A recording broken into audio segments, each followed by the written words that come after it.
ꯃꯌꯥꯝ ꯀꯃꯦꯟ ꯇꯧꯁꯟꯕꯤꯔꯣ ꯌꯦꯡꯉꯁꯤ ꯌꯥꯔꯕ꯭ꯔꯥ ꯍꯥꯏꯅ ꯒ꯭ꯔꯨꯞꯇꯗꯤ ꯅꯥꯗꯤꯌꯥ ꯍꯥꯏꯁꯦ ꯐꯔꯨꯛ ꯍꯥꯏꯒꯨꯝꯅꯤ ꯍꯥꯏꯒꯨꯝ ꯇꯧꯈꯤꯕꯅꯤ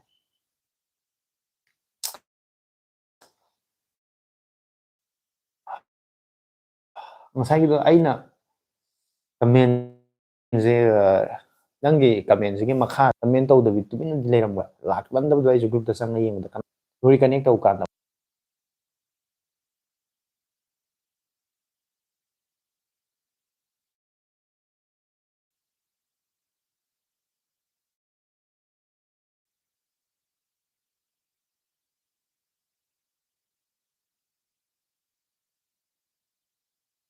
ꯀꯃꯦꯟ ꯎꯗꯕꯗꯣ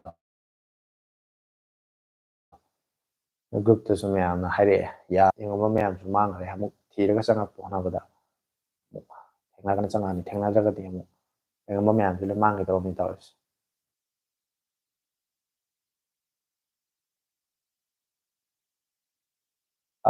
ꯀꯃꯦꯟ ꯎꯏ ꯑꯇꯣꯞꯄ ꯃꯤꯅ ꯇꯧꯔꯛꯇꯕꯒꯤ ꯌꯥꯗꯅ ꯕ꯭ꯔꯣꯒꯤ ꯂꯥꯏꯐ ꯌꯥꯗꯕ ꯃꯥꯜꯂꯦ ꯃꯃꯥꯡꯒꯤ ꯐꯣꯟ ꯐꯤꯠꯇꯤꯡꯒꯤ ꯚꯤꯗꯤꯑꯣ ꯑꯗꯨꯗꯤ ꯍꯥꯏꯈꯤꯕꯅꯤ ꯍꯥꯏ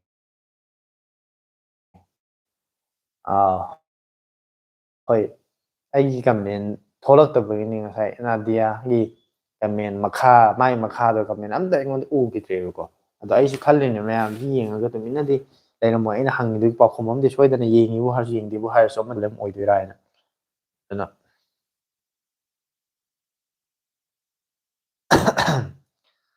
ꯂꯥꯛꯄꯤꯔꯣ ꯂꯥꯛꯄꯤꯔꯣ ꯃꯌꯥꯝ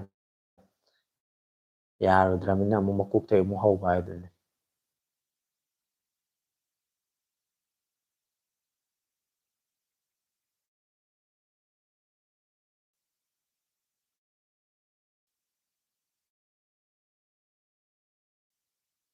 ꯃꯁꯤ ꯄ꯭ꯔꯣꯕ꯭ꯂꯦꯝꯁꯦ ꯌꯥꯝ ꯇꯣꯏꯅꯗꯤ ꯊꯣꯛꯇꯦ ꯃꯃꯥꯡꯗꯁꯨ ꯑꯃꯨꯛ ꯇꯧꯈ꯭ꯔꯦ ꯀꯃꯦꯟ ꯇꯧꯔꯛꯑꯒ ꯑꯩꯅ ꯎꯗꯕꯁꯦ ꯃꯁꯤ ꯌꯨꯇ꯭ꯌꯨꯕꯀꯤ ꯑꯣꯏꯗꯧ ꯃꯥꯜꯂꯦ ꯅꯦꯠꯋꯥꯛꯀꯤꯇ ꯅꯠꯇꯅ ꯌꯨꯇ꯭ꯌꯨꯕꯀꯤ ꯁꯤꯒꯤ ꯂꯥꯏꯚ ꯏꯁꯇ꯭ꯔꯤꯃꯤꯡꯒꯤ ꯀꯩꯅꯣꯁꯦ ꯍꯥꯏꯇꯥꯔꯦꯅꯦ ꯒ꯭ꯂꯤꯠꯁ ꯂꯩꯕ ꯑꯗꯨꯝ ꯑꯣꯏꯔꯝꯗꯧ ꯃꯥꯜꯂꯦ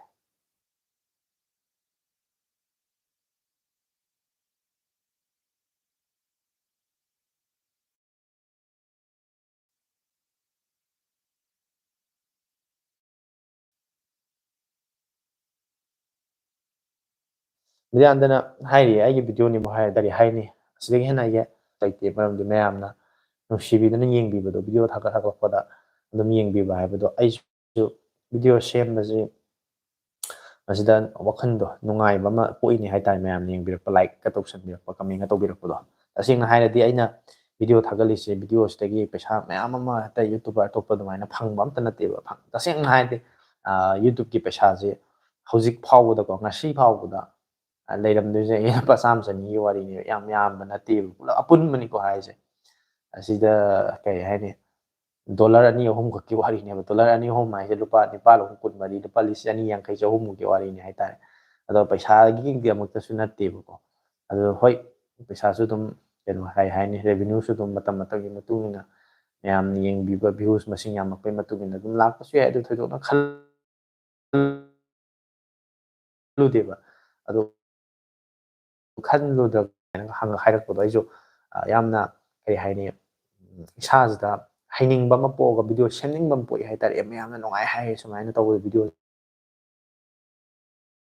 ꯄꯥꯝꯅꯩ ꯑꯗꯨꯗꯤ ꯑꯩ ꯃꯊꯪꯗ ꯁꯨꯝꯕ ꯚꯤꯗꯤꯑꯣ ꯑꯃꯒ ꯑꯃꯨꯛ ꯊꯥꯒꯠꯀꯦ ꯁꯦꯝꯒꯦ ꯍꯥꯏꯕꯒꯤ ꯋꯥꯈꯜꯂꯣꯟꯁꯦ ꯑꯗꯨꯝ ꯄꯣꯛꯑꯦ ꯍꯥꯏꯇꯥꯔꯦ ꯑꯗꯨꯗꯨꯅ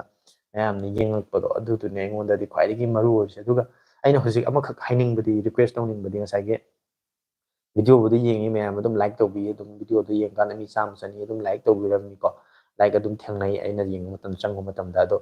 ꯂꯥꯏꯛ ꯇꯧꯕ ꯂꯣꯏꯔꯀꯥꯟꯗ ꯍꯧꯖꯤꯛꯀꯥꯟ ꯍꯧꯔꯛꯄꯅꯦꯕ HYPE ꯍꯥꯏꯞꯇꯣ ꯑꯗꯨꯒꯤ ꯍꯥꯏꯞꯇꯣ ꯅꯝꯁꯤꯟꯕꯒꯤ ꯀꯥꯟꯅꯕꯁꯦ ꯍꯧꯖꯤꯛꯃꯛꯀꯤ ꯑꯣꯏꯅ ꯗꯜꯇꯣ ꯐꯪꯗ꯭ꯔꯤꯕꯀꯣ ꯃꯣꯏꯅ ꯍꯥꯏꯕꯗ ꯌꯨꯇ꯭ꯌꯨꯕꯇ ꯍꯥꯏꯕꯗꯗꯤ ꯃꯗꯨꯒꯤ ꯍꯥꯏꯞꯇꯨꯗ ꯅꯝꯕ ꯇꯥꯔꯒꯗꯤ ꯉꯁꯥꯏꯒꯤ ꯂꯥꯏꯛ ꯇꯧꯕꯗꯒꯤꯗꯤ ꯍꯥꯏꯞꯇꯨꯅ ꯍꯦꯟꯅ ꯚꯦꯂꯨ ꯂꯩꯕ ꯍꯥꯏꯇꯥꯔꯦ ꯀ꯭ꯔꯤꯌꯦꯇꯔ ꯚꯤꯗꯤꯑꯣ ꯁꯦꯝꯃꯤꯕꯁꯤꯡꯒꯤꯗꯃꯛꯇꯗꯤ ꯑꯗꯨꯒꯤ ꯍꯥꯏꯞꯇꯨꯗ ꯅꯝꯕ ꯃꯇꯝꯗ ꯑꯗꯨꯒꯨꯝꯕ ꯚꯤꯗꯤꯑꯣꯁꯦ ꯑꯩꯈꯣꯏꯒꯤ ꯔꯦꯡꯀꯤꯡ ꯋꯥꯡꯈꯠꯂꯛꯄ ꯍꯥꯏꯇꯥꯔꯦꯅꯦꯀꯣ ꯃꯌꯥꯝꯗ ꯁꯖꯦꯁꯟ ꯇꯧꯕꯒꯤ ꯆꯥꯡꯁꯦ ꯃꯁꯤꯡ ꯍꯦꯟꯒꯠꯂꯛꯄ ꯍꯥꯏꯇꯥꯔꯦ ꯑꯗꯨ ꯑꯣꯏꯔꯒꯗꯤ ꯁꯖꯦꯁꯟ ꯇꯧꯕꯒꯤ ꯆꯥꯡꯁꯦ ꯍꯦꯟꯒꯠꯂꯛꯑꯒꯗꯤ ꯚ꯭ꯌꯨꯁ ꯂꯣꯝꯗ ꯍꯦꯟꯒꯠꯂꯛꯀꯗꯣꯏꯅꯦꯕ ꯑꯗꯨꯅ ꯑꯗꯨꯒꯤꯗꯨꯃꯇꯪ ꯑꯩꯅ ꯌꯦꯡꯕꯤꯔꯤꯕ ꯃꯌꯥꯝꯗ ꯑꯩꯅ ꯔꯤꯀ꯭ꯋꯦꯁ ꯇꯧꯅꯤꯡꯉꯤꯁꯦ ꯚꯤꯗꯤꯑꯣꯗꯣ ꯌꯦꯡꯕ ꯃꯇꯝꯗ ꯂꯥꯏꯛ ꯇꯧꯁꯟꯕꯤꯔꯝꯕꯗꯨꯗꯤ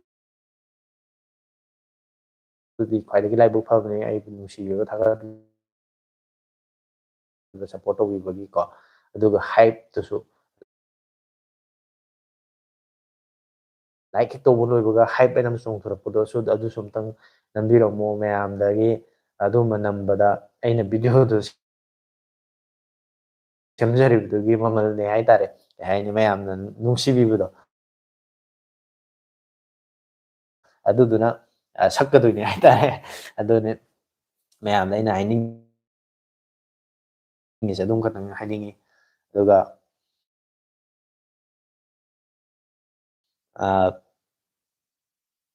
ꯚꯤꯗꯤꯑꯣꯗ ꯁꯦꯝꯃꯛꯄ ꯃꯇꯝꯗ ꯀꯃꯦꯟ ꯃꯌꯥꯝ ꯑꯃꯒ ꯂꯥꯛꯄꯗꯨꯗꯤ ꯑꯩꯁꯨ ꯄꯥꯎꯈꯨꯝꯁꯤ ꯄꯤꯅꯕꯗꯤ ꯍꯣꯠꯅꯕꯅꯤ ꯈꯨꯗꯛꯇꯗꯤ ꯄꯤꯕ ꯉꯝꯗꯦꯀꯣ ꯑꯩꯁꯨ ꯚꯤꯗꯤꯑꯣ ꯊꯥꯒꯠꯂꯝꯃꯤꯁꯦ ꯁꯝꯅ ꯍꯥꯏꯔꯀꯥꯟꯗ ꯃꯌꯥꯝꯗ ꯑꯩꯅ ꯄꯨꯡ 3 ꯃꯈꯥꯏꯗꯒ ꯚꯤꯗꯤꯑꯣ ꯊꯥꯒꯠꯂꯝꯃꯤꯁꯦ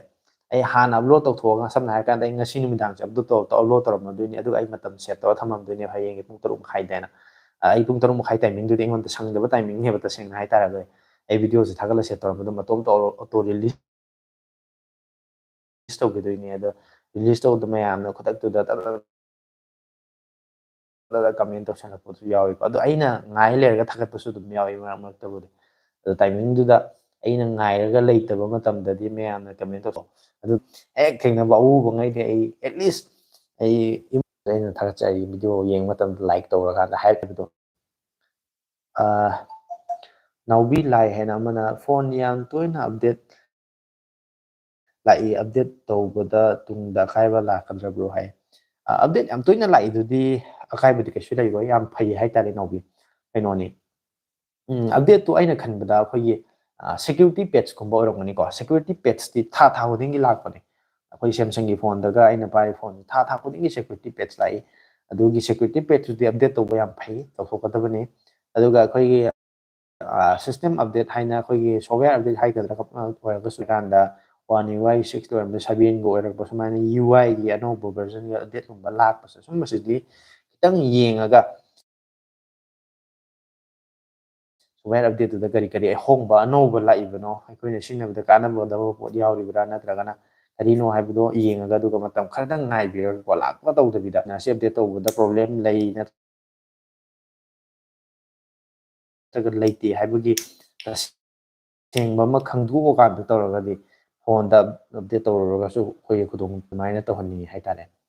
ꯃꯣꯇꯣꯔꯣꯂꯥꯒꯤ G96ꯁꯦ ꯄꯥꯏꯕ ꯑꯗꯨꯝ ꯌꯥꯕ꯭ꯔꯣ ꯑꯌꯥꯝꯕ ꯀꯃꯥꯏꯅ ꯇꯧꯒꯦ ꯍꯥꯏ ꯀꯨꯃꯥꯔꯖꯤꯠ ꯑꯩ ꯃꯣꯇꯣꯔꯣꯂꯥ G96ꯇꯣ ꯑꯩꯅ ꯌꯦꯡꯕꯗ ꯑꯩꯅ ꯍꯟꯗꯛ ꯈꯔꯅꯤ ꯁꯨꯝ ꯐꯣꯟ ꯈꯔ ꯑꯗꯨꯝ ꯑꯐꯕ ꯐꯣꯟ ꯈꯔ ꯊꯤꯒꯠꯂꯒ ꯌꯦꯡꯉꯝꯕ ꯃꯇꯝꯗꯨꯗ ꯃꯗꯨꯒꯤꯅ ꯃꯣꯗꯦꯜ ꯅꯝꯕꯔꯗꯣ ꯑꯩ G96 ꯑꯃꯨꯛꯇꯪ ꯌꯦꯡꯉꯛꯈꯤꯒꯦꯀꯣ ꯑꯣꯀꯦ ꯃꯣꯇꯣ G96 ꯌꯥꯝ ꯐꯩ ꯀꯩꯅꯣ ꯀꯨꯃꯥꯔꯖꯤꯠ ꯃꯣꯇꯣ G96 ꯌꯥꯝ ꯐꯩ ꯍꯥꯏꯕꯗꯤ ꯃꯉꯣꯟꯗ ꯌꯥꯎꯔꯤꯕ Snapdragon 7S Generation 2ꯒꯤ ꯄ꯭ꯔꯣꯁꯦꯁꯔꯒꯁꯤꯗꯤ ꯑꯗꯨꯝ ꯌꯥꯝꯅ ꯐꯔꯕ ꯄ꯭ꯔꯣꯁꯦꯁꯔ ꯆꯤꯡꯉꯦ ꯕꯖꯦꯠ ꯔꯦꯟꯖꯇꯨꯗ ꯑꯩꯈꯣꯏꯒꯤ ꯏꯚꯟ 30,000 ꯐꯥꯎꯒꯤ ꯕꯖꯦꯠ ꯔꯦꯟꯖꯇ ꯁ꯭ꯋꯥꯏꯗ ꯑꯗꯨꯝ ꯐꯪꯉꯕ ꯄ꯭ꯔꯣꯁꯦꯁꯔꯅꯤꯀꯣ ꯑꯗꯨꯗꯒꯤ ꯃꯊꯛꯇ ꯃꯉꯣꯟꯗ ꯁꯣꯅꯤꯒꯤ LYT 700 ꯍꯥꯏꯅ ꯃꯥꯒꯤ ꯀꯩꯅꯣ ꯌꯥꯎꯔꯤꯁꯦ ꯀꯦꯃꯦꯔꯥꯒꯤ ꯁꯦꯟꯁꯔꯁꯤ ꯁꯣꯅꯤꯒꯤ ꯑꯅꯧꯕ ꯁꯦꯟꯁꯔꯅꯤ ꯃꯗꯨ ꯌꯥꯝ ꯐꯕ ꯁꯦꯟꯁꯔꯅꯤ IP68ꯀꯤ ꯃꯥꯒꯤ ꯔꯦꯇꯤꯡ ꯌꯥꯎꯕ ꯍꯥꯏꯇꯥꯔꯦ ꯋꯥꯇꯔ ꯔꯦꯁꯤꯁꯇꯦꯟꯁꯨ ꯑꯣꯏꯔꯦ 5,500 ꯑꯗꯩ ꯁ꯭ꯇꯦꯔꯤꯑꯣ ꯁ꯭ꯄꯤꯀꯔ ꯂꯣꯏꯅꯃꯛ ꯑꯗꯨꯝ ꯐꯤꯆꯔꯁꯤꯡꯁꯦ ꯑꯗꯨꯝ ꯐꯔꯦ ꯏꯁꯥꯅ ꯄꯥꯝꯕ ꯐꯣꯟ ꯑꯃ ꯑꯣꯏꯇꯥꯔꯒꯗꯤ ꯃꯁꯤ ꯆꯤꯡꯅꯕ ꯂꯩꯇꯅ ꯑꯗꯨꯝ ꯂꯩꯕ ꯌꯥꯕ ꯐꯣꯟ ꯑꯃ ꯑꯣꯏꯔꯦ ꯍꯥꯏꯇꯥꯔꯦ ꯌꯨꯝꯅꯥꯝ ꯕꯤꯗ꯭ꯌꯥꯗꯅ ꯉꯁꯤ S21 FEꯗꯣ ꯌꯨꯁ ꯁ꯭ꯇꯣꯔꯗ ꯊꯥꯒꯠꯂꯛꯏ ꯋꯥꯔꯟꯇꯤ ꯂꯩꯔꯤꯕ ꯐꯣꯟꯅꯦꯅ ꯄꯥꯝꯃꯟꯕꯗꯒꯤ ꯂꯧꯔꯨꯔꯦ ꯕ꯭ꯔꯣ S21 FE ꯊꯣꯛꯂꯛꯄꯗ ꯑꯩꯅ ꯌꯥꯝꯅ ꯄꯥꯝꯈꯤꯕ ꯐꯣꯟꯅꯤ ꯑꯃꯇꯪꯗꯤ ꯄꯥꯏꯒꯦ ꯁꯤꯅꯤ ꯑꯩꯅ ꯈꯜꯂꯤꯁꯦ ꯕ꯭ꯔꯣ ꯍꯥꯏ ꯕꯤꯗ꯭ꯌꯥꯅꯟꯗ ꯀꯩꯁꯨ ꯑꯀꯥꯏꯕ ꯂꯩꯇꯦ S21 FEꯗꯣ ꯌꯥꯝ ꯅꯨꯡꯉꯥꯏꯕꯅꯤ ꯑꯩꯅꯁꯨ ꯑꯗꯨꯝ ꯄꯥꯏꯔꯤ ꯑꯗꯣ ꯍꯧꯖꯤꯛ ꯕꯤꯗ꯭ꯌꯥꯅꯟꯗꯅ ꯂꯩꯔꯤꯕ ꯐꯣꯟꯗꯣ ꯑꯦꯔꯟꯒꯤ Snapdragon 888ꯂ ꯀꯩꯅꯣꯝ ꯌꯥꯎꯕ ꯀꯩꯅꯣ ꯑꯃꯒ ꯑꯗꯩꯗꯤ ꯑꯃꯅ Exynosꯀꯤ ꯍꯧꯖꯤꯛꯀꯤ 2000 ꯁꯦꯔꯤꯁꯀꯤ ꯄ꯭ꯔꯣꯁꯦꯁꯔ ꯌꯥꯎꯕꯗꯨꯒ ꯑꯩꯅ ꯄꯥꯏꯔꯤꯁꯤꯅ Exynosꯀꯤ ꯄ꯭ꯔꯣꯁꯦꯁꯔ ꯌꯥꯎꯕꯗꯨ ꯐꯣꯟꯗꯨꯅꯤ ꯑꯗꯨꯒ Snapdragonꯒꯤꯗꯨ ꯑꯣꯏꯔꯒꯗꯤ ꯑꯗꯨꯁꯨ ꯅꯨꯡꯉꯥꯏꯅ ꯄꯔꯐꯣꯔꯃꯦꯟꯁ ꯐꯖꯅ ꯂꯩꯅ ꯁꯤꯖꯤꯟꯅꯕ ꯌꯥꯕ ꯐꯣꯟ ꯑꯃ ꯑꯣꯏꯔꯤꯕꯅꯤꯀꯣ ꯑꯗꯨꯕꯨ ꯑꯩꯅ ꯑꯍꯟꯕ ꯂꯩꯒꯗꯕ ꯑꯣꯏꯔꯒꯗꯤ S21ꯗꯨ ꯂꯩꯔꯨꯔꯅꯨ ꯍꯥꯏꯅ ꯍꯥꯏꯈꯤꯕꯒꯤ ꯃꯔꯝꯗꯤ ꯃꯥ ꯂꯣꯟꯆ ꯇꯧꯈꯤꯕꯁꯦ ꯌꯥꯝ ꯀꯨꯏꯔꯦꯗꯅꯀꯣ ꯈꯔ ꯀꯨꯏꯔꯦꯗꯅꯀꯣ ꯑꯗꯨꯅ ꯃꯥꯗꯣ ꯑꯗꯨꯝ ꯃꯉꯣꯟꯗ ꯍꯦꯟꯅ ꯑꯅꯧ ꯑꯅꯧꯕ ꯐꯣꯟ ꯃꯌꯥꯝ ꯑꯃ ꯊꯣꯛꯂꯛꯄꯗꯨꯗ S23ꯒꯨꯝꯕ 24 ꯐꯦꯟ ꯑꯦꯗꯤꯁꯟꯒꯨꯝꯕꯒꯁꯨ ꯑꯗꯨꯝ ꯌꯦꯡꯕ ꯌꯥꯏꯅ ꯑꯗꯨꯝ ꯁꯖꯦꯁ ꯇꯧꯕꯅꯤ ꯐꯣꯟ ꯐꯠꯇꯦ ꯍꯥꯏꯕꯒꯤꯗꯤ ꯅꯠꯇꯦ ꯐꯣꯟꯗꯨ ꯃꯇꯝ ꯈꯔ ꯁꯥꯡ ꯈꯤꯇꯪ ꯀꯨꯏꯔꯦ ꯂꯦꯇꯦꯁ ꯑꯣꯏꯕꯗꯤ ꯑꯣꯏꯗ꯭ꯔꯦꯅ ꯍꯥꯏꯕꯅꯤ ꯑꯗꯨꯒ ꯉꯁꯥꯏꯒꯤ ꯌꯨꯁ ꯁ꯭ꯇꯣꯔꯗꯒꯤ ꯋꯥꯔꯦꯟꯇꯤ ꯂꯩꯕ ꯍꯥꯏꯔꯤꯁꯦ ꯑꯩꯅ ꯈꯟꯕꯗ ꯃꯗꯨ ꯍꯥꯟꯅ ꯑꯦꯛꯇꯤꯚꯦꯠ ꯇꯧꯈ꯭ꯔꯕ ꯐꯣꯟ ꯑꯣꯏꯕ꯭ꯔꯥ ꯑꯗꯨꯒꯨꯝꯕꯁꯨ ꯑꯗꯨꯝ ꯌꯥꯎꯕꯅꯤꯀꯣ ꯃꯁꯤ ꯌꯨꯁꯇꯒꯤ ꯂꯩꯕꯅꯤꯅ ꯆꯞ ꯆꯥꯕꯗꯤ ꯑꯩꯁꯨ ꯀꯔꯤ ꯍꯥꯏꯗꯣꯏꯅꯣ ꯈꯤꯇꯪ ꯆꯃꯝꯅꯩ ꯃꯗꯨꯒꯤ ꯀꯃꯥꯏꯅ ꯀꯔꯝꯕ ꯀꯟꯗꯤꯁꯟꯗ ꯂꯩꯔꯝꯒꯗꯕꯅꯣ ꯍꯥꯏꯗꯣ एरर लाए एरर ना हाइब्रो करी मथेल चारगे है error ngasi hawai gumba khara adum yana yana budum jasanre aduga procrastination han channel ama leibido ma mamang du thengna khabani ming aseng budi na trabni channel ming da dum pathok chare like se ke dawre hai mayam hoi like machine si hai gumna khara wa le yeng ba mi machine ga like machine ga chana ram dre yamna at least mayam na mo ngam sala di mi machine ga like machine sab sab mana lai ga dam ne tang num sang bio se request tawsage dum tang ad game to what nungai ba am ta haibiro hai ramesh lupa lising kun manga mukta leiba ko game sanabda yam nungai ga da phone ayone ba okay I am tang hai ꯑꯩꯈꯣꯏꯒꯤ Poco X7 Pro game ꯁꯥꯟꯅꯕ ꯌꯥꯝ ꯅꯨꯡꯉꯥꯏꯅꯤ ꯃꯗꯨ ꯒꯦꯃꯔꯁꯤꯡꯒꯤꯗꯃꯛꯇ ꯃꯥ ꯁꯦꯝꯕ ꯑꯗꯨꯒꯨꯝꯕ phone ꯑꯃꯁꯨ ꯑꯣꯏꯗꯅꯀꯣ ꯑꯗꯨꯒ ꯃꯉꯣꯟꯗ ꯕꯦꯇ꯭ꯔꯤꯒꯁꯨ 6500 mAh ꯀꯁꯨ ꯂꯩꯔꯦ 90 watt 160 IP69 MediaTek Dimensity 8400 ꯄ꯭ꯔꯣꯁꯦꯁꯔꯒꯁꯨ ꯌꯥꯎꯔꯦ ꯑꯗꯨꯃ ꯌꯥꯏ ꯑꯗꯨ ꯅꯠꯇ꯭ꯔꯒꯁꯨ Realme 15ꯁꯨ ꯑꯗꯨꯝ ꯌꯥꯏꯀꯣ Realme 15ꯗꯨꯅ ꯑꯃꯨꯛ ꯄ꯭ꯔꯣꯁꯦꯁꯔꯗꯨ ꯈꯤꯇꯪꯗꯤ ꯋꯤꯛ ꯑꯣꯏꯕ ꯍꯥꯏꯕꯗꯤ ꯉꯁꯥꯏꯒꯤ Pocoꯗꯨꯒ ꯌꯦꯡꯅꯕ ꯃꯇꯝꯗ ꯈꯤꯇꯪꯗꯤ ꯋꯤꯛ ꯑꯣꯏꯕ ꯑꯗꯨꯒ ꯀꯦꯃꯦꯔꯥꯒꯗꯤ ꯁꯣꯅꯤꯒꯤ IMX ꯁꯦꯟꯁꯔꯒꯨꯝꯕ ꯌꯥꯎꯕ ꯑꯐꯕ ꯑꯣꯏꯀꯣ ꯑꯗꯨ ꯃꯥꯁꯨ ꯕꯦꯇ꯭ꯔꯤꯒ 7000ꯒ ꯑꯣꯏꯗꯅ ꯑꯗꯨꯝꯕ ꯐꯣꯟ ꯑꯣꯏ ꯑꯗꯣ ꯑꯩꯅ ꯈꯟꯕꯗ ꯍꯧꯖꯤꯛ ꯐꯥꯎꯒꯤ ꯑꯣꯏꯅꯗꯤ ꯍꯧꯖꯤꯛꯀꯤ 25Kꯒꯤ ꯃꯇꯥꯡꯗꯣ ꯀꯩꯅꯣꯗꯣ ꯑꯩ ꯌꯦꯡꯍꯟꯅꯤꯡꯉꯤ ꯀꯔꯤ ꯍꯥꯏꯒꯔꯦ ꯍꯧꯖꯤꯛꯇ ꯑꯩꯅ ꯍꯥꯏꯈꯤꯕꯗꯣ ꯅꯤꯡꯁꯤꯡ ꯀꯣꯛꯁꯦ ꯌꯥꯗ꯭ꯔꯦ Realme 15 ꯅꯠꯇ꯭ꯔꯒꯅ ꯉꯁꯥꯏꯒꯤ Poco X7 Pro ꯑꯗꯨꯅꯤꯗꯣ ꯌꯦꯡꯍꯟꯅꯤꯡꯉꯤ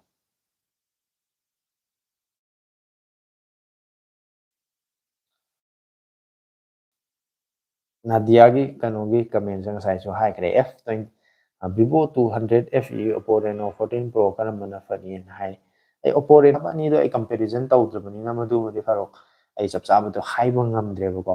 ado amtang yenga ganda hayeng la kaino hayeng live tara kaino amuk hairaki hojik hojik te yengbagi kudong chaba do amta leitre adunan naubi lai na theng sai naubi thara chare live yeng besu ga bi bai gi makki li su ko yumnam bidandana Snapdragon nebru hai adu orgadi yam fazana dum sinaba yakini matam khara dum sang bu sinaba yakini game gum khotbo sanaba do dum fazana sanaba yani matam dugi Snapdragon 888 oi do yamna matam dugi flagship processor ni hai tare hojiki matam sida budi no no mo dena phaba tholakoi wani matam dugi de muti yam phaba processor ni oi kibudo aduga nadia zoom gi apamba to apamaga di hai chume hoi ngasai so ina happy pan khabani processor zoom gi matang do oitagadi ma de zoom gi to magi 200x ka dumain oi beto duna zoom gumba khakki khalaga adum mai khalaga di mana phaba top overall yengagadi adum 14 pro su yai upi exercise tawse guys sai mani exercise to boina like ma pada kit kit amu ta namjan biradi masing yam khalakani ana Jio gi net sidi pel hai mani yanga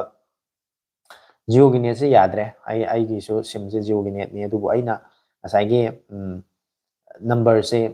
oning da bai ta de sum kari atop career da hongdong hongdin to se kitang wakhan ji nungai ta bu sum lai rawne du sumaina dum continuously yamna nungai rak ta oiragadi ai soidana ma ke isu honga na number se port tawrage na ai khallabane do yengin ni aina yumda la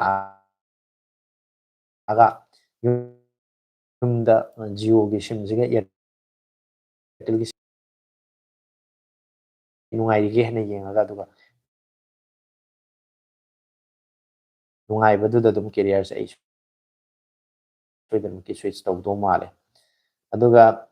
Ramesh Kuman na so thanks hai Ramesh ai su thagachari live su changbirak ba yengbirak ba ko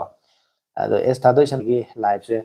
anirak pusure ha magi tatluraga handak ki sumo anirak subo na hobani wari sum ama kana kana sum sare ado ꯊꯥꯗꯣꯛꯏꯁꯨ ꯂꯥꯛꯄꯒ ꯂꯣꯏꯅꯅ ꯏꯆꯟꯁꯦ ꯃꯌꯥꯝ ꯆꯪꯗꯅ ꯀꯩ ꯍꯥꯏꯅꯤ ꯂꯛꯅꯕꯤꯕ ꯐꯥꯒꯤ ꯇꯧꯕꯤꯕꯗ ꯃꯥꯁꯦ ꯀꯩꯅꯣ ꯃꯌꯥꯝ ꯈꯔ message ꯊꯥꯔꯒꯁꯨ wari saning balai raga su pau phone ning balai raga su matang matam tanda kitang ya yenga thabiyu daga de du su yoning di hai tare ko aduna kitang su hai ne yana yana ba ma hai re yenga si go ina di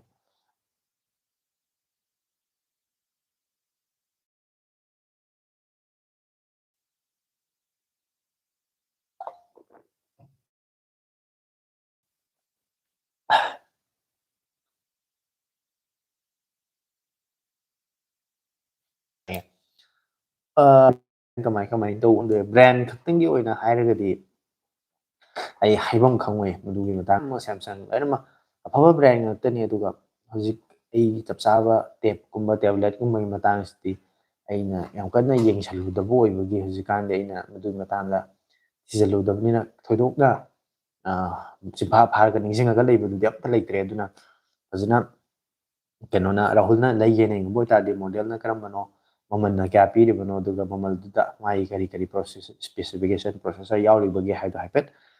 comment sida pan birak ko yaraga di madudi manduga chana ba processor yawi na traga na phai phati haibun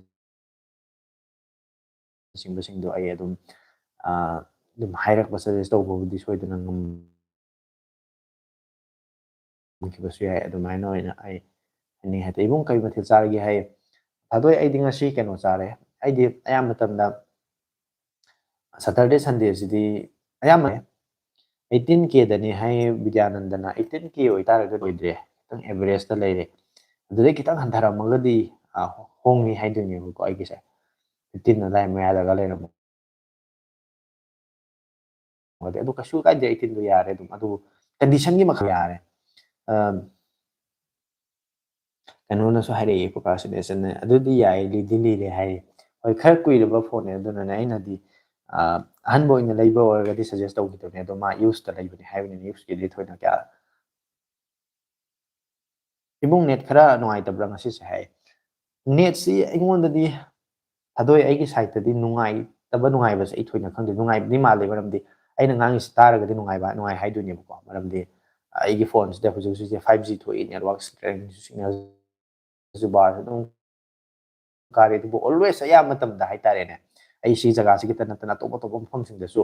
mafam mayam da mayam gi complaint mayam tare Jio je khar di nungai te sing tang tak ke mayam hau ya de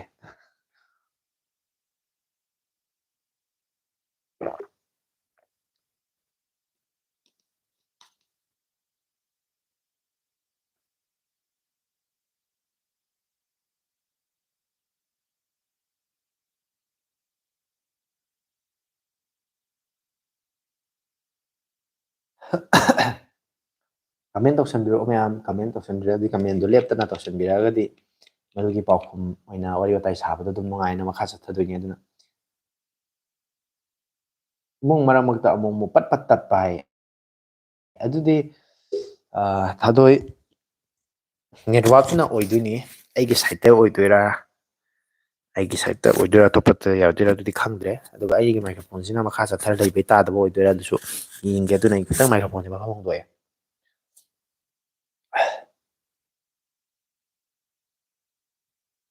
10K to 15K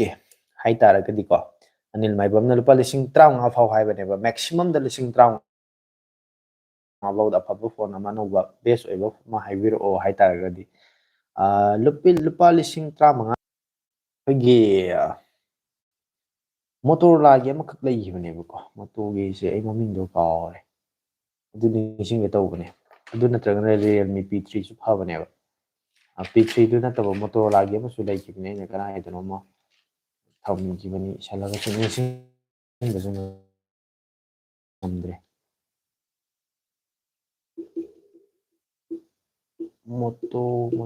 Moto Z86 oidune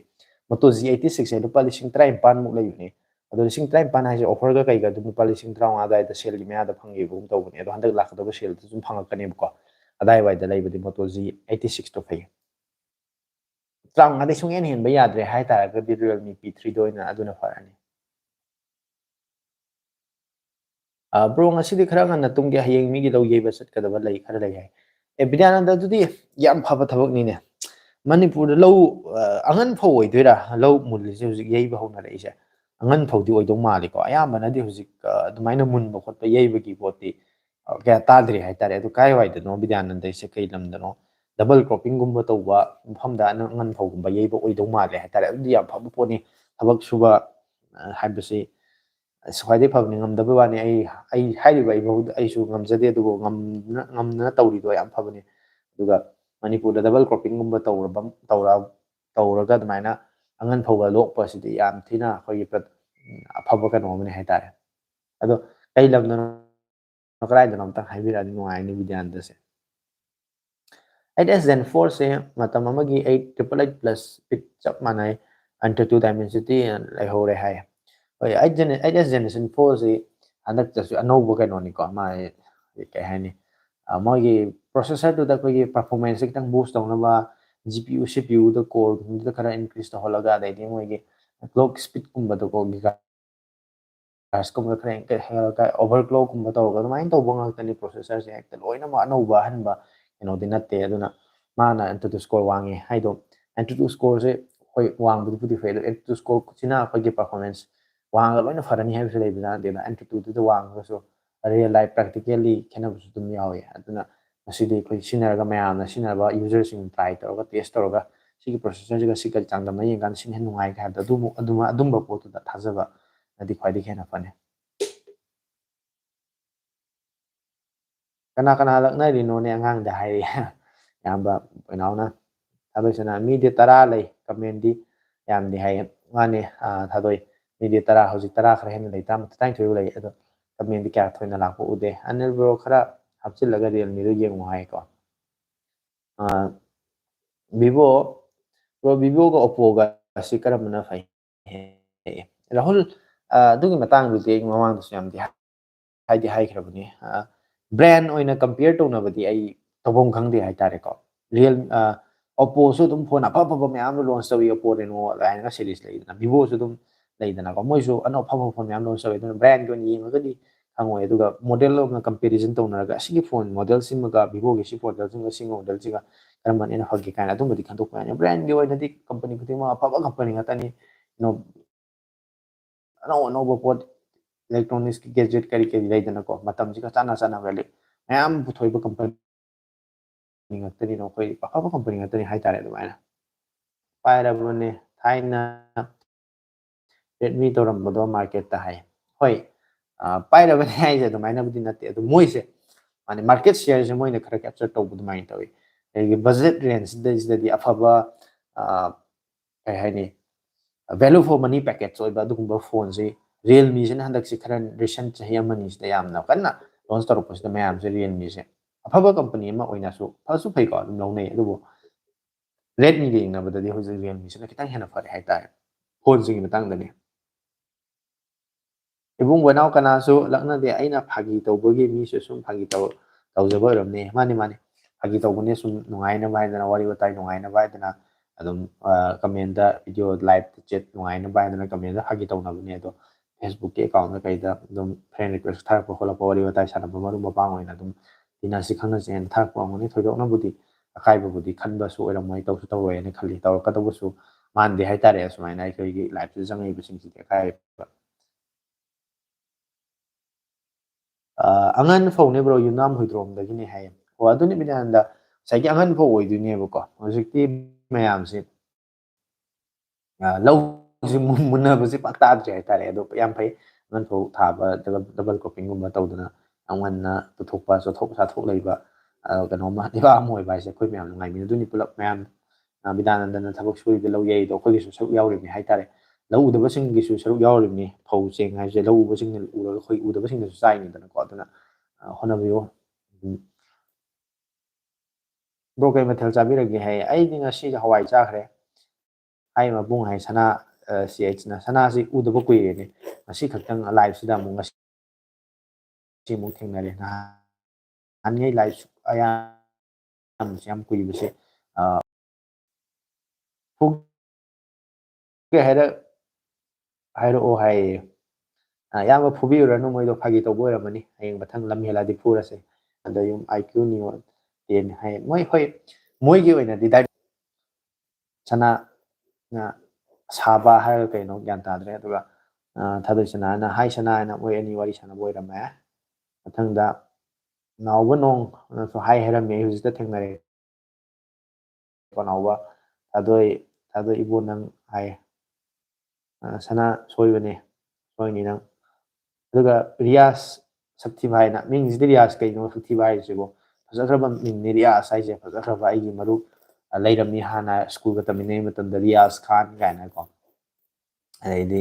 ꯑꯕꯥꯁ ꯈꯥꯟ ꯀꯥꯏꯅ ꯑꯩꯒꯤ ꯏꯃꯥꯟꯅꯕ ꯅꯨꯡꯁꯤꯕ ꯌꯥꯝꯅ ꯂꯩꯈꯤ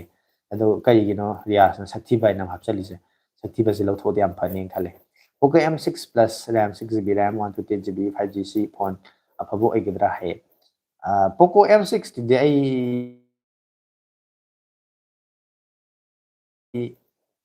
budget ꯌꯥꯝꯅ entry ꯂꯦꯚꯦꯜꯗ 15,000ꯒꯤ ꯃꯅꯨꯡꯗ ꯂꯩꯔꯝꯗꯧ ꯃꯥꯜꯂꯦ ꯑꯗꯨꯗꯨꯅ ꯑꯩ ꯑꯗꯨꯒꯤ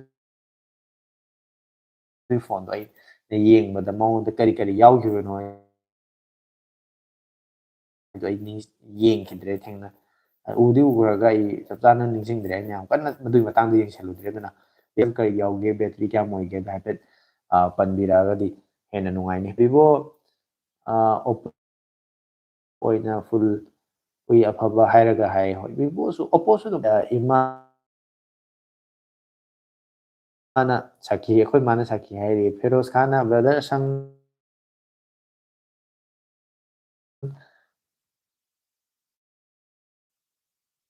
ꯕ꯭ꯔꯗꯔ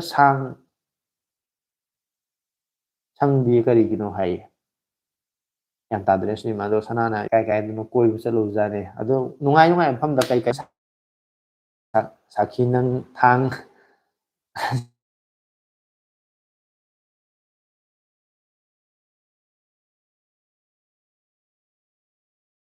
ꯁꯠꯇꯣꯔꯛꯎꯔꯥ ꯆꯣꯛꯇꯧꯔꯥ ꯍꯥꯏꯔꯤ ꯌꯥꯝ ꯀꯟꯅ ꯄꯥꯁꯜꯂꯔꯣꯏꯒꯦ ꯔꯤꯌꯥꯁ ꯁ꯭ꯅꯦꯞꯗ꯭ꯔꯦꯒꯟ S Generation 4 ꯑꯣꯏꯇꯥꯔꯒꯗꯤ ꯀꯩꯁꯨ ꯀꯥꯏꯗꯦ ꯂꯨꯄꯥ 35,000 ꯐꯥꯎꯒꯤ ꯔꯦꯟꯖ ꯑꯗꯨꯋꯥꯏꯗ ꯂꯩꯕ ꯐꯣꯟꯁꯤꯡ ꯑꯗꯨꯝ ꯁ꯭ꯅꯦꯞꯗ꯭ꯔꯦꯒꯟ ꯄꯥꯏꯕ ꯌꯥꯅꯤ ꯕ꯭ꯔꯣ ꯍꯣꯏ ꯀꯩꯅꯣ ꯑꯩ ꯑꯅꯤꯜ ꯃꯗꯨ ꯄꯣꯔꯠ ꯇꯧꯊꯣꯛꯅꯕ ꯑꯩ ꯈꯜꯂꯤꯕꯅꯦ ꯌꯥꯝ ꯀꯟꯅ ꯃꯗꯨ ꯇꯧꯊꯣꯛꯅꯕ ꯇꯧꯔꯅꯤ ꯅꯦꯠꯋꯥꯔꯛꯁꯤꯅ ꯁꯨꯝ ꯅꯨꯡꯉꯥꯏꯇ꯭ꯔ ꯇꯥꯔꯒꯗꯤ ꯁꯨꯃꯥꯏꯅ ꯀꯟꯇꯤꯅ꯭ꯌꯨꯁꯂꯤ ꯅꯨꯡꯉꯥꯏꯇ꯭ꯔꯒꯗꯤ ꯑꯩ ꯃꯇꯝ ꯈꯔ ꯁꯥꯡꯅ ꯃꯇꯝ ꯈꯔꯗꯤ ꯁꯤ ꯂꯩꯈꯤꯅꯤ ꯍꯥꯏꯇꯥꯔꯦ ꯁ꯭ꯋꯥꯏꯗ ꯑꯗꯨꯅ ꯑꯗꯨꯝ ꯁꯨꯃꯥꯏꯅ ꯑꯗꯨꯝ ꯃꯇꯝ ꯄꯨꯡ ꯇꯧꯕ ꯇꯥꯔꯦ ꯍꯣꯏꯅꯦ ꯀꯤꯔꯦꯅꯦ ꯑꯩꯁꯨ ꯀꯤꯔꯦꯅꯦ ꯅꯪ ꯊꯥꯡ ꯊꯤꯜꯂꯣꯔ ꯌꯦꯡꯅꯤꯡꯗꯦ ꯑꯩꯈꯣꯏ ꯃꯅꯤꯄꯨꯔ ꯍꯟꯗꯛꯇ ꯐꯦꯁꯕꯨꯛꯇ ꯀꯩꯅꯣꯅꯤ ꯉꯥꯏꯍꯥꯛ ꯐꯨꯅꯔꯣ ꯑꯩꯈꯣꯏ ꯃꯌꯥꯝ ꯌꯦꯡꯉꯒ ꯉꯥꯏꯍꯥꯛ ꯂꯩꯔꯒ ꯈꯥꯝꯗꯣꯔꯛꯀꯦ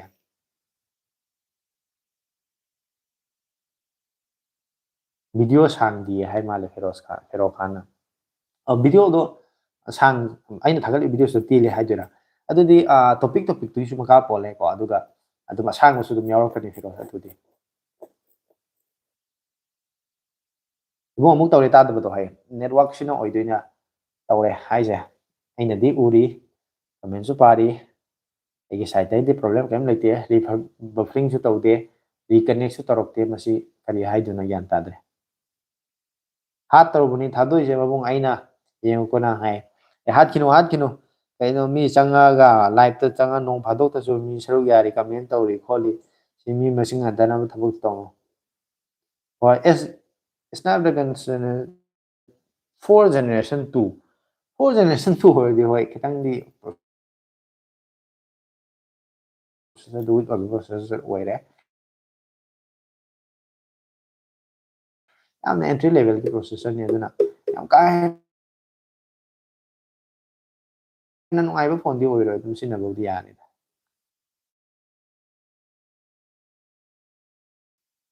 ꯕ꯭ꯔꯣ ꯄꯣꯀꯣ ꯐꯣꯟꯁꯤ ꯌꯥꯝ ꯁꯥꯏ ꯒꯦꯝ ꯁꯥꯟꯅꯕꯗꯁꯨ ꯆꯞꯄꯤ ꯁꯣꯏꯔꯣꯏ ꯑꯩ ꯅꯣꯡꯃꯗꯤ ꯄꯣꯛꯈꯥꯏꯕꯁꯤ ꯀꯃꯥꯏꯅ ꯇꯧꯔꯤꯅꯣ ꯕ꯭ꯔꯣ ꯍꯥꯏꯌꯦ ꯔꯥꯍꯨꯜ ꯁꯔꯥꯡꯊꯦꯝꯅ ꯄꯣꯀꯣꯒꯤ ꯐꯣꯟ ꯍꯥꯏꯗꯣ ꯀꯔꯝꯕ ꯅꯠꯇꯦ ꯃꯥꯒꯤ ꯄ꯭ꯔꯣꯁꯦꯁꯔꯗꯣ ꯑꯗꯨꯗꯒꯤ ꯃꯥꯒꯤ ꯐꯣꯟ ꯃꯣꯗꯦꯜ ꯀꯔꯝꯕ ꯐꯣꯟꯅꯣ ꯉꯁꯤ ꯂꯤꯂꯣꯡ ꯆꯥꯖꯤꯡꯗ ꯉꯁꯤꯗꯤ ꯍꯧꯁꯤ ꯇꯤꯀꯦꯠ ꯀꯛ ꯂꯩꯔꯦ ꯍꯌꯦꯡ ꯊꯦꯡꯅꯁꯤ ꯒꯨꯗ ꯅꯥꯏꯠ ꯍꯥꯏꯔꯦ ꯑꯌꯥꯝꯕ ꯇꯧꯁꯜꯂꯣ ꯐꯥꯎꯔꯒ ꯂꯥꯛꯑꯣ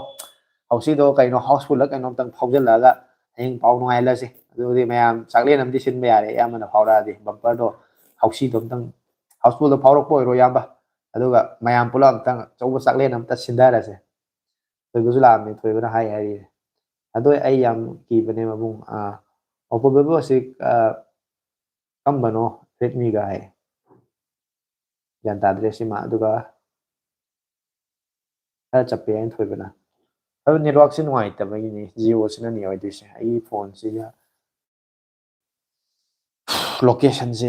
ꯑꯩꯅ ꯋꯥꯏ ꯐꯥꯏꯁꯨ ꯊꯝꯗꯕ ꯋꯥꯏ ꯐꯥꯏ ꯊꯝꯕꯒꯤꯁꯨ ꯑꯩꯉꯣꯟꯗ ꯊꯣꯏꯗꯣꯛꯅ ꯀꯥꯟꯅꯕꯁꯨ ꯂꯩꯔꯣꯏꯗꯕꯁꯤꯗ ꯁꯨꯃꯥꯏꯅ ꯇꯧꯁꯜꯂꯛꯑꯒꯗꯤ ꯑꯩꯁꯦ ꯅꯝꯕꯔꯁꯦ ꯄꯣꯔꯠ ꯇꯧꯕ꯭ꯔꯥ ꯑꯃꯗꯤ ꯇꯧꯗ ꯌꯥꯔꯣꯏꯗꯣꯏ ꯕ꯭ꯔꯣ ꯔꯥꯍꯨꯜ ꯕ꯭ꯔꯣ ꯀꯨꯂꯔ 1K ꯃꯨꯛ ꯄꯤꯕ ꯈꯔ ꯐꯗꯧꯕ ꯑꯃ ꯁꯤꯖꯤꯟꯅꯧ ꯍꯥꯏꯔꯤ ꯀꯨꯂꯔ ꯍꯥꯞꯄ ꯁꯤꯖꯤꯟꯅꯧ ꯍꯥꯏꯔꯤ ꯌꯥꯝ ꯐꯕ ꯑꯥꯏꯗꯤꯌꯥ ꯁꯖꯦꯁꯟꯅꯤ ꯐꯣꯟꯗꯣ ꯏꯪꯊꯅꯕꯀꯣ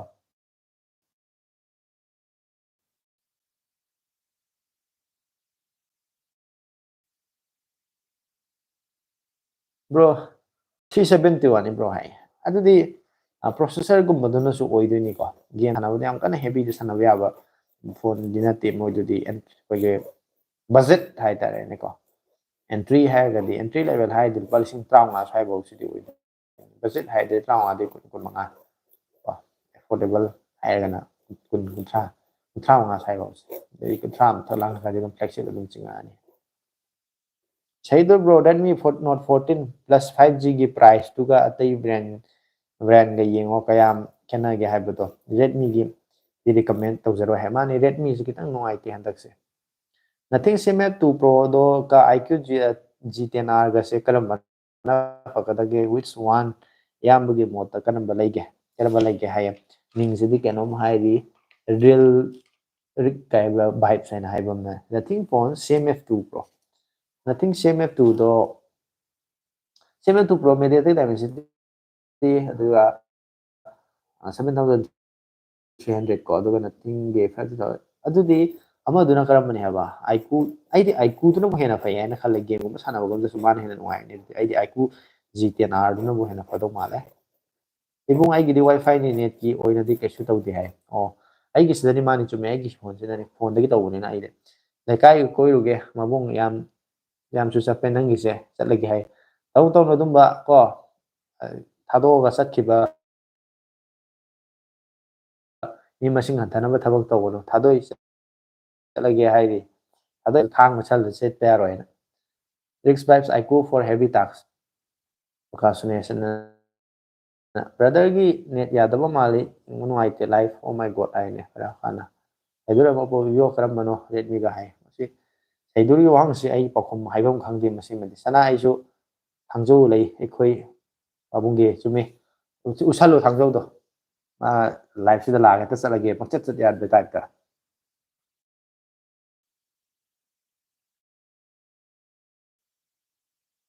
ꯀꯨꯂꯔꯁꯤ ꯀꯔꯝꯕ ꯕ꯭ꯔꯦꯟꯅ ꯐꯒꯅꯤ ꯍꯦꯟꯗꯦꯠ ꯑꯣꯏꯕ ꯀꯝꯄꯅꯤ ꯑꯌꯥꯝꯕ ꯑꯝꯇ ꯂꯩꯇꯦ ꯃꯁꯤꯗꯤ ꯊꯥꯔꯠ ꯄꯥꯔꯇꯤ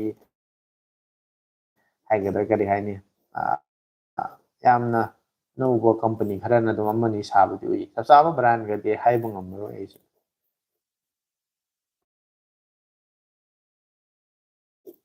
ꯑꯩꯅ ꯁꯅꯥ ꯊꯥꯡꯖꯧ ꯂꯩ ꯅꯪ ꯈꯪꯅꯤ ꯃꯥ ꯆꯠꯈ꯭ꯔꯕ ꯀꯩꯅꯣꯝ ꯇꯧꯔꯦ ꯆꯦꯟꯈ꯭ꯔꯕ ꯀꯩꯅꯣꯝ ꯇꯧꯔꯦꯗ ꯑꯗꯣꯏꯁꯅ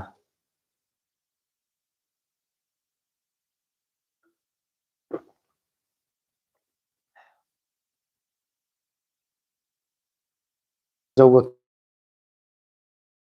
ꯆꯪꯗ꯭ꯔꯕ ꯃꯥꯜꯂꯦ ꯃꯥ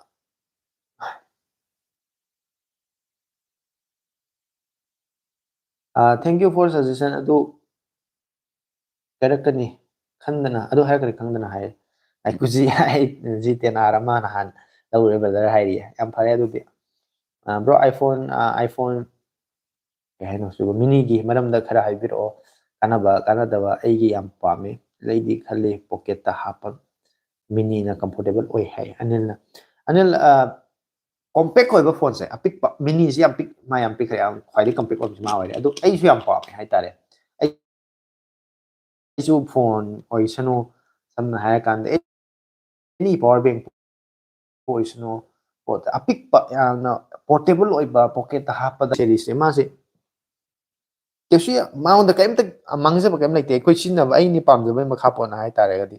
ꯑꯗꯨꯃꯥꯏꯅ ꯀꯣꯝꯄꯦꯛ ꯑꯣꯏꯕ ꯄꯣꯠꯁꯦ ꯀꯝꯐꯣꯔꯇꯦꯕꯜ ꯑꯣꯏꯕꯒꯤ ꯈꯣꯠꯄꯒꯤ ꯍꯥꯏꯇꯥꯔꯗꯤ ꯌꯥꯝ ꯐꯕ ꯄꯣꯠꯅꯤ ꯔꯥꯍꯨꯜ ꯑꯦꯜꯐꯣꯔꯥ ꯌꯥꯝ ꯐꯕꯅꯦ ꯃꯦꯛꯁꯦꯞꯁꯨ ꯂꯩꯕꯅꯤ ꯍꯥꯏꯌꯦ ꯑꯣꯀꯦ ꯃꯦꯛꯁꯦꯞ ꯂꯩꯔꯒꯗꯤ ꯑꯥꯏꯐꯣꯟꯁꯤꯡꯗꯒ ꯅꯞꯁꯜꯂꯒ ꯁꯤꯖꯤꯟꯅꯕ ꯑꯗꯨꯃꯥꯏꯅ ꯌꯥꯝ ꯅꯨꯡꯉꯥꯏꯔꯅꯤ ꯐꯖꯅ ꯀꯣꯚꯔ ꯀꯩꯅꯣ ꯇꯧꯔꯒꯗꯤ ꯑꯗꯣ ꯑꯩꯗꯤ ꯑꯦꯜꯐꯣꯔꯥ ꯑꯗꯨ ꯑꯗꯥ ꯅꯣꯏ ꯀꯨꯂꯔ ꯒꯥꯏꯁꯦ ꯁꯤꯃꯗꯤ ꯇꯁꯦꯡꯅ ꯑꯩ ꯈꯪꯗꯦꯀꯣ ꯃꯔꯝꯗꯤ ꯑꯩ ꯒꯦꯝ ꯁꯥꯟꯅꯗꯦꯕ ꯑꯩ ꯅꯣꯡꯃꯗ ꯒꯦꯝ ꯁꯥꯟꯅꯗꯦ ꯑꯩ ꯐꯣꯟꯁꯤꯗ ꯑꯗꯨꯅ ꯑꯩ ꯒꯦꯝꯒꯤ ꯃꯇꯥꯡꯗ ꯁꯥꯟꯅꯗꯕꯅꯤꯅ ꯑꯗꯨꯝꯕꯒꯤ ꯐꯣꯟ ꯁꯥꯒꯠꯄ ꯈꯣꯠꯄꯒꯤ ꯀꯨꯂꯔ ꯀꯩꯀꯩ ꯀꯥꯏꯁꯦ ꯑꯩ ꯅꯣꯡꯃꯗ ꯌꯦꯡꯉꯨꯗꯦ ꯍꯥꯏꯇꯥꯔꯦ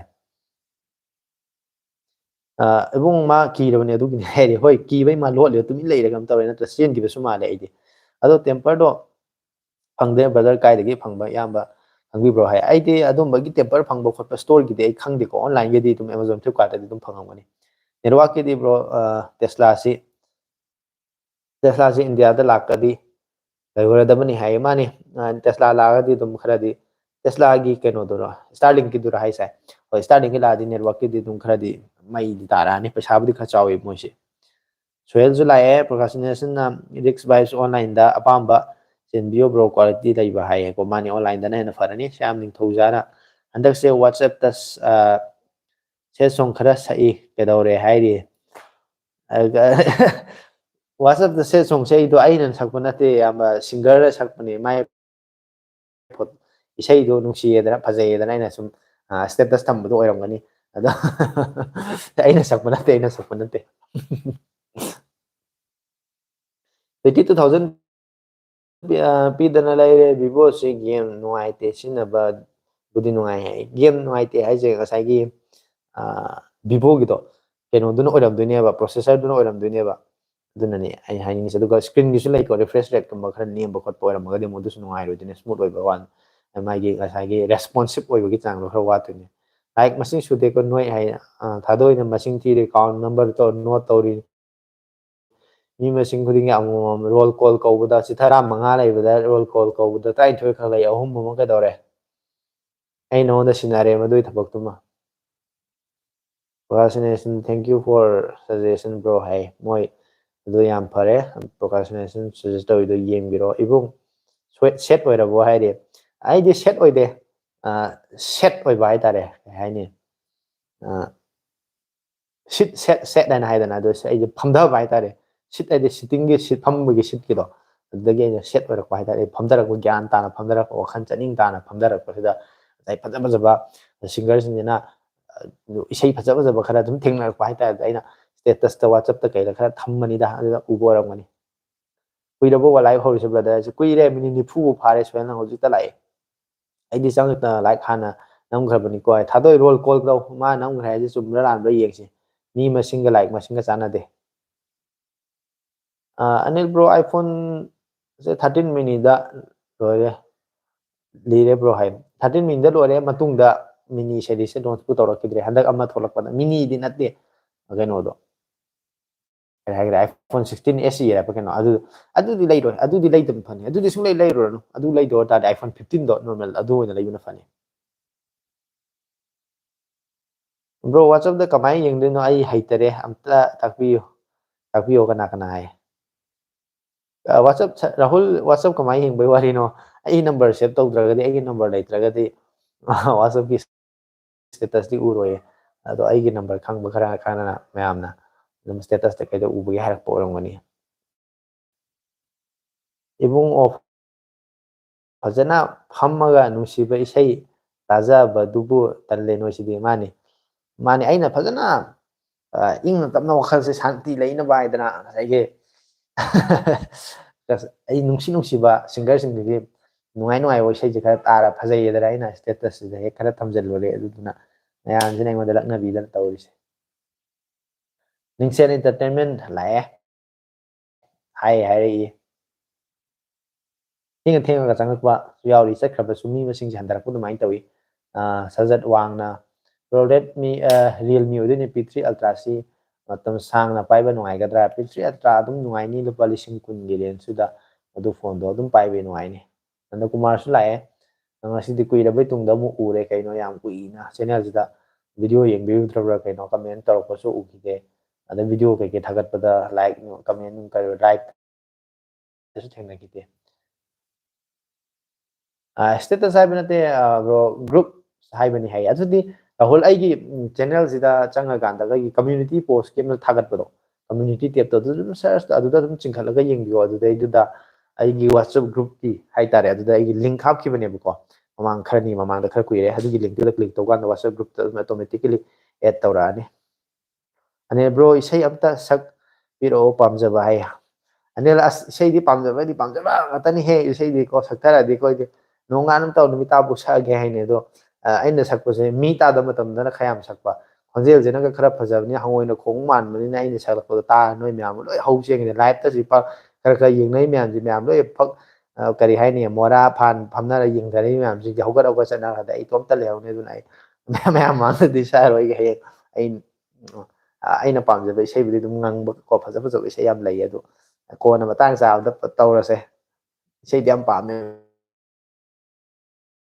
bai so line batang batang maming pandana pai bayani ado aigi oinadi lauro sini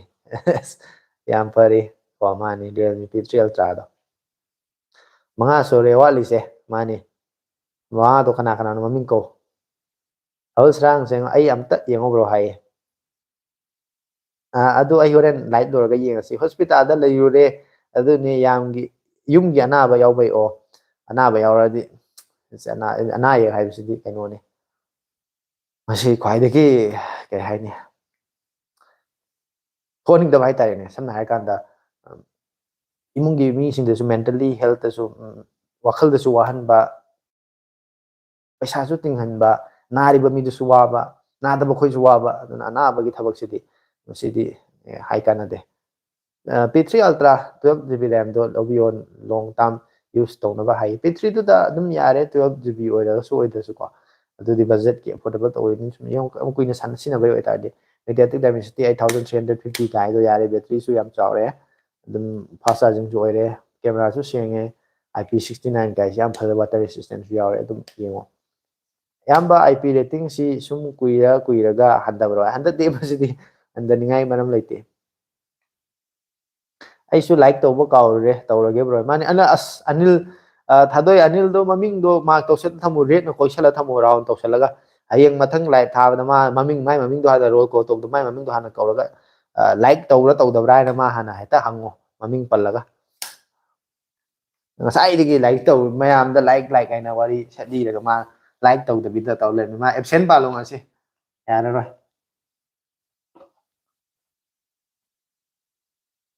ꯋꯥꯇꯔꯄ꯭ꯔꯨꯐꯀꯤ ꯁꯤꯜ ꯑꯃ ꯅꯞꯄꯦ ꯋꯥꯟꯁ ꯂꯩꯔꯨꯕꯗ ꯁꯤꯟꯕꯗ ꯕꯦꯁ ꯑꯗꯨ ꯊꯥꯖꯗꯦ ꯃꯅꯤꯄꯨꯔꯗꯗꯤ ꯀꯌꯥ ꯍꯥꯏ ꯍꯣꯏ ꯃꯅꯤꯄꯨꯔꯗ ꯁꯤꯟꯕꯒꯤꯗꯤ ꯑꯩꯈꯣꯏ ꯁꯥꯔꯚꯤꯁ ꯁꯦꯟꯇꯔꯒꯨꯝꯕꯗꯒꯗꯤ ꯌꯥꯔꯝꯒꯅꯦꯕꯀꯣ ꯑꯣꯊꯣꯔꯥꯏꯖ ꯑꯣꯏꯕ ꯃꯁꯥ ꯃꯁꯥꯒꯤ ꯃꯣꯏꯒꯤ ꯁ꯭ꯇꯣꯔꯁꯤꯡꯗꯒ ꯑꯗꯨꯒ ꯁꯤꯟꯈ꯭ꯔꯒꯗꯤ ꯃꯗꯨꯒꯤ ꯑꯩꯈꯣꯏꯒꯤ ꯃꯅꯨꯡꯗ ꯄ꯭ꯂꯥꯁꯇꯤꯛ ꯍꯥꯏꯇꯥꯔꯦ ꯔꯕꯔ ꯍꯥꯏꯇꯥꯔꯦ ꯑꯩꯈꯣꯏꯒꯤ ꯔꯥꯎꯟ ꯑꯃ ꯁꯤꯜꯂꯝ ꯌꯥꯎꯏ ꯑꯗꯨꯗꯨꯒ ꯐꯖꯅ ꯂꯧꯊꯣꯛ ꯐꯖꯅ ꯍꯥꯞꯆꯤꯜꯂꯒꯗꯤ ꯑꯗꯨꯝ ꯀꯩꯁꯨꯕꯨꯗꯤ ꯇꯧꯕ ꯄꯣꯠ ꯅꯠꯇꯦꯗ ꯇꯜꯂꯦ ꯅꯣꯏꯁꯤꯗꯤ ꯂꯥꯏꯛ ꯃꯁꯤꯡ ꯋꯥꯠꯂꯦ ꯍꯥꯏꯔꯒ ꯀꯃꯦꯟ ꯏ ꯂꯩꯔꯦ ꯍꯥꯏꯌꯦ ꯃꯥꯅꯤꯅꯦ ꯂꯥꯏꯛ ꯆꯥꯅ ꯅꯝꯁꯤꯜꯂꯒ ꯀꯃꯦꯟ ꯏꯔꯛꯑꯗꯤ ꯅꯨꯡꯉꯥꯏꯗꯧꯅꯤ ꯊꯥꯗꯣꯏꯅꯤ ꯍꯥꯏꯁꯦ ꯆꯨꯝꯃꯤ ꯕ꯭ꯔꯣ ꯃꯦꯗꯤꯌꯥꯇꯦꯛ ꯄ꯭ꯔꯣꯁꯦꯁꯔ ꯍꯟꯗꯛ ꯔꯤꯂꯤꯁ ꯇꯧꯔꯤꯅꯤ ꯍꯥꯏꯁꯦ ꯆꯨꯝꯕ꯭ꯔꯥ ꯍꯥꯏꯌꯦ ꯔꯤꯂꯤꯁꯇꯨꯗꯤ ꯑꯗꯨꯝ ꯆꯍꯤ ꯈꯨꯗꯤꯡꯒꯤꯀꯣ ꯁ꯭ꯅꯦꯞꯗ꯭ꯔꯦꯒꯟꯒꯤꯁꯨ ꯑꯗꯨꯝ ꯆꯍꯤꯒꯤ ꯑꯅꯧ ꯑꯅꯧꯕ ꯑꯗꯨꯝ ꯄ꯭ꯔꯣꯁꯦꯁꯔ ꯑꯗꯨꯝ ꯂꯣꯟꯆ ꯇꯧꯏ ꯑꯗꯨꯗꯤ ꯇꯧꯅꯤ ꯁꯣꯏꯗꯅ ꯑꯗꯨ ꯍꯥꯏꯕꯤꯅꯨꯕ꯭ꯔꯣ ꯍꯥꯏ ꯑꯅꯤꯜ ꯑꯗꯨ ꯑꯦꯕꯁꯦꯟ ꯄꯥꯜꯂꯔꯣꯏꯒꯦ ꯉꯁꯤꯒꯤ ꯑꯣꯏꯅꯗꯤ ꯅꯪ ꯑꯩꯈꯣꯏꯒꯤ ꯀꯩ ꯍꯥꯏꯅꯤ ꯂꯦꯠꯀꯤꯗ ꯂꯦꯠ ꯑꯣꯏꯕꯒꯤ ꯂꯤꯁꯇ ꯑꯉꯥꯡꯕꯅ ꯃꯥꯔꯛ ꯇꯧꯔ ꯊꯝꯃꯅꯤ ꯑꯗꯣ ꯍꯌꯦꯡ ꯍꯦꯛ ꯂꯥꯛꯄꯒ ꯔꯣꯜ ꯀꯣꯜ ꯇꯧꯕꯗ ꯂꯥꯏꯛ ꯇꯧꯔꯝꯗ꯭ꯔꯗꯤ ꯅꯪ ꯑꯦꯕꯁꯦꯟ ꯄꯥꯜꯂꯒꯦ ꯍꯌꯦꯡꯗꯤ ꯅꯩꯔꯦ ꯕ꯭ꯔꯣ ꯍꯥꯏꯔꯤ ꯐꯦꯂꯣ ꯈꯥꯟꯅ ꯀꯩꯗꯅꯣ ꯅꯩꯔꯤꯁꯤ ꯒ꯭ꯌꯥꯟ ꯇꯥꯍꯧꯗ꯭ꯔꯦ ꯑꯩꯗꯤ ꯀꯩꯝ ꯅꯩꯈꯤꯗꯕꯅꯤꯀꯣ ꯑꯟꯗꯔ 25,000 ꯁ꯭ꯃꯥꯔꯠ ꯋꯥꯠꯆ ꯑꯝꯇ ꯍꯥꯏꯕꯤꯔꯛꯑꯣ ꯍꯥꯏꯌꯦ ꯔꯃꯦꯁ ꯈꯦꯇ꯭ꯔꯤꯅ 2,500 ꯁ꯭ꯃꯥꯔꯠ ꯋꯥꯠꯆ ꯍꯥꯏꯁꯦ ꯑꯩ ꯍꯧꯖꯤꯛꯀꯤ ꯑꯣꯏꯅꯗꯤ ꯃꯃꯤꯡ ꯑꯝꯇ ꯍꯥꯏꯕ ꯉꯝꯃꯔꯣꯏ ꯃꯔꯝꯗꯤ ꯑꯩ ꯁ꯭ꯃꯥꯔꯠ ꯋꯥꯠꯆꯀꯤ ꯃꯇꯥꯡꯁꯦ ꯈꯔꯅꯤꯒꯤ ꯃꯃꯥꯡꯗ ꯌꯦꯡꯈꯤꯕ ꯅꯠꯇꯅ ꯍꯟꯗꯛ ꯔꯤꯁꯦꯟꯠꯂꯤ ꯌꯦꯡꯈꯤꯗꯦꯕꯀꯣ ꯑꯗꯨꯅ ꯑꯩ ꯍꯧꯖꯤꯛꯇꯤ ꯑꯃ ꯍꯦꯛꯇ ꯍꯥꯏꯖꯟꯕꯗꯣ ꯑꯩ ꯌꯦꯡꯅꯤꯡꯗꯦ ꯑꯗꯨꯕꯨ ꯁ꯭ꯃꯥꯔꯠ ꯋꯥꯠꯆꯁꯦ ꯂꯩꯒꯦ ꯍꯥꯏꯇꯥꯔꯒꯗꯤ 2,500 ꯁ꯭ꯋꯥꯏꯐꯥꯎꯒꯤ ꯔꯦꯟꯖꯁꯤ ꯌꯧꯔꯒꯗꯤ ꯑꯦꯠꯂꯤꯁ ꯃꯥꯒꯤ ꯁ꯭ꯃꯥꯔꯠ ꯋꯥꯠꯆꯀꯤ ꯗꯤꯖꯥꯏꯟꯗꯨꯗꯤ ꯑꯩꯈꯣꯏꯒꯤ ꯔꯦꯛꯇꯦꯡꯒꯜ ꯑꯣꯏꯕ ꯁꯔꯀꯜ ꯑꯣꯏꯕꯗꯤ ꯃꯌꯥꯝꯒꯤ ꯑꯄꯥꯝꯕꯗ ꯂꯩꯔꯦꯀꯣ ꯃꯥꯒꯤ ꯗꯤꯖꯥꯏꯟꯗꯨꯗꯤ ꯀꯝꯄꯅꯤꯁꯨ ꯕꯣꯠꯄꯨ ꯑꯣꯏꯔꯁꯨ ꯕꯣꯇ꯭ꯔꯣꯅꯤꯛꯁꯄꯨ ꯑꯣꯏꯔꯁꯨ ꯑꯗꯩꯗꯤ ꯂꯩꯗꯅ Huawei-ꯒꯤ Amazfit-ꯄꯨ ꯂꯩꯔꯁꯨ ꯑꯗꯨꯝꯕ ꯃꯌꯥꯝ ꯑꯦꯅꯤ ꯕ꯭ꯔꯥꯟ ꯑꯣꯏꯇꯥꯔꯒꯁꯨ at least ꯇꯉꯥꯏ ꯐꯗꯕꯗ ꯁꯨꯄꯔ ꯑꯦꯃꯣꯂꯦꯗ ꯑꯣꯏꯕ ꯗꯤꯁꯄ꯭ꯂꯦ ꯑꯣꯏꯅ ꯈꯟꯕꯤꯌꯨ, ꯑꯗꯨꯅ ꯈ꯭ꯋꯥꯏꯗꯒꯤ ꯐꯅꯤ꯫ ꯑꯅꯧꯕ ꯄ꯭ꯔꯣꯁꯦꯁꯔ ꯑꯃ ꯍꯥꯏꯌꯦ, ꯑꯅꯧꯕ ꯄ꯭ꯔꯣꯁꯦꯁꯔ ꯑꯃ ꯁꯣꯏꯗꯅ ꯂꯣꯟꯆ ꯇꯧꯔꯛꯀꯅꯤ ꯍꯥꯏꯁꯦ ꯀꯔꯝꯕ ꯃꯣꯗꯦꯜ ꯑꯣꯏꯗꯣꯏꯅꯣ? ꯃꯥꯏꯁꯦ 8000 ꯁꯤꯔꯤꯁꯇꯔ 9000 ꯁꯤꯔꯤꯁꯇꯔ ꯑꯗꯨꯗꯤ ꯆꯞ ꯆꯥꯕ ꯈꯪꯗ꯭ꯔꯦ꯫ ꯔꯥꯍꯨꯜ ꯁꯔꯥꯡꯆꯦꯝꯅ ꯑꯩꯗꯤ ꯂꯥꯏꯛ ꯅꯝꯃꯨꯒꯕꯗꯣ ꯈꯨꯄꯤ ꯅꯥꯏ ꯃꯥꯅ ꯇꯤꯛ ꯂꯥꯎ ꯈꯤꯇ ꯅꯝꯁꯤꯟꯕꯖꯥꯠꯅꯦ ꯈꯨꯕꯤ ꯅꯥꯏ ꯍꯥꯏꯁꯦ ꯃꯥꯅꯦ꯫ ꯍꯣꯏ ꯌꯥꯏ ꯕ꯭ꯔꯣ ꯈꯔ ꯌꯥꯏ ꯈꯔ ꯊꯦꯡꯉꯦ ꯃꯥꯅꯤ, ꯈꯔ ꯊꯦꯡꯕ ꯅꯠꯇꯦ ꯌꯥꯝ ꯊꯦꯡꯉꯕꯅꯤꯀꯣ ꯀꯥꯏ ꯃꯤꯅꯤꯠ 40 ꯂꯩꯔ ꯅꯤꯡꯁꯤꯡꯉꯛꯑꯦ ꯍꯥꯏꯁꯤꯕꯨ ꯅꯪꯁꯨ ꯑꯁ ꯌꯥꯗ꯭ꯔꯦ ꯈꯔꯗ ꯅꯠꯇꯦ ꯌꯥꯝ ꯊꯦꯡꯉꯦ꯫ ꯁꯣꯌꯦꯜꯅ ꯍꯟꯗꯛꯀꯤ ꯂꯥꯏꯚꯁꯦ ꯌꯥꯎꯕ ꯅꯪꯗ꯭ꯔꯦ, ꯊꯕꯛ ꯈꯪꯆꯤꯟꯗꯅ ꯋꯥꯔꯦ, ꯑꯗꯨꯅ ꯉꯟꯇꯥ ꯇꯨꯝꯃꯦ꯫ ꯑꯁ ꯁꯣꯌꯦꯜ ꯑꯗꯨ ꯇꯨꯝꯕ ꯌꯥꯔꯤꯗꯣ ꯈ꯭ꯋꯥꯏ ꯐꯔꯕꯅꯦ, ꯇꯨꯝꯕ ꯌꯥꯗꯕꯁꯤꯅꯤ ꯑꯋꯥꯕ꯫ ꯇꯨꯝꯕ ꯌꯥꯗꯕꯁꯦ ꯑꯩꯁꯨ ꯇꯧꯋꯦꯕꯀꯣ, ꯑꯗꯩ ꯑꯍꯜ ꯂꯃꯟꯁꯤꯡꯅꯒ ꯐꯃꯨꯡꯗ ꯀꯨꯏꯅ ꯂꯩꯔ ꯇꯨꯝꯕ ꯌꯥꯗꯕꯗꯣ ꯍꯟꯗꯛ ꯈꯪꯉꯦ ꯍꯥꯏꯇꯥꯔꯦ꯫ ꯑꯁ ꯃꯣꯏ ꯐꯅꯌꯥꯝ ꯋꯥꯔꯝꯒꯅꯤꯕ ꯑꯗꯣ ꯅꯪꯗꯤ ꯐꯃꯨꯡ ꯇꯥꯕꯒ ꯄꯣꯞ ꯄꯣꯞ ꯇꯥꯔ ꯇꯨꯝꯕ ꯑꯣꯏꯇꯥꯔꯗꯤ ꯑꯗꯨꯃꯨꯛ ꯐꯕ ꯂꯩꯇ꯭ꯔꯕꯅꯤ ꯁꯪꯁꯥꯔꯗ, ꯂꯩꯅꯥ ꯑꯝꯇ ꯂꯩꯇ꯭ꯔꯕꯅꯤ ꯃꯗꯣ꯫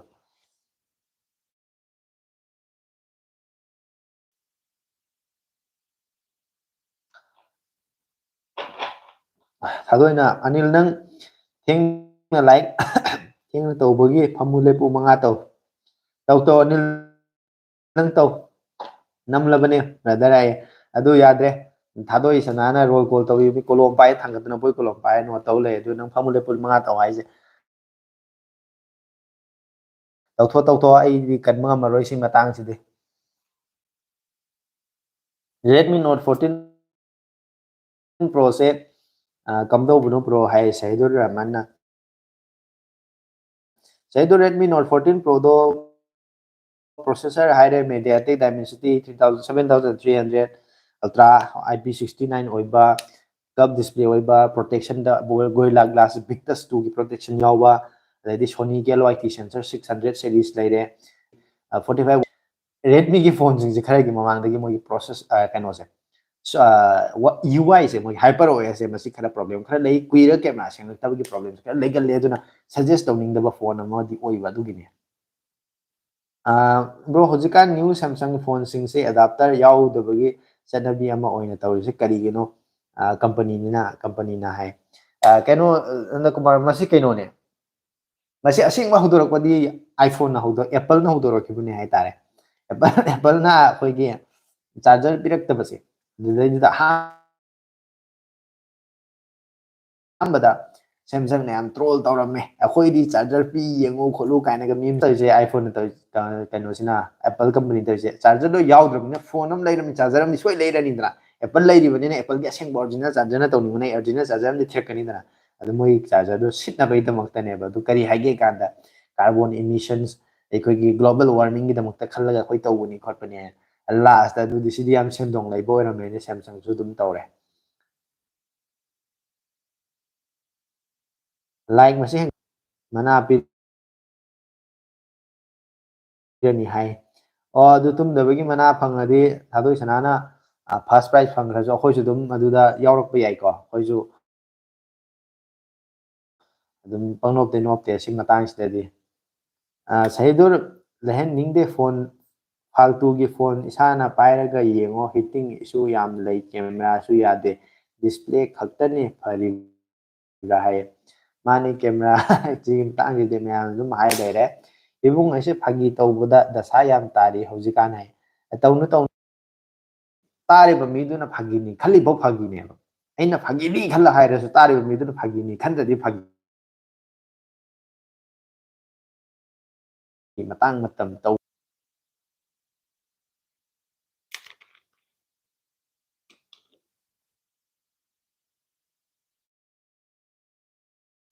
ꯀꯃꯦꯟ ꯂꯥꯛꯇ꯭ꯔꯤꯉꯩꯁꯦ ꯏꯁꯤꯡ ꯑꯝꯇ ꯊꯛꯎꯒꯦꯀꯣ꯫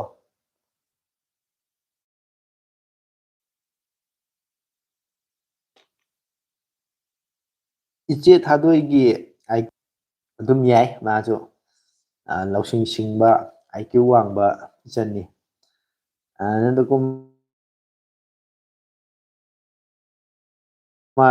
ꯃꯥꯔꯀꯦꯇꯤꯡ ꯄ꯭ꯂꯁ ꯐꯣꯟ ꯕꯣꯛꯁꯇꯣ ꯂꯨꯝꯕꯗꯒꯤ ꯍꯥꯏꯅꯩ ꯀꯝꯄꯅꯤꯁꯤꯡꯅ ꯍꯥꯏ ꯑꯗꯨꯁꯨ ꯑꯣꯏꯅꯤ꯫ ꯍꯥꯏꯁꯤꯕꯨ ꯀ꯭ꯂꯥꯁꯀꯤ ꯐꯥꯔꯁ ꯄꯤꯔꯤꯌꯠꯀꯤ ꯇꯥꯏꯞꯇ ꯃꯥꯅꯤ ꯔꯣꯜ ꯀꯣꯜ ꯇꯧꯔꯤꯕꯅꯤꯅ ꯀꯃꯥꯏꯅ ꯅꯪ ꯒ꯭ꯌꯥꯟ ꯇꯥꯔꯣꯏ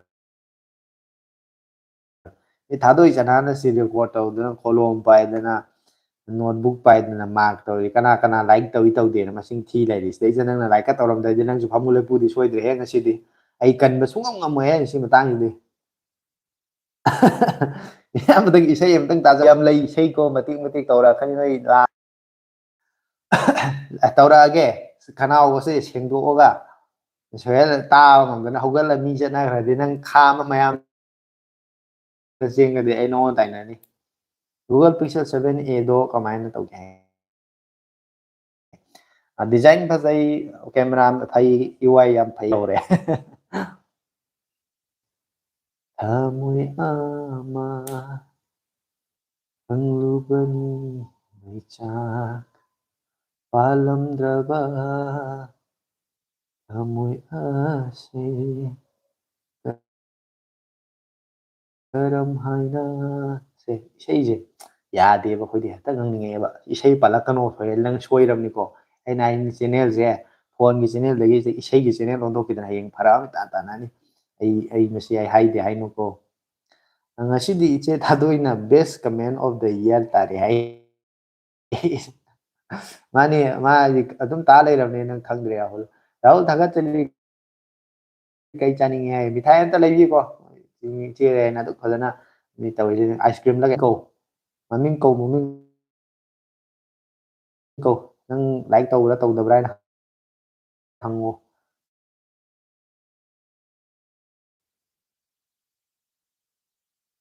ꯂꯩꯗꯤ ꯂꯩꯔꯨꯔꯅꯨ ꯂꯩꯔꯦ ꯇꯦꯟꯁꯔ ꯄ꯭ꯔꯣꯁꯦꯁꯔꯗꯣ ꯀꯌꯥ ꯀꯩꯗꯧꯗꯦ ꯍꯥꯏ ꯃꯥꯅꯤ ꯀꯌꯥ ꯀꯩꯗꯧꯗꯦ ꯍꯥꯏꯁꯨ ꯋꯥꯔꯤ ꯂꯣꯏꯔꯕꯅꯤ ꯑꯅꯤꯜꯅ ꯑꯃꯨꯛ ꯍꯥꯏꯔꯤ ꯏꯁ ꯇꯨꯝꯂꯝꯗꯥꯏꯁꯤꯗ ꯉꯝꯃꯔꯣꯏ ꯑꯩ ꯇꯔꯞꯇ ꯐꯨꯠꯕꯣꯜ ꯁꯥꯟꯅꯔꯨꯕꯒꯤ ꯂꯦꯡꯕ ꯉꯝꯗ꯭ꯔꯤ ꯀꯣꯟꯅ ꯇꯧꯖꯔꯒꯦ ꯊꯥꯗꯣꯏꯁꯅꯥ ꯁꯤꯁꯇꯔ ꯃꯥꯅꯤ ꯃꯤ ꯐꯃꯨ ꯂꯦꯞꯄꯨ ꯇꯧꯍꯜꯂꯨꯔꯅꯨ ꯁꯥꯟꯅꯔꯨꯕꯒꯤ ꯋꯥ ꯉꯝꯗ꯭ꯔꯦ ꯍꯥꯏ ꯒꯨꯒꯜ ꯐꯣꯟꯁꯦ ꯁꯦꯝꯁꯪꯒ ꯀꯝꯄꯤꯌꯔ ꯇꯧꯕꯗ ꯅꯣꯞꯀꯗꯕ꯭ꯔꯣ ꯍꯥꯏ ꯀꯝꯄꯅꯤ ꯑꯣꯏꯅ ꯌꯦꯡꯅꯕꯒꯤ ꯃꯇꯥꯡꯗ ꯇꯣꯛꯑꯁꯦ ꯑꯗꯨꯒ ꯐꯣꯟꯒꯤ ꯃꯇꯥꯡ ꯌꯦꯡꯉꯗꯤ ꯇꯦꯟꯁꯔ ꯆꯤꯞꯁꯦꯠ ꯑꯣꯏꯕꯗꯨꯅ ꯒꯨꯒꯜꯒꯤ ꯐꯣꯟꯁꯤꯡꯁꯦ ꯈꯔꯗꯤ ꯌꯥꯝ ꯄ꯭ꯔꯣꯁꯦꯁꯔꯒꯤ ꯃꯇꯥꯡꯗ ꯌꯥꯝ ꯋꯤꯛ ꯑꯣꯏꯔꯦ ꯁꯨꯃꯥꯏꯅ ꯍꯥꯏꯔꯒꯦ ꯄꯔꯁꯣꯅꯦꯜ ꯍꯥꯏꯅ iPad Air M3ꯁꯦ ꯃꯃꯟꯒ ꯆꯥꯟꯅꯒꯗ꯭ꯔꯥ ꯅꯠꯇ꯭ꯔꯒꯅ ꯑꯇꯩ ꯑꯇꯣꯞꯄ ꯕ꯭ꯔꯥꯟꯒꯤ ꯇꯦꯕ꯭ꯂꯦꯠꯅ ꯐꯒꯗ꯭ꯔꯥ ꯍꯥꯏ iPad Air M3 ꯂꯨꯄꯥ 82,000 ꯂꯩꯕꯗꯨꯔꯥ ꯅꯠꯇꯦ ꯑꯩꯗꯤ ꯅꯤꯡꯁꯤꯡꯕ ꯉꯝꯗ꯭ꯔꯤꯅꯦ ꯑꯇꯣꯞꯄ ꯕ꯭ꯔꯥꯟꯒꯤꯁꯨ ꯑꯐꯕ 24,000 ꯑꯐ ꯑꯐꯕ ꯌꯥꯝ ꯂꯩꯕꯅꯦ ꯑꯇꯣꯞꯄ ꯁꯨꯝ ꯈꯔ ꯀꯝꯄꯤꯌꯔ ꯇꯧꯔꯒ ꯑꯗꯨꯝ ꯃꯃꯤꯡ ꯑꯃꯅꯤ ꯄꯟꯕꯤꯔꯛꯑꯣ ꯃꯃꯜꯅ ꯁꯨꯛꯄꯤꯑꯅ ꯑꯗꯨ ꯑꯣꯏꯇꯥꯔꯗꯤ ꯈꯪꯗꯣꯛꯄ ꯉꯝꯗꯧ ꯃꯥꯜꯂꯤ ꯄꯥꯜꯂꯨꯕꯅ ꯊꯃꯣꯏ ꯑꯃ ꯈꯪꯂꯨꯕꯅꯤ ꯅꯨꯡꯁꯤꯕ ꯄꯥꯜꯂꯝꯗ꯭ꯔꯕ ꯊꯃꯣꯏ ꯑꯁꯦ ꯀꯔꯝ ꯍꯥꯏꯅ ꯅꯨꯡꯁꯤꯔꯨꯅꯤ ꯆꯠꯅꯤꯡꯕ ꯑꯩꯁꯨ ꯀꯥꯏ ꯃꯥꯅꯤꯅꯦ ꯐꯖꯕ ꯏꯁꯩꯅꯤꯅꯦ ꯀꯩꯅꯣꯅꯦ ꯃꯁꯤ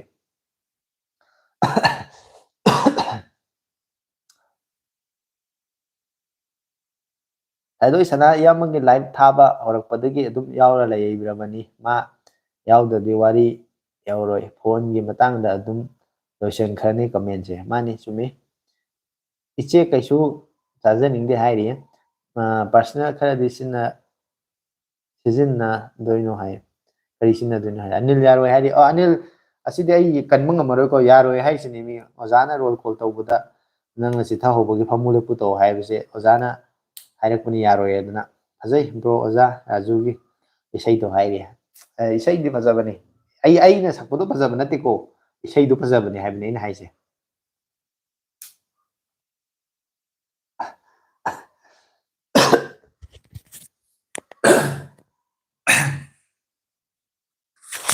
ꯑꯣꯖꯥ ꯑꯩꯈꯣꯏꯒꯤ ꯇꯞꯇꯥꯒꯤ ꯑꯃꯁꯨ ꯂꯩꯔꯦ ꯏꯁꯩ ꯐꯖꯕ ꯑꯃ ꯅꯨꯡꯁꯤꯕ ꯈꯪꯂꯝꯗ꯭ꯔꯒꯕꯨ ꯀꯥꯏꯅꯕꯗ ꯄꯤꯔꯥꯡ ꯇꯥꯔꯨꯗꯔꯥ ꯊꯃꯣꯏ ꯄꯥꯜꯂꯝꯗ꯭ꯔꯒꯕꯨ ꯀꯔꯤꯒꯤ ꯃꯩꯆꯥꯛ ꯈꯥꯡꯂꯨꯈꯤꯅꯤ ꯅꯨꯡꯁꯤꯅꯔꯤꯉꯩꯗ ꯁꯛꯈꯤꯕ ꯋꯥꯁꯛ ꯎꯅꯗ꯭ꯔꯗꯨꯗ ꯀꯥꯎꯈ꯭ꯔ ꯃꯥꯜꯂꯦ ꯃꯥꯗꯤ ꯂꯥꯏꯕꯛꯇ ꯇꯝꯂꯝꯂꯕꯅꯤ ꯇꯥꯏꯁꯤꯟꯅꯩ ꯅꯣꯡꯗꯝꯕ ꯃꯉꯣꯟꯗ ꯅꯣꯡꯁꯨ ꯅꯨꯡꯁꯤꯠꯁꯨ ꯀꯜꯂꯤ ꯀꯨꯞꯂꯝꯕ ꯎꯅꯥꯁꯨ ꯄꯥꯏꯈꯤ ꯅꯂꯝꯕ ꯂꯩꯇꯨꯝꯁꯨ ꯇꯨꯝꯈꯤ ꯐꯖꯗ꯭ꯔꯣ ꯑꯗꯨ ꯏꯁꯩꯗꯣ ꯅꯩꯕꯅꯤ ꯑꯩꯅ ꯁꯛꯄꯁꯨ ꯅꯠꯇꯦꯀꯣ ꯏꯁꯩ ꯃꯌꯦꯛꯇꯨꯅꯤ ꯍꯥꯏꯁꯦ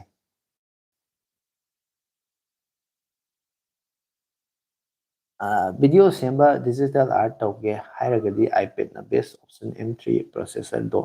ꯕꯦꯁꯅꯤ ꯍꯥꯏ ꯑꯗꯨꯅꯦ ꯏꯗꯤꯇꯤꯡꯒꯨꯝꯕ ꯇꯧꯕ ꯈꯣꯠꯄꯒꯤꯗꯤ ꯅꯨꯡꯉꯥꯏ ꯃꯃꯜꯗꯨꯒ ꯑꯩꯅ ꯃꯥ ꯍꯪꯉꯛꯏꯗꯣ ꯉꯁꯥꯏꯒꯤ ꯃꯃꯜꯗꯨꯒ ꯆꯥꯟꯅꯕ ꯑꯣꯏꯒꯗꯧꯔꯤꯔꯥ ꯑꯇꯣꯞꯄ ꯕ꯭ꯔꯥꯟ ꯌꯦꯡꯕꯅ ꯐꯒꯗ꯭ꯔꯥ ꯍꯥꯏꯅ ꯍꯪꯉꯛꯄꯗꯨꯗ ꯑꯗꯨꯒꯤ ꯄꯥꯎꯈꯨꯝꯗ ꯆꯞ ꯆꯥꯅ ꯄꯥꯎꯈꯨꯝ ꯄꯤꯕꯗꯣ ꯑꯩꯅ ꯉꯝꯗꯕ ꯑꯐꯕ ꯀꯩꯅꯣꯗꯤ ꯑꯥꯏꯄꯦꯗꯇꯨꯗꯤ ꯐꯩꯌꯦ ꯐꯕꯒꯤꯗꯤ ꯃꯨꯟꯗꯥ ꯌꯥꯝ ꯅꯨꯡꯉꯥꯏꯕ ꯃꯥꯜꯂꯤ ꯁꯤꯁꯇꯔ ꯊꯥꯗꯣꯏꯁꯦ ꯀꯦꯔꯒ ꯇꯨꯝꯗꯣꯏꯔꯥ ꯊꯣꯡꯅꯥꯎꯗ ꯍꯥꯡꯂꯣꯏꯗ ꯌꯥꯝ ꯐꯖꯕ ꯋꯥꯍꯪꯅꯤꯅꯦ ꯃꯁꯤ ꯄꯥꯎꯈꯨꯝ ꯄꯤꯕ ꯉꯝꯃꯔꯣꯏꯗꯕ ꯉꯥꯎꯔ ꯂꯩꯗ꯭ꯔꯕꯅꯦ ꯌꯥꯔꯣꯏ ꯑꯣꯖꯥ ꯊꯥꯗꯣꯏ ꯑꯩ ꯇꯨꯝꯖꯍꯧꯔꯒꯦ ꯍꯥꯏꯔꯤ ꯁꯣꯍꯦꯜ ꯍꯥꯏꯅ ꯀꯟꯅ ꯀꯧꯔꯤꯀꯣ ꯁꯣꯍꯦꯜꯅ ꯈꯨꯝꯃꯛꯇꯗꯤ ꯐꯔꯛ ꯇꯥꯅꯤꯍꯦ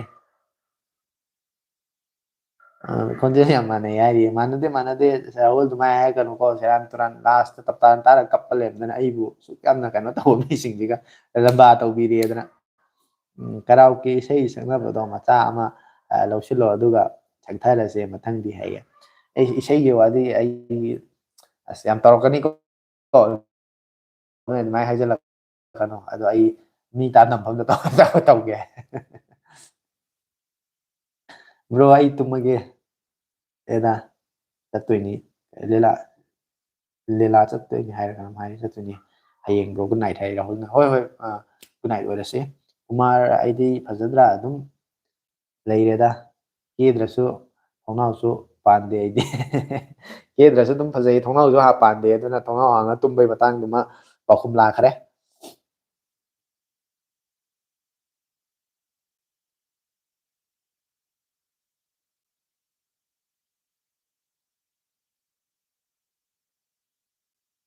ꯉꯥꯏꯔꯨꯅꯨ ꯆꯨꯔꯛꯄ ꯃꯥꯅ ꯈꯥꯡꯉꯨ ꯃꯩꯁꯥꯗꯨ ꯅꯪ ꯉꯥꯏꯌꯨ ꯏꯉꯥꯒꯤ ꯅꯣꯡ ꯆꯤꯡꯖꯥꯎ ꯈꯣꯡꯅ ꯇꯥꯛꯂꯤꯕ ꯂꯥꯃꯩꯒꯤ ꯃꯩ ꯃꯨꯠꯂꯕ ꯏꯪꯍꯧꯏ ꯑꯍꯤꯡ ꯂꯤꯛꯂꯥꯅ ꯐꯖꯕ ꯏꯁꯩꯅꯤꯅ ꯃꯌꯦꯛꯇꯣ ꯌꯥꯝꯅ ꯅꯨꯡꯁꯤꯕ ꯍꯥꯏꯇꯥꯔꯦ ꯑꯗꯨꯒꯨꯝꯕ ꯏꯁꯩ ꯈꯔ ꯑꯩꯅ ꯁ꯭ꯇꯦꯇꯁꯇꯒ ꯈꯔ ꯊꯝꯕꯅꯤꯅ ꯃꯌꯥꯝꯁꯤꯅ ꯑꯩꯕꯨ ꯅꯣꯛꯅꯕꯤꯔꯦ ꯂꯛꯅꯕꯤꯔꯦ ꯑꯩ ꯏꯀꯥꯏꯁꯜꯂꯦꯗ ꯇꯜꯂꯦ ꯁ꯭ꯇꯗꯤꯒꯤ ꯑꯣꯏꯅ ꯂꯣꯡ ꯇꯥꯔꯝ ꯑꯣꯏꯅ ꯁꯨ ꯁꯖꯦꯁ ꯅꯕꯅꯤ ꯍꯥꯏꯌꯦ ꯕ꯭ꯔꯣ ꯑꯩꯒꯤ ꯒꯤꯇꯔ ꯂꯩ ꯈꯣꯡꯁꯤ ꯕ꯭ꯔꯣ ꯑꯗꯨꯒ ꯏꯁꯩꯗꯣ ꯍꯥꯏ ꯃꯥꯅꯤꯅꯦ ꯏꯁꯩꯗꯣ ꯒꯤꯇꯥꯔꯒꯗꯣ ꯈꯣꯡꯉꯒ ꯅꯥꯀꯟꯗꯒ ꯁꯛꯑꯗꯤ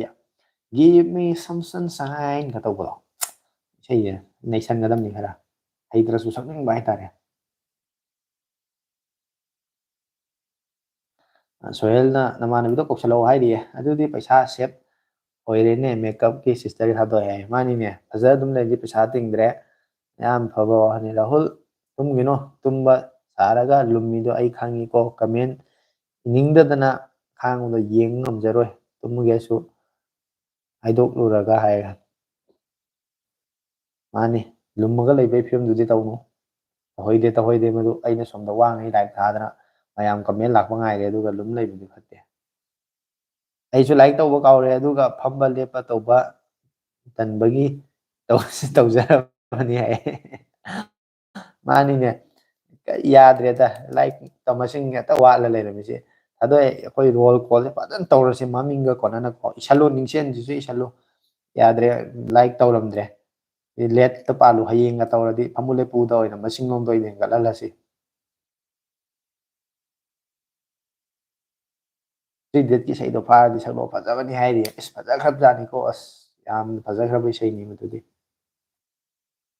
Give me some sunshine, give me some rain, give me another chance, I wanna grow up once again. ꯑꯔꯊꯗꯣ ꯌꯦꯡꯉꯨꯅ ꯕ꯭ꯔꯣ ꯏꯚꯤꯛꯁꯟ ꯌꯧꯔꯛꯇ꯭ꯔꯤꯕꯣ ꯅꯣꯏꯔꯣꯝꯗꯒꯤꯗꯤ ꯍꯥꯏ ꯑꯩꯈꯣꯏꯔꯣꯝꯗꯗꯤ ꯏꯚꯤꯛꯁꯟ ꯇꯧꯗ ꯑꯩꯈꯣꯏ ꯇꯧꯔꯛꯑꯁꯨ ꯑꯩꯈꯣꯏ ꯁꯣꯛꯑꯔꯣꯏ ꯍꯥꯏꯇꯥꯔꯦ ꯑꯩꯈꯣꯏꯒꯤ ꯂꯝꯕꯤꯁꯤꯗꯤ ꯑꯩꯈꯣꯏꯗꯤ ꯂꯝꯕꯤꯁꯤꯗꯒꯤꯀꯣ ꯂꯝꯕꯤꯒꯤ ꯃꯌꯥꯏ ꯅꯠꯇꯕ ꯃꯇꯥꯏ ꯍꯥꯏꯇꯥꯔꯦ ꯂꯝꯕꯤꯒꯤ ꯃꯇꯥꯏꯁꯤꯗꯒꯤ ꯐꯤꯠꯁꯦ ꯀꯨꯟꯃꯨꯛꯀꯤ ꯃꯌꯥꯁꯦ ꯑꯩꯈꯣꯏ ꯊꯥꯗꯣꯛꯑ ꯊꯝꯃꯝꯃꯦꯕ ꯑꯩꯈꯣꯏꯒꯤ ꯌꯨꯝꯒꯤ ꯃꯃꯥꯡꯁꯤꯗ ꯑꯗꯨ ꯑꯣꯏꯒꯦ ꯁꯨꯃꯥꯏꯅ ꯊꯥꯗꯣꯛ ꯊꯝꯃꯦ ꯑꯗꯨꯅ ꯂꯝꯕꯤꯁꯦ ꯗꯕꯜ ꯂꯦꯟ ꯊ꯭ꯔꯤ ꯂꯦꯟ ꯐꯣꯔ ꯂꯦꯟꯒ ꯇꯧꯔꯁꯨ ꯑꯩꯈꯣꯏ ꯌꯨꯝ ꯁꯨꯡꯁꯣꯛ ꯁꯣꯛꯑꯔꯣꯏ ꯑꯩꯈꯣꯏꯗꯤ ꯑꯗꯨꯒꯤ ꯃꯇꯥꯡꯗ ꯑꯋꯥꯕ ꯂꯩꯇ꯭ꯔꯦ ꯁꯣꯍꯦꯜꯅ ꯒꯨꯂꯤ ꯐꯪꯗꯕꯒꯤ ꯃꯤꯃꯥꯡꯗ ꯄꯨꯊꯣꯔꯛꯄ ꯌꯥꯗꯔꯤ ꯍꯥꯏꯔꯤ ꯑꯣ ꯒꯨꯂꯤ ꯆꯥꯗꯕꯩꯀꯣ ꯃꯥ ꯈꯤꯇꯪ ꯃꯌꯥꯝ ꯃꯥꯡ ꯄꯨꯊꯣꯛꯄ ꯌꯥꯗꯦ ꯋꯥꯔꯧꯕꯤꯅꯨ ꯋꯥꯁꯤꯅ ꯑꯇꯩ ꯍꯦꯚꯤ ꯁ꯭ꯇꯞ ꯇꯧꯔꯣꯏꯗꯕ ꯑꯣꯏꯔꯒꯗꯤ ꯑꯦꯟꯗ꯭ꯔꯣꯏꯗꯇ ꯇꯧꯔꯣ ꯕꯠ ꯆꯤꯞ ꯑꯣꯏꯕ ꯇꯦꯕ꯭ꯂꯦꯠꯁꯦ ꯈꯔ ꯅꯨꯡꯉꯥꯏꯕꯗꯤ ꯋꯥꯠꯄꯅꯦ ꯁꯥꯎꯃꯤꯒꯤ ꯌꯦꯡꯕꯤꯌꯨ ꯍꯥꯏ ꯃꯥꯅꯤ ꯁꯥꯎꯃꯤꯒꯤꯁꯨ ꯂꯩꯕꯅꯤ ꯁ꯭ꯅꯦꯞꯗ꯭ꯔꯦꯒꯟ 870ꯔ ꯀꯩꯅꯣꯝ ꯌꯥꯎꯕꯗꯣ ꯑꯗꯨꯗꯨꯁꯨ ꯂꯨꯄꯥ 20,000 ꯑꯗꯨꯋꯥꯏꯗ ꯑꯗꯨꯝ ꯌꯥꯕꯅꯤ ꯃꯥꯁꯨ ꯀꯨꯃꯥꯔ ꯑꯣꯏꯔꯦ ꯍꯥꯏꯔꯤ ꯊꯥꯒꯣꯏ ꯁꯅꯥꯅ ꯁꯦꯝꯁꯪ ꯇꯦꯕ A9 Plus or Redmi Pad Pro ꯀꯅꯥꯅ ꯐꯗꯣꯏꯅꯣ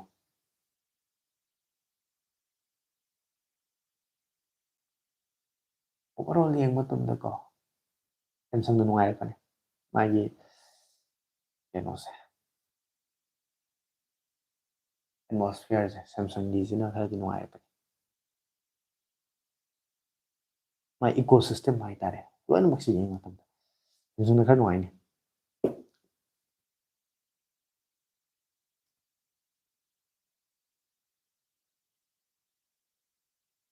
तुम इतना जो मुस्कुरा रहे हो क्या गम है जो छुपा रहे हो ꯑꯩꯗꯤ ꯊꯥꯖꯕꯗꯤ ꯋꯥꯠꯂꯤꯀꯣ ꯍꯧꯖꯤꯛꯀꯥꯟ ꯅꯨꯄꯤꯅꯕꯨ ꯀꯦꯗꯦ ꯀꯥꯏꯅ ꯃꯁꯤ ꯑꯩꯈꯣꯏꯅꯦ ꯊꯥꯖꯕꯁꯤ ꯃꯥ ꯍꯥꯏꯅ ꯍꯥꯏꯔꯒ ꯑꯩꯁꯨ ꯈꯜꯂꯤꯃꯤ ꯊꯥꯖꯕ ꯌꯥꯁꯤꯔ ꯊꯥꯖꯁꯤꯔ ꯊꯥꯖꯔꯣꯏꯁꯤꯔ ꯍꯥꯏꯅ ꯌꯥꯝꯅ ꯑꯔꯊ ꯂꯩꯕ ꯏꯁꯩ ꯀꯩꯅꯣꯅꯤ ꯀꯃꯦꯟꯅꯤ ꯀꯥꯏꯔ ꯊꯝꯃꯣꯏ ꯉꯥꯎꯔ ꯋꯥꯈꯜ ꯇꯨꯃꯤꯟꯅ ꯑꯗꯨꯝ ꯂꯩꯕꯗꯤ ꯑꯃꯪꯕ ꯅꯣꯡꯕꯨ ꯏꯕꯔꯥ ꯅꯣꯡꯕꯨ ꯉꯥꯏꯕꯅꯤ ꯍꯥꯏꯕ ꯅꯠꯇꯦ ꯑꯃꯪꯕ ꯅꯣꯡꯕꯨ ꯌꯦꯡꯕꯔꯥ ꯃꯩꯁꯥ ꯄꯨꯕ ꯅꯣꯡꯅꯤ ꯃꯥꯗꯤ ꯉꯥꯏꯔꯨꯅꯨ ꯆꯨꯔꯛꯄ ꯃꯥꯅ ꯈꯥꯡꯉꯨ ꯃꯩꯁꯥꯗꯣ ꯅꯪ ꯉꯥꯌꯨ ꯏꯉꯥꯒꯤꯅꯣ ꯆꯤꯡꯖꯥꯎ ꯈꯣꯜꯗꯨꯅ ꯑꯗꯨꯒꯤ ꯃꯇꯥꯡꯗꯨꯅꯤ ꯃꯥꯅ ꯇꯧꯔꯛꯏ ꯀꯃꯦꯟꯁꯦ ꯑꯩꯅ ꯏꯁꯩ ꯑꯣꯏꯅ ꯁꯛꯇꯣꯔꯛꯄꯩ ꯋꯥꯅꯤꯗ ꯏꯌꯥꯝꯕꯅ ꯁꯛꯅꯕ ꯏꯁꯩ ꯑꯃꯇ ꯏꯔꯛꯑꯣ ꯏꯌꯥꯝꯕꯗ ꯁꯛꯍꯟꯁꯦ ꯅꯪꯒꯤ ꯃꯌꯦꯛꯇꯣ ꯍꯥꯏ ꯌꯥꯏꯅꯦ ꯐꯖꯕ ꯏꯁꯩ ꯑꯃꯇ ꯂꯤꯔꯤꯛꯁꯇꯣ ꯂꯣꯏ ꯏꯊꯔꯛꯑꯣ ꯑꯩ ꯀꯃꯦꯟꯗꯣ ꯄꯥꯕꯗꯣ ꯏꯁꯩ ꯑꯣꯏꯅ ꯁꯛ ꯄꯥꯔꯛꯀꯦ ꯌꯥꯏ ꯌꯥꯝ ꯐꯖꯕ ꯑꯥꯏꯗꯤꯌꯥꯅꯤ ꯁꯣꯌꯦꯜꯂꯤꯁꯦ ꯁꯥꯎꯃꯤ ꯄꯦꯗ ꯑꯣꯏꯅ ꯌꯦꯡꯕꯤꯔꯣ ꯂꯣꯡ ꯇꯥꯝꯒꯤ ꯔꯦꯗꯃꯤꯒꯤ ꯄꯦꯗ ꯅꯠꯇꯕ ꯍꯥꯏ ꯔꯦꯗꯃꯤ ꯁꯥꯎꯃꯤꯁꯦ ꯁꯥꯎꯃꯤꯗꯨꯅ ꯍꯣꯏ ꯃꯉꯣꯟꯗꯅ ꯐꯤꯆꯔꯁꯦ ꯈꯤꯇꯪ ꯋꯥꯡꯕ ꯍꯦꯜꯂꯤ ꯔꯦꯗꯃꯤꯁꯤꯅ ꯁꯝ ꯕ꯭ꯔꯥꯟ ꯑꯣꯏꯕꯗꯣ ꯃꯣꯏꯗ ꯈꯔ ꯀꯝꯄ꯭ꯔꯣꯃꯥꯏꯁ ꯇꯧꯕꯁꯨ ꯎꯏ ꯑꯃ ꯍꯤꯟꯗꯤꯒꯤ ꯏꯁꯩ ꯑꯃ ꯂꯩꯕꯅꯦ कहीं मुझ में कहीं बाकी थोड़ी सी है जिंदगी जगी धड़कन नई जाना जिंदा हूँ मैं तो अभी अब ऐसी लगन इस लम्हे में है ये लम्हा कहाँ था मेरा अब है सामने उसे छू लूं जरा मर जाऊं या जी लूं जरा अजबने ब्रो आईफोन S24 ꯑꯩꯗꯤ S24 आईफोन कꯩꯅꯣ S ब्रो आईफोन S24 ꯍꯥꯏꯁꯨ ꯀꯩꯅꯣ ꯑꯩꯗꯤ ꯁꯦꯝꯁꯪ S24 ꯍꯥꯏꯕ ꯃꯥꯜꯂꯨꯔꯦ S24 ꯑꯗꯨꯝ ꯑꯅ ꯐꯅꯤ ꯁꯥꯎꯃꯤꯗꯒꯤꯗꯤ ꯑꯩꯅ ꯏꯔꯛꯑꯗꯤ ꯏꯕꯨꯡ ꯁꯛꯄ ꯍꯩꯔꯣꯏꯗ ꯁꯣꯍꯦꯜ ꯍꯥꯏ ꯃꯥꯅꯤ ꯅꯪꯅ ꯑꯏꯕ ꯁꯥꯖꯤꯜꯂꯒ ꯑꯩꯅ ꯇꯥꯗ꯭ꯔꯤꯕ ꯏꯁꯩ ꯃꯤꯁꯜꯂꯛꯑꯗꯤ ꯁꯨꯡꯌꯥ ꯌꯥꯔꯣꯏ ꯃꯗꯨꯗꯤ ꯀꯔꯥꯏꯗꯒꯤ ꯁꯦꯔꯥꯟ ꯇꯨꯔꯥꯟ ꯑꯗꯨ ꯏꯁꯩꯗꯣ ꯌꯥꯝ ꯐꯖꯕꯅꯦ ꯍꯥꯏꯌꯦ ꯃꯥꯅꯤ ꯐꯖꯩꯌꯦ ꯑꯗꯨ ꯏꯁꯩꯗꯣ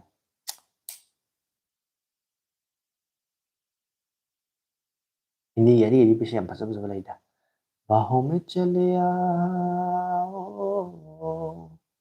हो हमसे सनम क्या पर्दा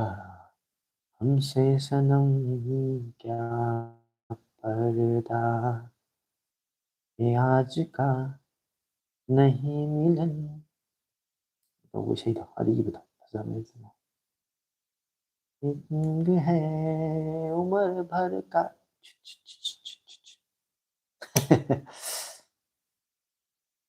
ꯏꯌꯥꯝꯕꯒꯤ ꯂꯥꯏꯚ ꯌꯦꯡꯅꯕ ꯍꯣꯠꯅꯔꯤꯉꯩꯗ ꯂꯥꯏꯛ ꯇꯧꯕ ꯍꯦꯛꯇ ꯀꯥꯎꯏꯁꯤ ꯀꯅꯥꯒꯤ ꯃꯔꯥꯜꯅꯣ ꯍꯥꯏ ꯃꯁꯤ ꯂꯥꯏꯚ ꯊꯥꯔꯤꯕ ꯑꯩꯒꯤ ꯃꯔꯥꯜꯁꯨ ꯅꯠꯇꯦ ꯌꯦꯡꯉꯤꯕ ꯅꯪꯒꯤ ꯃꯔꯥꯜꯁꯨ ꯅꯠꯇꯦ ꯃꯁꯤ ꯂꯥꯏꯛ ꯅꯝꯐꯝꯗꯣ ꯈꯔ ꯆꯥꯎꯅ ꯊꯝꯃꯝꯗꯕꯒꯤꯅꯤ ꯃꯗꯨ ꯑꯁꯣꯏꯕꯗꯣ ꯂꯥꯏꯛ ꯅꯝꯐꯝꯗꯣ ꯈꯔ ꯆꯥꯎꯅ ꯊꯝꯃꯝꯗꯕꯒꯤ ꯕ꯭ꯔꯣ ꯑꯩꯒꯤ ꯐꯣꯟꯁꯦ ꯁꯤꯠ ꯗꯥꯎꯟ ꯁ꯭ꯇꯦꯟ ꯑꯞ ꯏꯃꯣꯖꯤ ꯌꯥꯎꯗꯦ ꯀꯃꯥꯏꯅ ꯇꯧꯗꯣꯏꯅꯣ ꯁꯤꯁꯦ ꯌꯥꯝ ꯁꯥꯎꯔꯦ ꯁꯤꯠ ꯗꯥꯎꯟ ꯁ꯭ꯇꯦꯟ ꯑꯞꯀꯤ ꯏꯃꯣꯖꯤꯁꯦ ꯃꯁꯤ ꯊꯤꯔꯒ ꯗꯥꯎꯟꯂꯣꯗ ꯇꯧ ꯍꯥꯞꯆꯤꯟꯕ ꯈꯣꯠꯆꯤꯟꯕ ꯈꯔ ꯇꯧꯗ꯭ꯔꯗꯤ ꯌꯥꯔꯔꯣꯏ ꯃꯗꯨ ꯐꯃꯨ ꯂꯦꯞꯄꯨ ꯇꯧꯕ ꯍꯥꯏꯁꯦ ꯅꯪ ꯑꯗꯨ ꯅꯠꯇꯅꯗꯤ ꯅꯪ ꯅꯥꯊꯣꯛꯅ ꯆꯦꯟꯅꯅꯤꯡꯉꯥꯏ ꯃꯔꯝꯁꯨ ꯂꯩꯇ꯭ꯔꯕꯅꯤ ꯑꯅꯤꯜ ꯅꯪ ꯑꯗꯨ ꯊꯤꯐꯝ ꯊꯣꯛꯄꯅꯦ ꯍꯥꯏꯇꯥꯔꯦ S24 ꯁꯥꯎ S24ꯅ ꯅꯨꯡꯉꯥꯏꯅꯤ ꯑꯩꯒꯤ ꯋꯥꯈꯜꯗ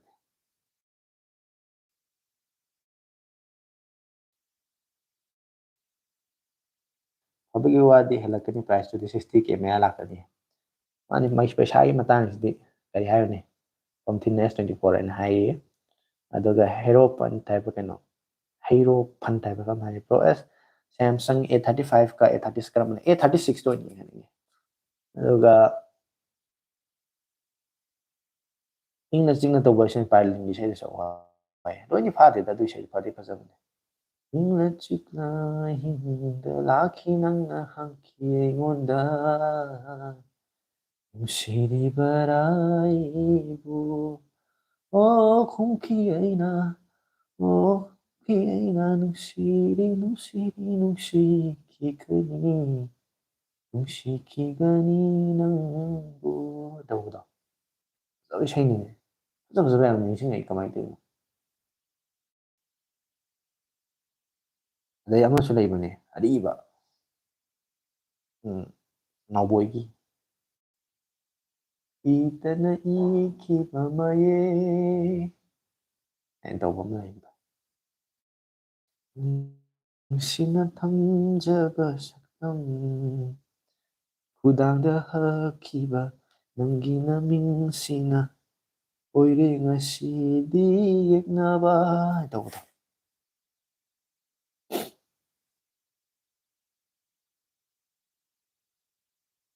ꯇꯥꯇꯥꯒꯤ ꯖꯨꯂꯤꯁꯨ ꯐꯖꯩ ꯒꯨꯗ ꯅꯥꯏꯠ ꯑꯣꯏꯔꯒꯦ ꯃꯌꯥꯝ ꯕ꯭ꯔꯣꯒꯤꯁꯨ ꯌꯥꯎꯅ ꯍꯥꯏ ꯃꯥꯅꯤ ꯏꯕꯨꯡ ꯅꯪꯁꯦ ꯊꯋꯥꯏꯅꯤ ꯅꯨꯡꯁꯤꯕ ꯂꯩꯇꯒꯤ ꯁꯛꯄꯣ ꯑꯣ ꯀꯩꯅꯣꯒꯤꯗꯣ ꯅꯪꯁꯦ ꯊꯋꯥꯏꯅꯤ ꯅꯨꯡꯁꯤꯕ ꯑꯩꯇꯒꯤ ꯇꯧꯕ ꯕꯤ ꯀꯨꯟꯖꯕꯤꯍꯥꯔꯤ ꯁꯔꯃꯒꯤ ꯑꯣꯏꯔꯝꯒꯅꯤ ꯑꯌꯨꯛꯀꯤꯅ ꯅꯨꯃꯤꯠꯅꯤ ꯅꯨꯃꯤꯗꯥꯡꯒꯤꯅ ꯊꯥꯖꯅꯤ ꯌꯦꯡꯂ ꯌꯦꯡꯂꯒ ꯎꯔ ꯎꯔꯒ ꯄꯪꯅꯨꯡꯗ ꯅꯨꯡꯁꯤꯔꯦ ꯅꯪꯉꯣꯟꯗ ꯉꯥꯎꯖꯔꯦ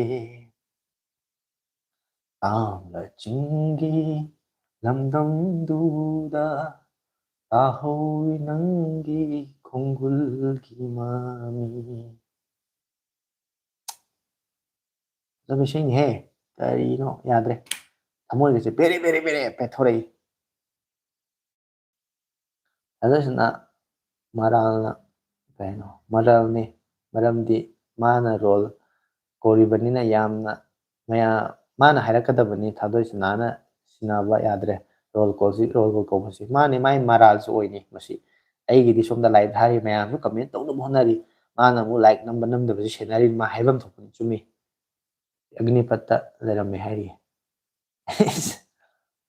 ꯐꯖꯕ ꯐꯤꯂꯝꯅꯤ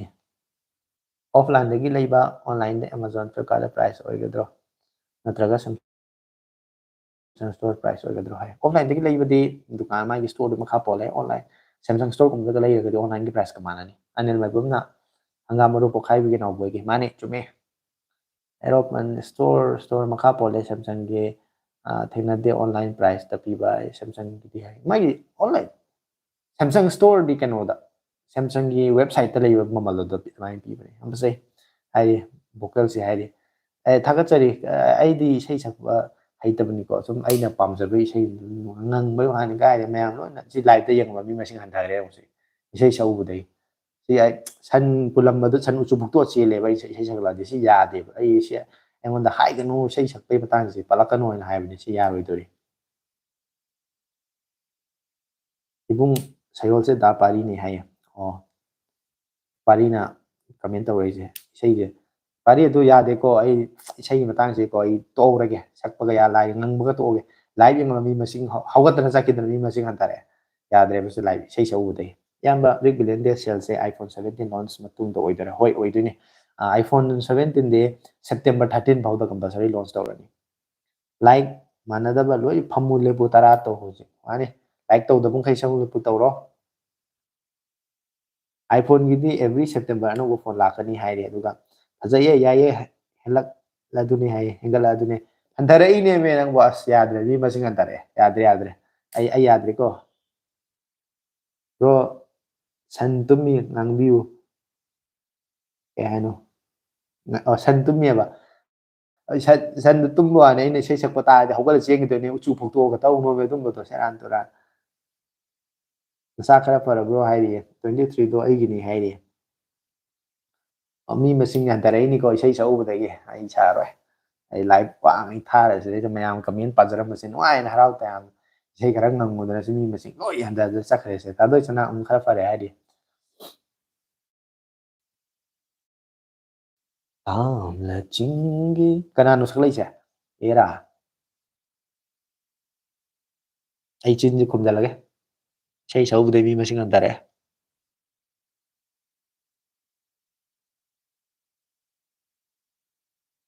ꯖꯤꯕꯤ ꯆꯥꯛ ꯆꯥꯔꯕꯣ ꯍꯥꯏꯌꯦ ꯆꯥꯛ ꯆꯥꯔꯦ ꯆꯥꯔꯕꯣ ꯊꯥꯗꯣꯏꯁꯅꯥꯅ ꯍꯪꯉꯤ ꯆꯥꯔꯦ ꯆꯥꯛ ꯆꯥꯔꯦ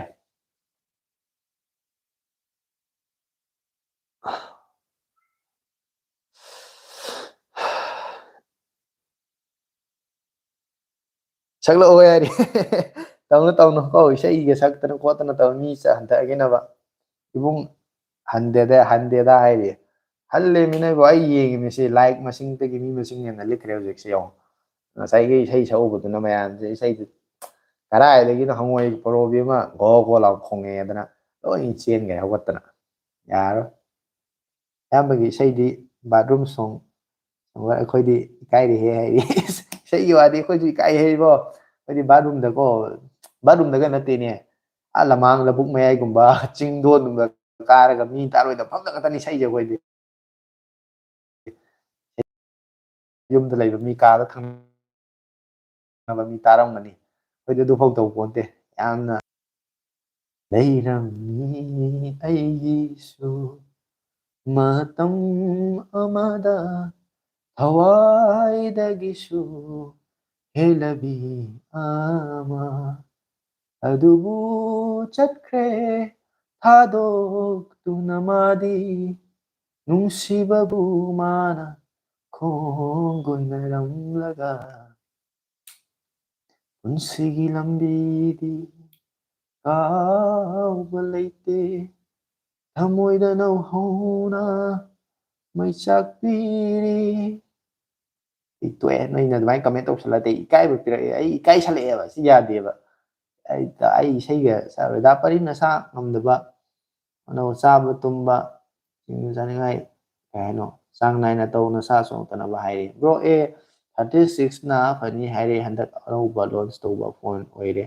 ꯑꯇꯩ ꯀꯔꯤ ꯑꯍꯦꯟꯕ ꯌꯥꯎꯕꯒꯤꯅꯣ ꯍꯥꯏ A36ꯅ ꯐꯅꯤ ꯍꯥꯏꯁꯦ A35ꯇꯣ ꯈꯔ ꯂꯤꯕ ꯐꯣꯟ ꯑꯣꯏꯔꯦꯗꯅꯀꯣ ꯑꯗꯨꯒ ꯃꯥꯒꯤ ꯄ꯭ꯔꯣꯇꯦꯛꯁꯟꯒꯤ ꯃꯇꯥꯡꯗ ꯄ꯭ꯔꯣꯁꯦꯁꯔꯗꯤ ꯆꯞ ꯃꯥꯟꯅꯩ 1380ꯅꯦꯕꯀꯣ ꯑꯗꯨꯒ ꯃꯥꯒꯤ ꯒꯣꯔꯤꯂꯥ ꯒ꯭ꯂꯥꯁ ꯕꯤꯛꯇꯁ ꯑꯣꯏꯕ ꯑꯗꯒꯤ ꯑꯩꯈꯣꯏꯒꯤ ꯑꯦꯃꯨꯂꯦꯠꯀꯨꯝꯕ ꯑꯗꯩꯗꯤ ꯃꯥꯒꯤ ꯂꯩꯗꯅ 5 yearsꯀꯤ ꯁꯦꯀ꯭ꯌꯨꯔꯤꯇꯤ ꯑꯞꯗꯦꯠꯁꯀꯨꯝꯕ ꯄꯤꯕ ꯑꯗꯨꯝꯕꯒꯤ ꯈꯜꯂꯒꯅꯤ A36 ꯑꯅꯧꯕꯁꯨ ꯑꯣꯏꯕꯗꯣ ꯍꯥꯏꯕꯅꯦ ꯑꯗꯨꯒ ꯊꯥꯗꯣꯏꯁꯅꯥꯅ ꯍꯥꯏꯅ ꯀꯩꯅꯣꯅ ꯍꯥꯏ ꯄꯥꯔꯤꯅ ꯈꯨꯝꯃꯤ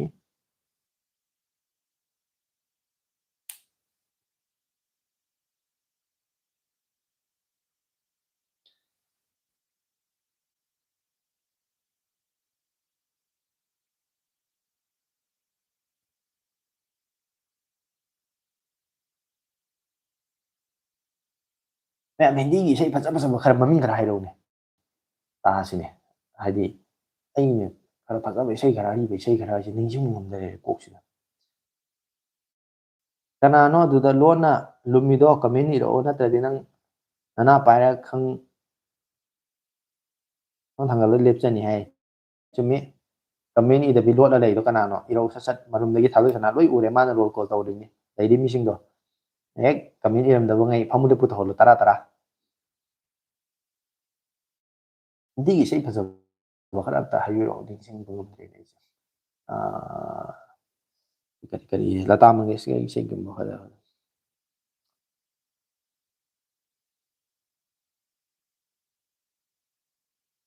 ꯌꯥꯗ꯭ꯔꯦ ꯌꯥꯗ꯭ꯔꯦ ꯕ꯭ꯔꯦꯟꯁꯤꯗꯤ ꯌꯥꯗ꯭ꯔꯦ ꯏꯕꯨꯡ ꯉꯁꯤꯗꯤ ꯆꯥꯛ ꯌꯥꯝ ꯉꯟꯅ ꯆꯥꯔꯝꯃꯦ ꯍꯣꯏ ꯉꯁꯤꯗꯤ ꯂꯥꯏꯠ ꯊꯥꯗ꯭ꯔꯤꯉꯩꯗ 8:30 ꯇꯥꯗ꯭ꯔꯤꯉꯩ 8 ꯑꯗꯨꯋꯥꯏꯗ ꯆꯥꯈ꯭ꯔꯦ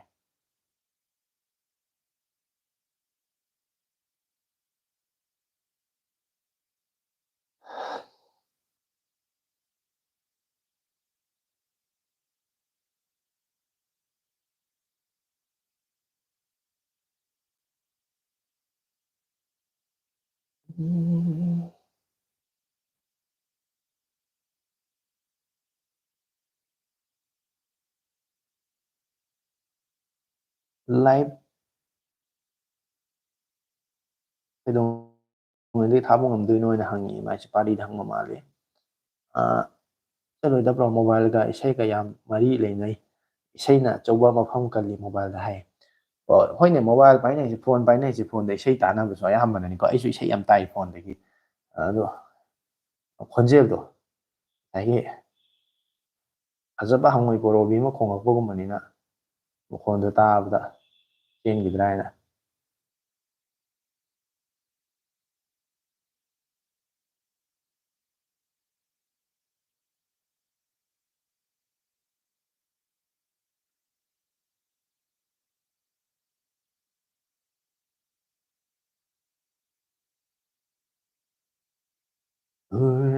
ꯇꯥꯔꯥꯒꯨꯝ ꯉꯥꯂꯝꯕꯤꯌꯣ ꯑꯄꯥꯏꯕ ꯂꯩꯆꯤꯜꯒꯨꯝ ꯃꯥꯡꯈꯤꯕꯤ ꯏꯆꯝ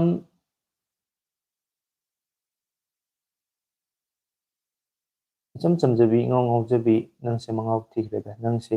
ꯅꯨꯡꯁꯤꯈ꯭ꯔꯦꯗ ꯅꯇꯧꯗꯣ ꯅꯪꯒꯤ ꯃꯤꯅꯣꯛꯇꯣ ꯅꯪꯒꯤ ꯆꯝꯖꯈ꯭ꯔꯦꯗ ꯑꯣꯟꯊꯣꯛꯅ ꯅꯨꯡꯁꯤꯈ꯭ꯔꯦꯗ ꯏꯁꯩ ꯑꯣꯏꯔ ꯃꯥꯜꯂꯦ ꯁꯤ ꯏꯁꯩꯁꯦ ꯑꯩ ꯀꯃꯥꯏꯅ ꯁꯛꯄꯅꯣꯗꯤ ꯈꯪꯗꯦꯗ ꯁꯣꯏꯍꯜ ꯆꯝꯖꯕꯤ ꯏꯉꯥꯎ ꯉꯥꯎꯖꯕꯤ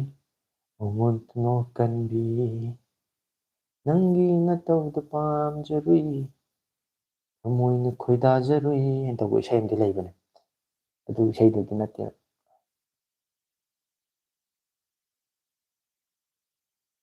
ꯇꯜꯂꯦ ꯅꯣꯏꯁꯤꯗꯤ ꯑꯩꯉꯣꯟꯗ ꯂꯥꯛꯅꯔꯦ ꯂꯨꯝꯃ ꯂꯣꯏ ꯂꯩꯔꯦ ꯍꯥꯏꯀꯣ ꯊꯥꯗꯣꯏꯁꯅꯥ ꯌꯨꯝꯒꯤ ꯀꯣꯜ ꯑꯃ ꯂꯥꯛꯑꯦ ꯃꯤꯁ ꯀꯣꯜ ꯇꯥꯈꯔꯦ ꯀꯣꯜ ꯕꯦꯛ ꯇꯧꯈꯤꯒꯦ ꯍꯥꯏꯔꯤꯀꯣ ꯍꯣꯡꯂꯣꯏ ꯍꯉꯣꯏ ꯕꯣꯔꯥꯕꯤꯒꯤꯁꯨ ꯃꯈꯨꯝ ꯃꯊꯥ ꯂꯩꯖꯩꯕ꯭ꯔꯣ ꯍꯥꯏꯌꯦ ꯃꯥꯅꯤꯅꯦ ꯍꯉꯣꯏ ꯕꯣꯔꯥꯕꯤꯅ ꯈꯣꯡꯗ꯭ꯔꯗꯤ ꯀꯔꯤ ꯍꯥꯏꯒꯦ ꯂꯥꯡꯊꯩ ꯃꯇꯣꯟ ꯀꯅꯥꯅ ꯆꯥꯏ ꯍꯥꯏꯅ ꯁꯟꯅ ꯆꯥꯏ ꯁꯟ ꯅꯪ ꯀꯩꯗꯧꯕꯒꯤ ꯆꯥꯏꯅꯣ ꯍꯥꯏꯅ ꯍꯪꯕꯗ ꯁꯟꯁꯦꯅꯥꯅ ꯁꯟ ꯁꯦꯟꯗꯦ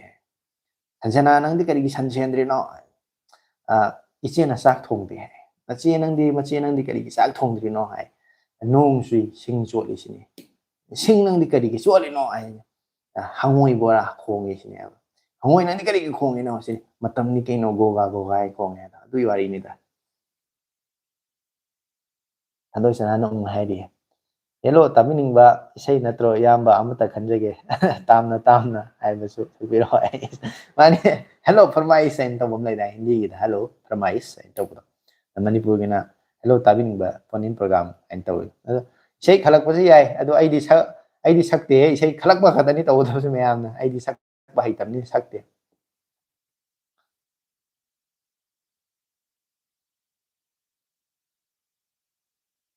ꯑꯩ ꯂꯥꯛꯑꯦ ꯕ꯭ꯔꯣ ꯍꯥꯏꯌꯦ ꯍꯪꯉꯣꯏꯒꯤ ꯋꯥꯔꯤꯁꯤꯗꯤ ꯃꯥꯅꯤꯅꯦ ꯍꯪꯉꯣꯏꯒꯤ ꯋꯥꯔꯤꯁꯤ ꯐꯖꯕꯅꯤꯅꯦ ꯐꯖ ꯐꯖꯕ ꯋꯥꯔꯤ ꯌꯥꯝ ꯂꯩꯕꯅꯤꯅꯦ ꯅꯪ ꯒ꯭ꯌꯥꯟ ꯇꯥꯗ꯭ꯔꯦ ꯗꯥꯕꯤꯁꯨ ꯍꯦꯛꯇ ꯊꯦꯡꯉꯀꯥꯟꯗ ꯂꯥꯛꯑꯦ ꯗꯥꯕꯤ ꯏꯁꯩ ꯐꯖꯕ ꯑꯝꯇ ꯍꯥꯏꯔꯧꯅꯦ ꯁꯛꯇ꯭ꯔꯁꯨ ꯃꯃꯤꯡꯗꯣ ꯇꯥꯔ ꯄꯦꯟꯕ ꯌꯦꯡꯒꯦ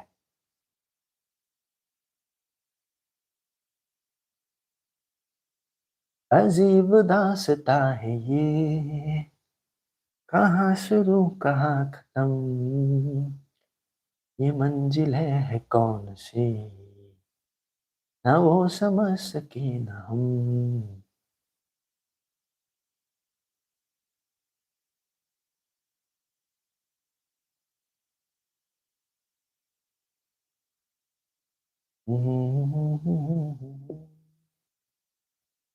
हुआ था चिराग से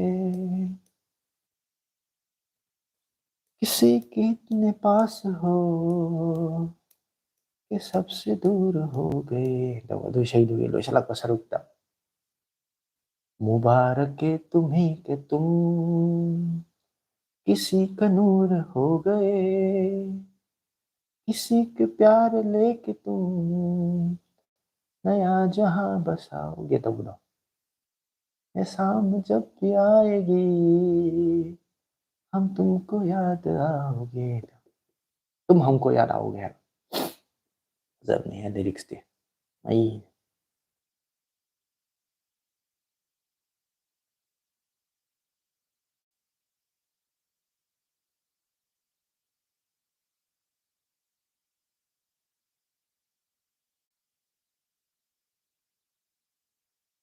सोयल वारी वारी फजब फजब लइए. इसाइबु ताद्रगा लाइक पु नम्नबु होनगदा अई को ngawdore ka hai ko. सोहेलना थ्री डेट की इसाइदो अदु खक अदुम तानिंगे अदुम तारिने. फाबु फाजिल्लक्तौरे तामंदना हाइरे. सोहेल करम इसाइनो थ्री डेट की इसाई मैम यावेदन फजब फजब. बहती हवा सा था वो, उड़ती पतंग सा था वो, कहाँ गया उसे ढूंढो तो बम चलाएदना. अमा गिव मी सम साइन दस फजबने. अदुनी ब्रो ताइनफम लेते इसाई सकनिंगबा मतमसु लेते.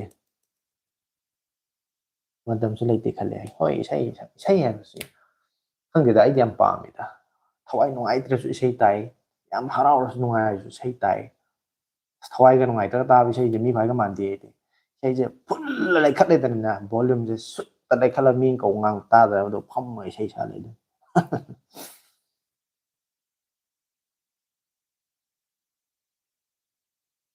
अदुने ब्रो तना दुगा ब्रो इसाई तम्मे याम सकनिंगे हाय. अभी करी इसाई नो त सकथरो उचिना कमेंट जे दम इथरो जरा जरा जरा करी इसाई नो. अदु मयाम को आइसे लाइव से ngasi baro ta dore baro dadi mamang dadi loisanye khanjabani. अदो kuina di tharoidabani aduna loisalamda yoromina mayam su hara hara noi noi na comment फजब फजब खर तौसनबिरो noi noi ba.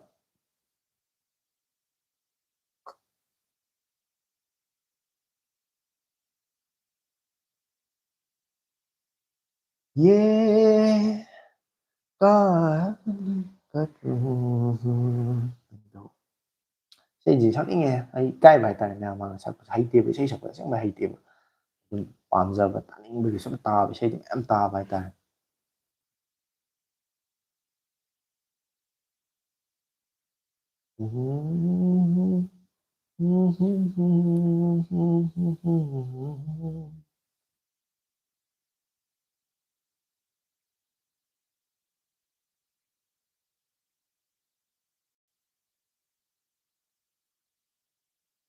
ꯑꯩꯗꯤ ꯏꯁꯩ ꯇꯥꯗꯦ ꯏꯁꯥꯅ ꯁꯛꯆꯔꯒꯅ ꯑꯣꯏꯅ ꯇꯥꯏ. ꯌꯥꯝ ꯐꯩꯌꯦ. ꯅꯣꯡꯃ ꯂꯥꯛꯀꯦ ꯐꯝꯂꯒꯦ ꯅꯨꯡꯁꯤ ꯋꯥꯔꯤ ꯁꯥꯔꯒꯦ ꯑꯩꯕꯨ ꯎꯔꯒ ꯂꯣꯠꯈꯤꯅꯨ ꯊꯥꯗꯣꯏꯁꯅ ꯍꯥꯏ. ꯐꯖꯩꯅꯦ ꯋꯥꯔꯤꯁꯤꯁꯦ ꯅꯩꯔꯤꯅꯦ.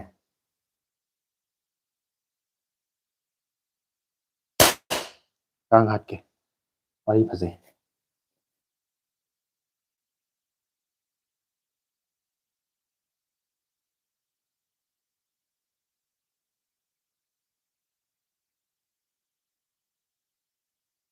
ꯃꯌꯥꯝ ꯀꯃꯦꯟ ꯇꯧꯁꯟꯕꯤꯔꯣ ꯀꯃꯦꯟ. ꯂꯥꯏꯚꯁꯤꯁꯨ ꯂꯣꯏꯁꯟꯗꯧꯔꯕꯅꯤ ꯀꯨꯏꯗ꯭ꯔꯕꯅꯤ. ꯑꯩ ꯊꯥꯔꯤꯁꯦ ꯃꯇꯝꯁꯨ ꯌꯥꯝ ꯀꯨꯏꯁꯜꯂꯛꯑꯦ ꯋꯥꯁꯜꯂꯛꯑꯦ. ꯑꯗꯨꯅ ꯃꯌꯥꯝ ꯀꯃꯦꯟ ꯖꯔ ꯖꯔ ꯇꯧꯁꯜꯂꯛꯑꯗꯤ ꯀꯃꯦꯟꯗꯨ ꯄꯥꯔꯒ ꯃꯇꯝ ꯍꯧꯈꯤꯕ ꯈꯪꯍꯧꯔꯣꯏꯗꯣꯏ. ꯅꯠꯇ꯭ꯔꯗꯤ ꯁꯨꯝ ꯀꯃꯦꯟ ꯇꯧꯔꯛꯇ꯭ꯔꯒꯗꯤ ꯇꯨꯃꯤꯟ ꯇꯨꯃꯤꯟ ꯂꯩꯈ꯭ꯔꯒꯗꯤ. ꯇꯨꯖꯦꯅ ꯍꯥꯏ ꯀꯔꯤ ꯏꯁꯩꯅꯣ ꯒ꯭ꯌꯥꯟ ꯇꯥꯗ꯭ꯔꯦ.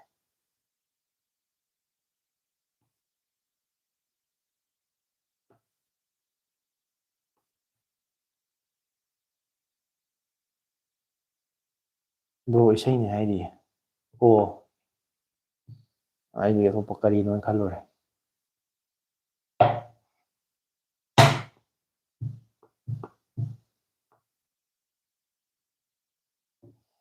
ꯏꯁꯤꯡꯗꯤ ꯈꯔ ꯊꯛꯑꯦ ꯉꯁꯤꯗꯤ ꯋꯥꯔꯧ ꯌꯥꯗꯦ ꯅꯍꯥꯟꯒꯤ ꯅꯨꯄꯤ ꯃꯃꯤꯡꯗꯣ ꯀꯩꯕ ꯕ꯭ꯔꯣ ꯍꯥꯏꯔꯤꯌꯦ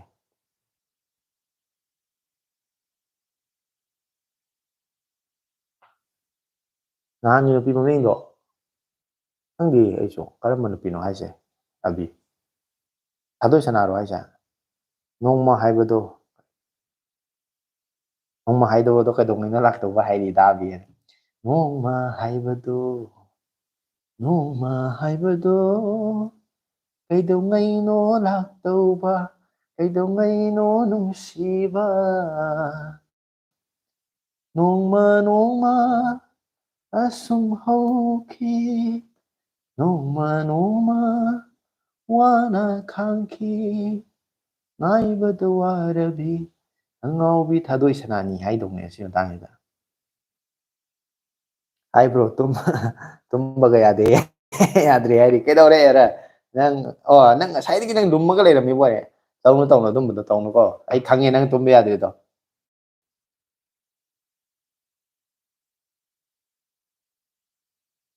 ꯑꯥꯏꯖꯤꯗ ꯂꯥꯛꯇꯣꯏꯅꯦ ꯂꯥꯛꯀꯗꯕ ꯂꯝꯕꯤꯗꯤ ꯍꯥꯏꯔꯛꯇꯦ ꯍꯥꯏꯗꯤ ꯑꯣꯍꯣ ꯂꯝꯕꯤ ꯈꯪꯗꯕꯅꯤ ꯅꯪ ꯃꯥꯏꯀꯩ ꯈꯨꯗꯤꯡꯃꯛ ꯃꯥꯏꯀꯩ ꯃꯔꯤ ꯃꯔꯨ ꯂꯩꯔ ꯌꯦꯡꯕꯗ ꯋꯥꯔꯦ ꯏꯔꯥꯅꯤꯗꯁꯨ ꯑꯋꯥꯕ ꯑꯃ ꯈꯜꯂꯝꯅꯤꯅꯦꯀꯣ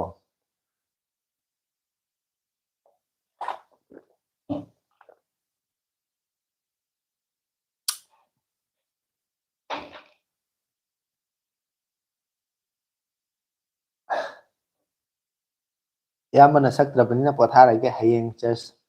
ꯆꯠꯀꯗꯕꯅꯦ ꯌꯥꯍꯧ ꯐꯖꯔꯅꯤ ꯒꯨꯗ ꯅꯥꯏꯠ ꯍꯌꯦꯡꯒꯤ ꯂꯥꯏꯠ ꯉꯥꯏꯔꯝꯂꯒꯦ ꯍꯥꯏ ꯀꯔꯤ ꯏꯁꯩꯅꯣꯅꯦ ꯑꯩ ꯈꯪꯍꯧꯗ꯭ꯔꯦꯅꯦ ꯏꯁꯩꯗꯣ ꯍꯥꯏꯔꯛꯎꯅꯦ ꯈꯪꯕ ꯑꯣꯏꯔꯗꯤ ꯁꯛꯊꯔꯛꯀꯦ ꯁꯤꯅꯤꯅꯦ ꯕ꯭ꯔꯣ ꯀꯩ ꯃꯊꯦꯜ ꯆꯥꯔꯒꯦ ꯍꯋꯥꯏ ꯆꯥꯏ ꯏꯁꯩꯗꯣ ꯑꯩꯗꯤ ꯈꯪꯗ꯭ꯔꯦꯀꯣ ꯀꯔꯤ ꯏꯁꯩꯅꯣ ꯑꯩ ꯈꯪꯍꯧꯗ꯭ꯔꯦ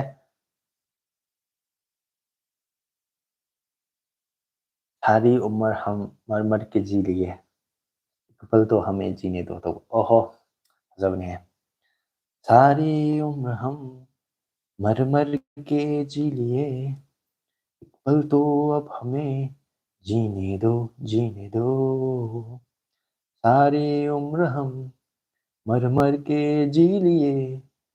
पल तो अब हमें जीने दो ना ना ना ना ना ना ना na na na na na na na na ꯁꯤ ꯑꯩꯅ ꯁꯛꯄ ꯅꯠꯇꯦꯀꯣ ꯁꯣꯍꯦꯜꯅ ꯏꯔꯛꯄ ꯑꯩ ꯀꯃꯦꯟꯗꯣ ꯄꯥꯊꯣꯔꯛꯄꯩ ꯋꯥꯅꯤ ꯏꯁꯩ ꯁꯛꯄ ꯅꯠꯇꯦ ꯑꯩꯗꯤ ꯀꯃꯦꯟ ꯄꯥꯕ ꯈꯛꯇꯅꯤ ꯃꯌꯥꯝ ꯋꯥꯔꯧꯕꯤꯅꯨ ꯏꯁꯩ ꯐꯖꯩ ꯐꯖꯗꯦ ꯋꯥꯔꯤ ꯇꯣꯛꯁꯤ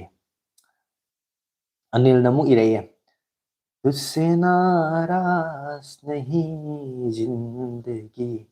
हैरान हूँ मैं ओ हैरान हूँ तुझसे हाँ तेरे मासूम सवालों से परेशान हूँ मैं हो परेशान हूँ मैं जीने के लिए सोचा ही नहीं दर्द संभालने होंगे मुस्कुराए तो मुस्कुराने के कर्ज उतारने होंगे मुस्कुराऊं कभी तो लगता है जैसे होठों पे कर्ज रखा है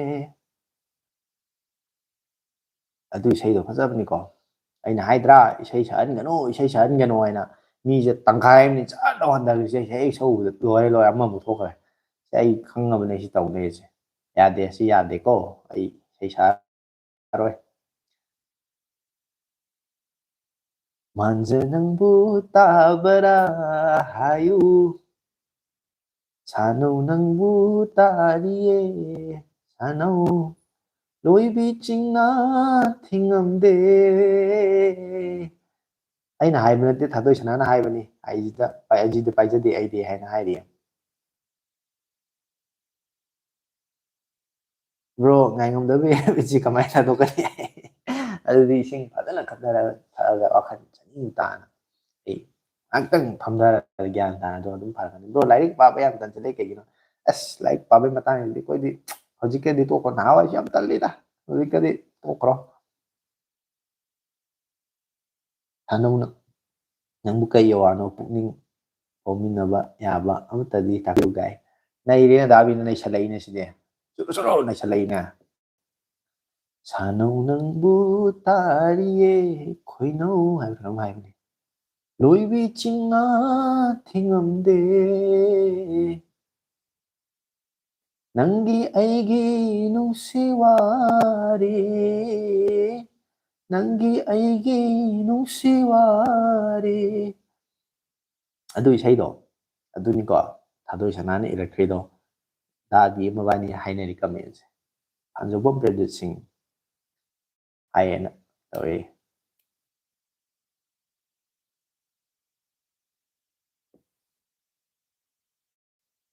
bro gi sei taraga tumage ngaside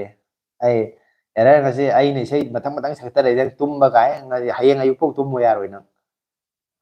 numi ni butum humni butum yaroi khonje adum nakong ta lai dana ko adum karai du ngi ngi ngi ngi ha khoi kang lai dai ne tumam dai ne tum dai ki to kang he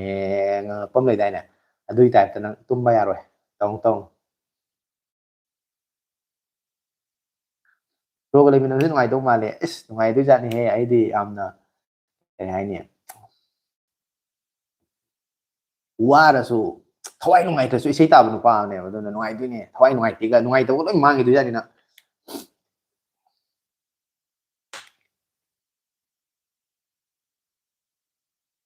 lai da kon da po lu bana manja maming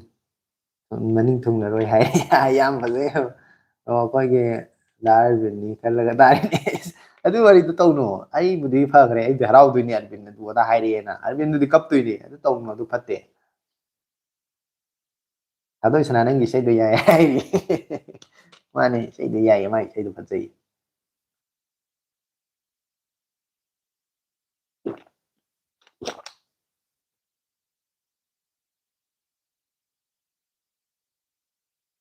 ngai ring si su ngai khigani punsisina nangbu ningsingduna nangbu kaungamdana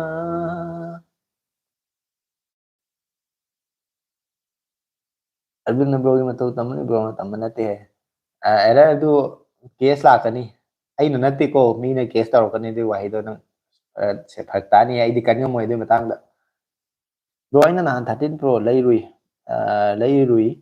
haibado mai se kamaina khangi khangdi khangani hai era kano da bi smain toro hayeng ayuk se full pajan charge toro tum hogolak pada full charge toro kanda screen on time se koina stand by the screen off toro thambadu na taba on toro ga sina base dum sina base pung kya magi screen on time do koina yeng be aidana ko magi battery din to se pung manga 5 hours to 6 hours kum backup period yam padana pirabne hay tare madu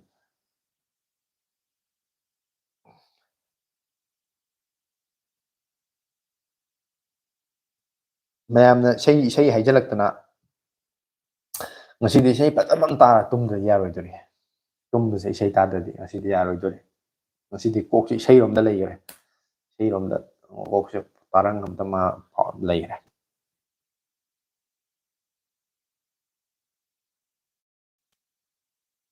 मैं कोई ऐसा गीत गाऊं कि आरज़ू जगाऊं अगर तुम कहो पल के बिछाऊं कदम तुम जहां जहां रखो जमी को आसमां बनाऊं सितारों से सजाऊं अगर तुम कहो मैम कई फिल्म की no खंगदे हाइरोने ai haidorage ai haidorage di film mami nati ko shahrukh khan ga jui chau laga ni sei ne du kai film gi sei no tai rong ne du sei adu ma kha comment pa roi adu hai tu pa roi yam khallo du kai film gi sei no tab khal मैं कोई ऐसा गीत गाऊं कि आरज़ू जगाऊं अगर तुम कहो तꯧꯕꯗꯣ तुमको बुलाओ ꯑꯗꯩ ꯏꯁꯩ ꯑꯃꯒꯀꯣ ꯑꯩ ꯑꯃꯒ ꯍꯥꯏꯔꯛꯀꯦ ꯍꯟꯗꯛꯁꯤ ꯌꯥꯝ ꯂꯥꯏꯔꯅꯤ 90sꯀꯤ ꯃꯤꯁꯤꯡꯗꯤ ꯈꯪꯒꯅꯤ ꯑꯔꯤꯕ ꯈꯔꯗꯤ ꯑꯔꯤꯕ ꯍꯥꯏꯅ ꯁꯥꯎꯅꯨ 90sꯇ ꯄꯣꯛꯄ ꯍꯧꯖꯤꯛꯀꯥꯟꯒꯤ ꯑꯅꯧꯕ ꯑꯉꯥꯡꯁꯤꯡꯗꯤ खरोꯏꯕ चांद सितारे फूल और शबनम ओ चांद सितारे फूल और शबनम ये तो सारे पुराने हैं ताजा ताजा कली खिली है हम उसके दीवाने हैं हो हो हो अदु इसेदो ए रूम में इतना सादापन तो कितना सुंदर होगा मन हो ए रूप में इतना सादापन तो कितना सुंदर होगा मन बिन गहने और श्रृंगार बिना वो लगती है जैसे दुल्हन कई फिल्म की इसेनो अनी का है रतन यस बॉस हायरखरे चुम्मिंगे यस बॉस की ꯍꯧꯖꯤꯛꯀꯤ ꯑꯀꯣꯟꯕꯒꯤ ꯏꯁꯩꯗꯨꯝꯒ ꯀꯩ ꯐꯤꯂꯝꯒꯤꯅꯣ ꯑꯝꯇ ꯍꯥꯏꯔꯛꯑꯣ ꯇꯥꯁꯦ ꯑꯩ ꯃꯌꯥꯝ ꯈꯪꯕ ꯌꯥꯎꯕ꯭ꯔꯥ ꯑꯩ ꯄꯥꯔꯛꯑꯒꯦ ꯀꯃꯦꯟ ꯆꯥꯛ ꯆꯥꯔꯦ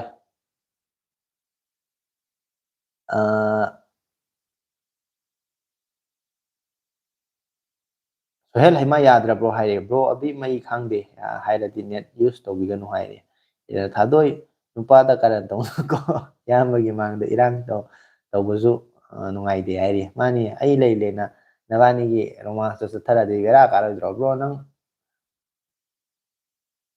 लुहोंगबो बातोन तौरके वाती यम वादी हाय एररना एरर नंगी दो लुहोंगबोई तो आई खांगे नंगी बातोन नममगिरो आई खांगे ब्रो लुहोंगना तौसे तेमगा पुना सकनबा हायरी सोहेलना थादोय सनासे फागीदा मास्टर लोरबा मिसक अमनी मयाम मसक खंगजनबियो हायरी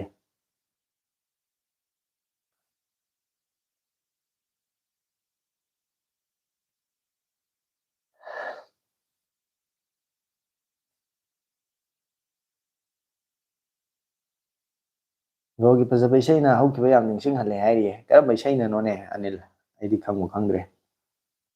पूर्ण चंद्र सनबमना हाय हायरई हुजिकता तेंगा खानसिदा अखोय हुजिक लाइव लोसलमदाय यौराबनिको लाइव लोसलमदायदा मी याम खंगसलई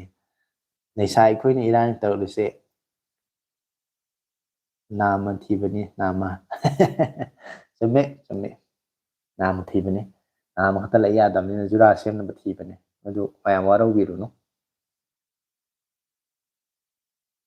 ऐसा पुंकक फजरकपता ngairi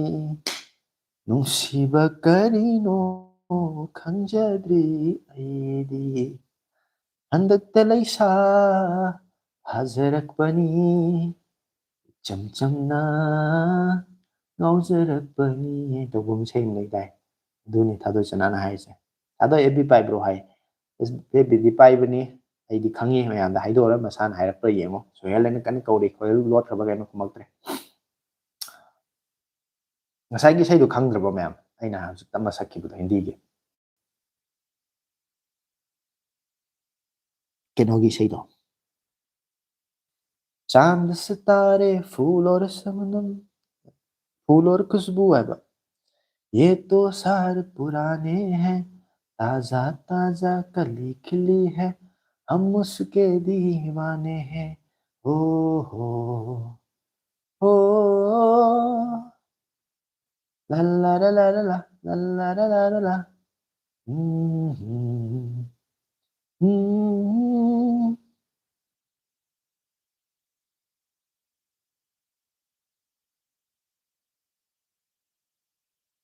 ꯑꯗꯨꯗꯣ ꯑꯩ ꯍꯥꯏꯔꯛꯑꯒꯦꯀꯣ ꯐꯤꯂꯝ ꯃꯃꯤꯡ ꯅꯠꯇꯦ ꯍꯥꯏꯔꯛꯇꯣꯏꯁꯦ ꯃꯌꯥꯝ ꯈꯪꯕ꯭ꯔꯥ ꯌꯦꯡꯉꯣ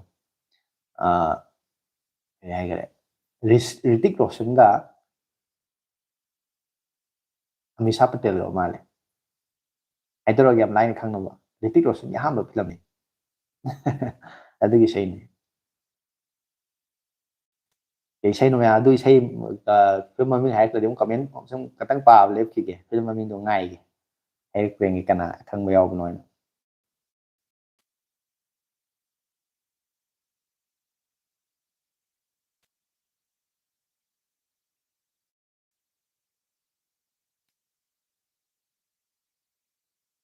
ꯈꯪꯗ꯭ꯔ ꯃꯥꯜꯂꯦ ꯏꯔꯛꯇꯦ ꯀꯅꯥꯝꯇ ꯑꯩ ꯏꯁꯩ ꯁꯛꯂꯗꯤ ꯃꯌꯥꯝ ꯂꯥꯏ ꯈꯪꯉꯅꯤꯗ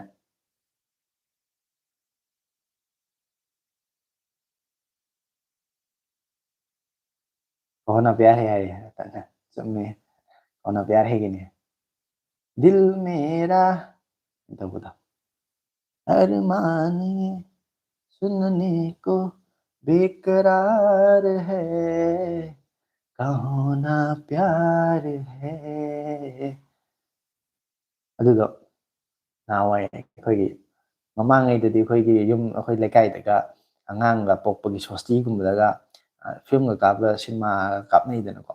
ꯑꯗꯨꯃꯥꯏꯅ ꯀꯥꯞꯅꯕꯗꯒ ꯑꯉꯥꯡꯒꯤ ꯁꯣꯁꯇꯤꯗꯒ ꯌꯨꯝꯗ ꯌꯥꯝ ꯇꯧꯔꯝꯕꯅꯦ ꯑꯗꯣ ꯍꯧꯖꯤꯛ ꯑꯗꯨ ꯃꯇꯝꯗ ꯑꯗꯨꯃꯥꯏꯅꯒ ꯇꯧꯔꯒ ꯌꯦꯡꯈꯤꯌꯦ ꯑꯗꯣ ꯀꯃꯦꯟ ꯑꯃꯨꯛ ꯄꯥꯔꯛꯑꯒꯦ ꯑꯕꯤ ꯄꯥꯏꯖꯗꯦꯅ ꯍꯥꯏꯔꯤ ꯄꯥꯏꯔꯗꯤ ꯑꯩꯉꯣꯟꯗ ꯃꯦꯁꯦꯖ ꯊꯥꯔꯛꯑꯣ ꯑꯩꯅꯒꯗꯤ ꯊꯥꯔꯛꯑꯣ ꯌꯥꯏ ꯑꯕꯤꯅ ꯅꯩꯁꯜꯂꯛꯏ ꯏꯌꯥꯝꯕ ꯍꯧꯖꯤꯛ ꯐꯣꯟꯒꯤ ꯃꯔꯝꯗ ꯍꯪꯖꯤꯜꯂꯨꯅꯨꯀꯣ ꯏꯌꯥꯝꯕꯗ ꯍꯧꯖꯤꯛ ꯂꯥꯟꯅ ꯄꯥꯎꯈꯨꯝ ꯄꯤꯔꯛꯆꯗꯅꯤ ꯏꯁꯩꯗ ꯂꯨꯞꯄꯒ ꯂꯩꯔꯤ ꯍꯧꯖꯤꯛ ꯃꯥꯅꯤ ꯑꯩ ꯏꯁꯩ ꯃꯌꯦꯛ ꯑꯣꯏꯅ ꯍꯥꯏꯖꯜꯂꯛꯀꯗꯣꯏꯅꯤ ꯐꯣꯟ ꯉꯪꯖꯜꯂꯁꯨ ꯁꯦꯔꯥꯟ ꯇꯨꯔꯥꯟ ꯍꯥꯏꯖꯜꯂꯛꯀꯗꯣꯏꯅꯤ ꯃꯃꯤ ꯁꯥꯃꯤ ꯁꯛꯂꯣ ꯍꯥꯏꯔꯤ ꯃꯃꯤ ꯃꯃꯤ ꯁꯥꯃꯤ ꯃꯥꯡꯗ ꯂꯦꯞꯂꯔꯦ ꯀꯔꯤꯒꯤꯅꯣ ꯑꯩꯅ ꯅꯪꯕꯨ ꯅꯤꯡꯁꯤꯡꯉꯝꯗ꯭ꯔꯤꯕ ꯎꯖꯅꯤꯡꯕ ꯅꯨꯡꯁꯤ ꯁꯛꯇꯝ ꯎꯒꯦꯅ ꯐꯪꯗ꯭ꯔꯤꯕ ꯑꯩꯒꯤ ꯆꯥꯅꯕ ꯑꯩꯒꯤ ꯆꯥꯅꯕ ꯑꯩꯒꯤ ꯆꯥꯅꯕ ꯐꯣꯡꯗ ꯋꯥꯍꯩꯅ ꯈꯪꯗꯦꯗ ꯃꯌꯦꯛꯀꯗꯤ ꯐꯥꯗꯦꯗ ꯁꯨꯝ ꯇꯥꯈꯤꯕ ꯐꯖꯕ ꯏꯁꯩ ꯑꯣꯏꯕꯩ ꯁꯨꯝ ꯈꯔ ꯅꯤꯡꯁꯤꯡꯕꯩ ꯋꯥꯅꯤ ꯑꯗꯨ ꯏꯁꯩꯗꯣ ꯑꯣꯏꯔꯝꯒꯅꯤ ꯃꯃꯤ ꯁꯥꯃꯤ ꯍꯥꯏꯁꯦ ꯅꯥꯕꯤ ꯄꯥꯏꯔꯝꯃꯦ ꯌꯥꯈꯤꯗ꯭ꯔꯦ ꯃꯇꯝ ꯈꯔ ꯄꯥꯏꯔꯔꯣꯏꯅ ꯄꯥꯏꯗ꯭ꯔꯦ ꯍꯥꯏꯔꯤ ꯃꯃꯤ ꯁꯥꯃꯤ ꯏꯁꯩ ꯁꯛꯂꯛꯑꯣ ꯍꯥꯏꯔꯤ ꯍꯣꯅ ꯄ꯭ꯌꯥꯔꯦ ꯍꯥꯏꯔꯦ ꯌꯨꯝ ꯍꯜꯂꯛꯑꯕꯣ ꯍꯥꯏꯅ ꯍꯥꯏꯔꯤ ꯍꯣꯅ ꯄ꯭ꯌꯥꯔꯦ ꯍꯥꯏꯔꯦ ꯑꯅꯤꯜ ꯃꯥꯏꯕꯝꯅꯁꯨ ꯔꯇꯟ ꯕ꯭ꯔꯣꯁꯤ ꯀꯔꯤ ꯍꯣꯠꯅꯕꯤꯔꯤꯒꯦ ꯕ꯭ꯔꯣ ꯍꯥꯏ ꯑꯦꯔꯔ ꯑꯩ ꯍꯤꯡꯅꯕꯒꯤ ꯂꯥꯟꯐꯝꯁꯤꯗ ꯌꯥꯝꯅ ꯍꯥꯏꯗꯣꯛꯄꯗ ꯏꯀꯥꯏꯕ ꯊꯕꯛ ꯑꯃ ꯇꯧꯔꯤ ꯆꯥꯛꯇꯤ ꯆꯥꯔꯕ ꯍꯥꯏꯅ ꯍꯪꯉꯤ ꯀꯅꯥꯗꯅꯣ ꯌꯦꯁ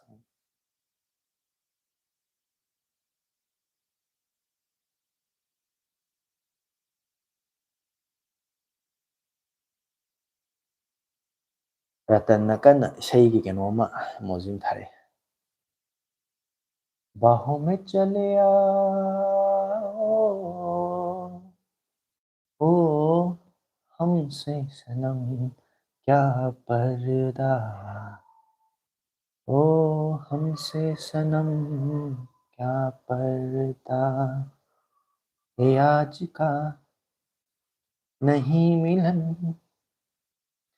ये तो है ये संग है उम्र भर का ꯐꯖꯕ ꯏꯁꯩꯅꯤꯀꯣ ꯑꯗꯨꯗ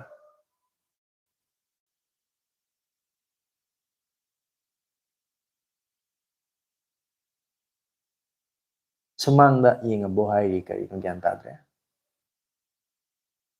ꯅꯣ ꯅꯣ ꯕ꯭ꯔꯣ ꯑꯗꯨꯃꯥꯏꯅ ꯈꯜꯂꯣ ꯕ꯭ꯔꯣ ꯑꯩꯈꯣꯏꯁꯨ ꯍꯤꯡꯅꯕꯒꯤ ꯋꯥꯔꯤ ꯇꯧꯔꯤꯕꯅꯤ ꯆꯞ ꯃꯥꯟꯅꯩ ꯍꯥꯏꯔꯤ ꯅꯪ ꯆꯪꯂꯨꯔꯕꯣ ꯗꯥꯕꯥꯔꯤꯒ ꯍꯥꯏꯔꯇꯅ ꯈꯨꯄꯥꯛꯀ ꯄꯨꯁꯜꯂꯛꯏ ꯏꯕꯨꯡ ꯏꯁꯩ ꯇꯥꯔꯤꯀꯣ ꯑꯩ ꯍꯥꯏ ꯀꯩ ꯏꯁꯩ ꯑꯩꯗꯤ ꯏꯁꯩ ꯃꯇꯦꯛ ꯃꯇꯦꯛ ꯌꯥꯝ ꯆꯠꯈ꯭ꯔꯦ ꯀꯔꯝꯕ ꯏꯁꯩꯅꯣ ꯇꯥꯔꯝꯃꯤꯗꯣ ꯑꯃꯗꯣ ꯀꯔꯤ ꯍꯥꯏꯒꯦ कहीं मुझ में कहीं बाकी थोड़ी सी है जिंदगी जगी धड़कन नहीं जाना जिंदा हूँ मैं तो अभी अब ऐसी लगन इस लम्हे में है ये लम्हा कहाँ था मेरा अब है सामने उसे छू लूं जरा मर जाऊं या जी लूं जरा ꯅꯠꯇ꯭ꯔꯣ ꯑꯗꯨ ꯏꯁꯩꯗꯨ ꯃꯌꯦꯛꯇꯨꯅꯤ ꯉꯥꯎꯔꯤꯁꯦ ꯈꯨꯁꯛ ꯅꯨꯡꯁꯛꯀꯗꯤ ꯇꯣꯛꯈ꯭ꯔꯣ खुशियाँ चूम लूं या रो लूं जरा, मर जाऊं या जी लूं जरा.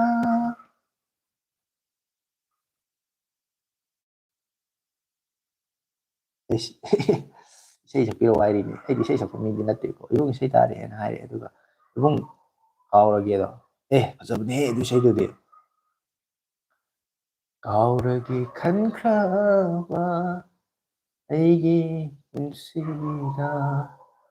ꯅꯤꯡꯁꯤꯡꯂꯔꯣꯏ ꯈꯟꯈ꯭ꯔꯕ ꯅꯪꯒꯤ ꯋꯥꯔꯤ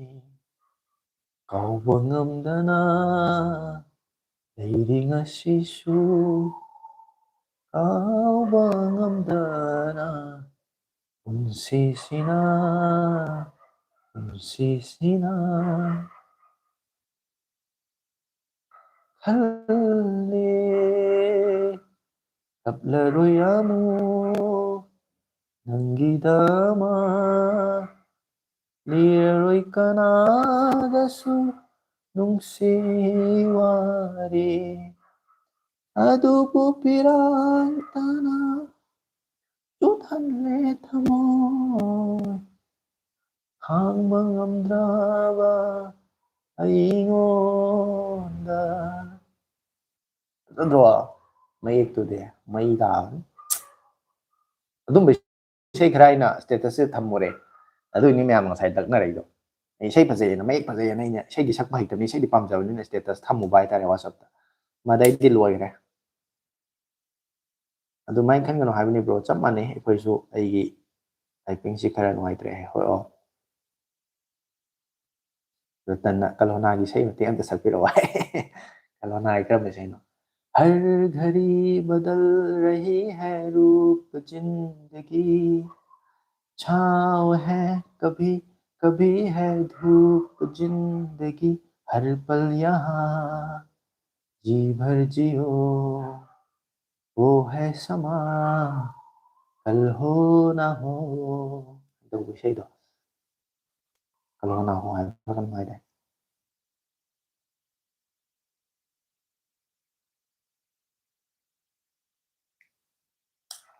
ꯃꯌꯥꯝꯁꯦ ꯑꯗꯨꯝ ꯅꯨꯡꯕꯨꯗꯤ ꯅꯨꯡꯉꯥꯏꯌꯦ. ꯑꯩꯁꯨ ꯑꯗꯨꯝ ꯃꯌꯥꯝꯒꯤ ꯀꯃꯦꯟꯁꯦ ꯐꯖ ꯐꯖꯕ ꯅꯨꯡꯉꯥꯏꯕ ꯌꯥꯎꯔꯛꯄ, ꯑꯗꯨꯗꯤ ꯏꯁꯩ ꯑꯗꯨꯝ ꯁꯛꯇꯅ ꯈꯣꯠꯇꯅ ꯃꯨꯠꯁꯤ ꯅꯨꯡꯉꯥꯏꯅ ꯁꯨꯝ ꯂꯩꯕꯗꯨꯗ ꯂꯥꯏꯐꯁꯦ ꯂꯣꯏꯁꯤꯟꯕꯁꯦ ꯃꯇꯝ ꯌꯧꯁꯜꯂꯛꯑꯦ. ꯍꯧꯖꯤꯛ ꯀꯥꯎꯔꯨꯔꯦ. ꯑꯗꯣ ꯃꯌꯥꯝꯗ ꯑꯩ ꯅꯤꯡꯁꯤꯡꯖꯒꯦ, ꯑꯩ ꯂꯥꯏꯐꯁꯦ ꯃꯇꯝꯁꯦ ꯂꯣꯏꯁꯤꯟꯕ ꯃꯇꯝ ꯌꯧꯔꯛꯑꯦ. ꯄꯨꯡ 11:47 ꯆꯠꯂꯦ. ꯃꯤꯅꯤꯠ 10 ꯂꯩꯔꯒꯗꯤ 12 ꯉꯥꯛꯇ ꯇꯥꯔꯅꯤ. 11, 12 ꯇꯥꯔꯅꯤꯀꯣ.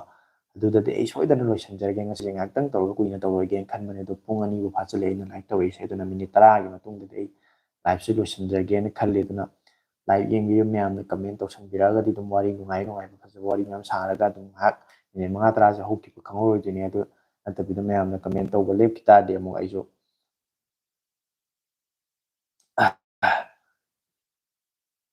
ꯀꯃꯦꯟ ꯇꯧꯁꯟꯕꯤꯔꯣ. ꯉꯥꯏꯍꯥꯛ ꯂꯩꯔ ꯂꯣꯏꯁꯤꯟꯕ ꯌꯥꯏ. ꯍꯌꯦꯡ ꯑꯃꯨꯛ ꯊꯦꯡꯅꯔꯁꯤ. ꯉꯁꯤꯗꯤ ꯇꯨꯝꯅꯤꯡꯉꯦ ꯁꯥꯎ ꯌꯥꯗꯦ ꯍꯥꯏꯔꯦꯀꯣ. ꯅꯔꯝ ꯃꯥꯏꯀ꯭ꯔꯣ ꯀꯨꯝꯃꯟꯅꯕ꯭ꯔꯣ, ꯍꯦꯔꯣ ꯍꯥꯞ ꯗꯤꯂꯛꯁꯀ ꯁ꯭ꯄ꯭ꯂꯦꯟꯗꯔꯒ ꯀꯔꯝꯕꯅ ꯍꯦꯜꯂꯤ ꯍꯥꯏꯔꯦ. ꯑꯗꯨꯒꯤ ꯒꯥꯔꯤꯒꯤ ꯃꯇꯥꯡꯗꯗꯤ ꯑꯩꯗꯤ ꯈꯪꯗ꯭ꯔꯦꯍꯦ. ꯊꯥꯗꯣꯏ ꯅꯝꯕꯔ ꯄꯤꯔꯝꯃꯣ ꯍꯥꯏꯔꯦ ꯗꯥꯕꯤꯅ. ꯑꯩꯒꯤ ꯌꯨꯇꯨꯕ ꯆꯦꯅꯦꯜ ꯂꯩꯕꯅꯤ ꯍꯥꯏꯔꯤꯀꯣ. ꯑꯗꯨꯒ ꯗꯥꯕꯤ ꯃꯪꯗ ꯉꯥꯏꯔꯝꯃꯣ ꯑꯩ ꯁꯣꯏꯗꯅ ꯂꯥꯛꯀꯦ ꯀꯣ ꯄꯤꯕ ꯍꯥꯏ. ꯑꯅꯤꯜꯅ ꯀꯃꯦꯟ ꯗꯤꯂꯦ ꯇꯧꯏ ꯍꯥꯏ. ꯂꯝꯕꯤ ꯐꯔꯦ ꯑꯩꯈꯣꯏ ꯏꯁꯩꯁꯦ ꯌꯧꯔꯛꯑꯣꯏ ꯍꯥꯏ. ꯕꯦꯔꯤ ꯃꯦꯁꯦꯜ ꯑꯣꯔ ꯃꯦꯁꯤ ꯑꯣꯔ ꯔꯣꯅꯥꯜꯗꯣ ꯍꯥꯏ. ꯔꯣꯅꯥꯜꯗꯣꯁꯨ ꯐꯖꯩ. ꯔꯇꯟ ꯈꯨꯕꯤ ꯊꯝꯃꯦ ꯕ꯭ꯔꯣ, ꯃꯦꯁꯤ ꯑꯣꯔ ꯔꯣꯅꯥꯜꯗꯣ ꯍꯥꯏꯔꯤ. ꯑꯩꯗꯤ ꯔꯣꯅꯥꯜꯗꯣ ꯍꯥꯏꯔꯦ. ꯑꯗꯨꯁꯨ ꯃꯦꯔꯥ ꯗꯤꯛꯇꯥ ꯍꯥꯏ. ꯁꯛꯂꯛꯑꯣ ꯁꯥꯔꯨꯛ ꯈꯥꯟꯒꯤꯗꯣ. ꯕꯦꯅꯥꯎꯅ ꯏꯁꯩꯁꯨ ꯐꯖꯅ ꯍꯩ, ꯐꯣꯟꯒꯤ ꯃꯔꯝꯗ ꯐꯖꯅ ꯈꯪꯉꯤ, ꯅꯨꯄꯤꯗ ꯉꯥꯏꯔꯦ ꯏꯅꯥꯎꯅ ꯈꯪꯉꯤꯁꯦ. ꯅꯨꯄꯤꯒꯤ ꯃꯇꯥꯡꯁꯤꯗꯤ ꯑꯩꯈꯣꯏ ꯀꯩꯅꯣꯝ ꯇꯧꯏ. तुझमें रब दिखता है यारा मैं क्या करूं, सजदे सर झुकता है यारा मैं क्या करूं, तुझमें रब दिखता है तꯧꯕ ꯏꯁꯩꯗꯨꯅ ꯍꯥꯏꯁꯦ. छम छम आए तुझ बरसाए मैंने नजरों से तुझे छू लिया, कभी तेरी खुशबू कभी तेरी बातें बिन मांगे ये जहां पा लिया तू ही अखियों की ठंडक तू ही रूह की ꯇꯧꯕ ꯏꯁꯩꯗꯨꯅꯤ ꯃꯥ ꯍꯥꯏꯁꯦ ꯑꯩ ꯏꯁꯩꯗꯤ ꯐꯖꯅ ꯈꯪꯗꯦ ꯑꯗꯨ ꯏꯁꯩꯗꯣ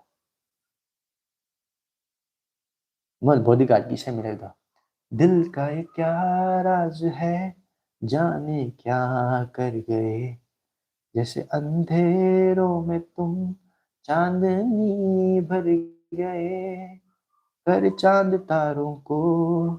मशहूर इतना क्यों कम वक्त दिल से भी खूबसूरत है तौबा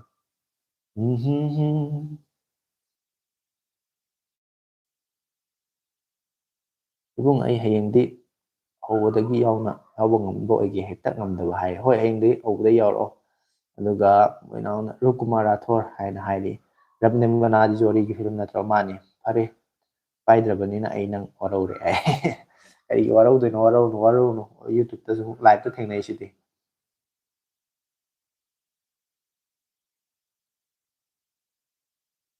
ꯑꯁ ꯋꯥꯔꯦ ꯐꯝꯕꯗ ꯈ꯭ꯋꯥꯡ ꯅꯥꯈꯠꯂꯛꯄꯩ ꯆꯥꯡ ꯌꯧꯔꯛꯑꯦ ꯑꯩ ꯂꯥꯏꯚꯁꯨ ꯂꯣꯏꯁꯤꯟꯕ ꯌꯥꯔꯣꯏ ꯇꯧꯔꯤ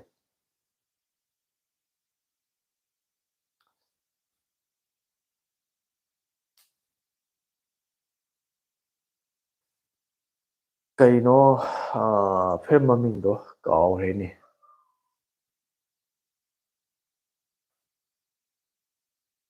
ꯀꯔꯤꯅꯥ ꯀꯥꯄꯨꯔꯒ ꯑꯃꯤꯔ ꯈꯥꯟꯒꯤ ꯏꯁꯩ ꯐꯤꯂꯝ ꯑꯃ ꯂꯩꯕꯗꯣ ꯈꯔꯁꯨ ꯀꯨꯏꯗ꯭ꯔꯤꯕ ꯂꯥꯜ ꯁꯤꯡ ꯆꯠꯗꯥ ꯍꯥꯏꯕ ꯀꯩꯅꯣ ꯑꯗꯨꯒꯤ ꯏꯁꯩ ꯑꯃ ꯂꯩꯗꯥꯏꯅꯦ ꯇꯨꯍꯤ ꯍꯥꯏꯕ꯭ꯔꯥ ꯏꯁꯩ ꯑꯃ ꯂꯩꯕꯅꯤ ꯐꯖꯕꯅꯦ ꯑꯗꯨ ꯀꯥꯎꯊꯣꯛꯈ꯭ꯔꯁꯤ ꯉꯥꯛꯇꯪꯁꯦ ꯅꯤꯡꯁꯤꯡꯉꯝꯗ꯭ꯔꯦ ꯕꯦꯇ꯭ꯔꯤ ꯄꯨꯁ ꯇꯧꯕꯁꯦ ꯀꯃꯥꯏꯅ ꯈꯪꯒꯦ ꯍꯥꯏ ꯑꯗꯣ iPhone 13ꯗꯨꯗꯤ 100%ꯒꯨꯝꯕ ꯂꯩꯔꯝꯕꯗꯤ ꯕꯦꯇ꯭ꯔꯤ ꯕꯨꯁ ꯇꯧꯕ ꯑꯣꯏꯔꯝꯗꯣꯏꯅꯤꯀꯣ ꯑꯩꯈꯣꯏꯅ ꯌꯦꯡꯉꯨꯗ꯭ꯔꯁꯨ ꯁꯣꯐꯋꯦꯌꯔ ꯊꯥꯗꯗ꯭ꯔꯁꯨ ꯃꯇꯝꯗꯣ ꯀꯨꯏꯔꯕꯅꯤꯅ ꯉꯁꯥꯏꯒꯤ 13 ꯍꯥꯏꯁꯤ ꯀꯨꯏꯔꯦꯗꯅ ꯃꯥ ꯐꯅꯌꯥꯝ ꯁꯤꯖꯤꯟꯅꯗꯕꯤ ꯊꯝꯃꯁꯨ ꯑꯗꯨꯝ ꯍꯦꯜꯇꯣ ꯍꯟꯊꯔꯛꯀꯗꯣꯏꯅꯦꯕ ꯑꯗꯨꯅ ꯕꯨꯁ ꯇꯧꯕ ꯑꯣꯏꯔꯝꯗꯣꯏꯅꯦ 13 Pro ꯍꯥꯏꯗꯣ ꯀꯨꯏꯔꯦ ꯆꯍꯤ 3 ꯐꯥꯔꯦ ꯂꯣꯟꯆ ꯇꯧꯈꯤꯕ ꯌꯥꯝ ꯂꯥꯜ ꯁꯤꯡ ꯆꯗꯥꯒꯤ ꯏꯁꯩꯗꯣ ꯈꯪꯉꯗꯤ ꯑꯝꯇ ꯍꯥꯏꯔꯛꯑꯣꯅꯦ ꯃꯌꯦꯛꯇꯣ ꯂꯥꯜ ꯁꯤꯡ ꯆꯗꯥꯒꯤ ꯀꯩꯅꯣꯒꯤꯗꯣ ꯑꯃꯤꯔ ꯈꯥꯟꯒ ꯀꯔꯤꯅꯥ ꯀꯥꯄꯨꯔꯒ ꯇꯧꯕ ꯃꯣꯏ ꯑꯅꯤ ꯂꯨꯍꯣꯡꯕꯒꯤ ꯁꯤꯟꯗ ꯁꯛꯄ ꯏꯁꯩ ꯑꯃꯈꯛ ꯂꯩꯕꯅꯤ ꯀꯥꯎꯊꯣꯛꯈꯤꯕ ꯋꯥꯅꯤ ꯉꯥꯛꯇꯪꯁꯤꯗ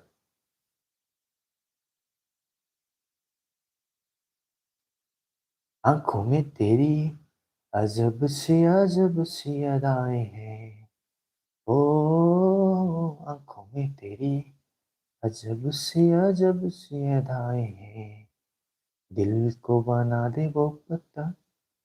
ꯑꯁ ꯀꯥꯎꯔꯦꯗ ꯃꯌꯦꯛꯀ ꯈꯪꯗꯦꯗ ꯀꯥꯎꯊꯣꯛꯈ꯭ꯔꯦꯗ ꯏꯁꯩꯗꯣ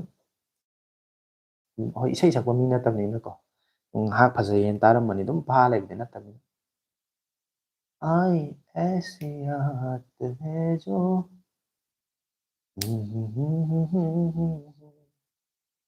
चांद तेरी रोशनी का हल्का सा एक साया है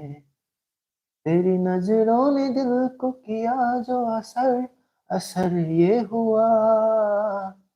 अब इनमें ही डूब के हो जाऊं पार यही है दुआ आंखों में तेरी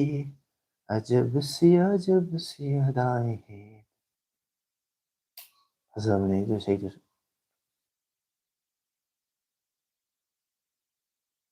ꯕ꯭ꯔꯣ ꯁꯤꯜꯄꯦꯛ ꯂꯧꯖꯔꯝꯗꯧ ꯄꯣꯠꯅꯤ ꯍꯦ ꯕ꯭ꯔꯣꯒꯤ ꯃꯍꯨꯠꯇ ꯄ꯭ꯔꯣ 13 ꯄ꯭ꯔꯣꯒꯤ ꯃꯍꯨꯠꯇ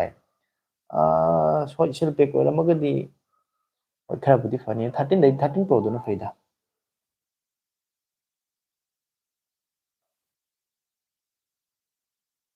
ꯕ꯭ꯔꯣ ꯑꯃꯤꯔ ꯈꯥꯟ ꯄꯜꯂꯛꯄꯁꯦ ꯑꯩꯗꯤ ꯄꯥꯛ ꯍꯦꯛꯇ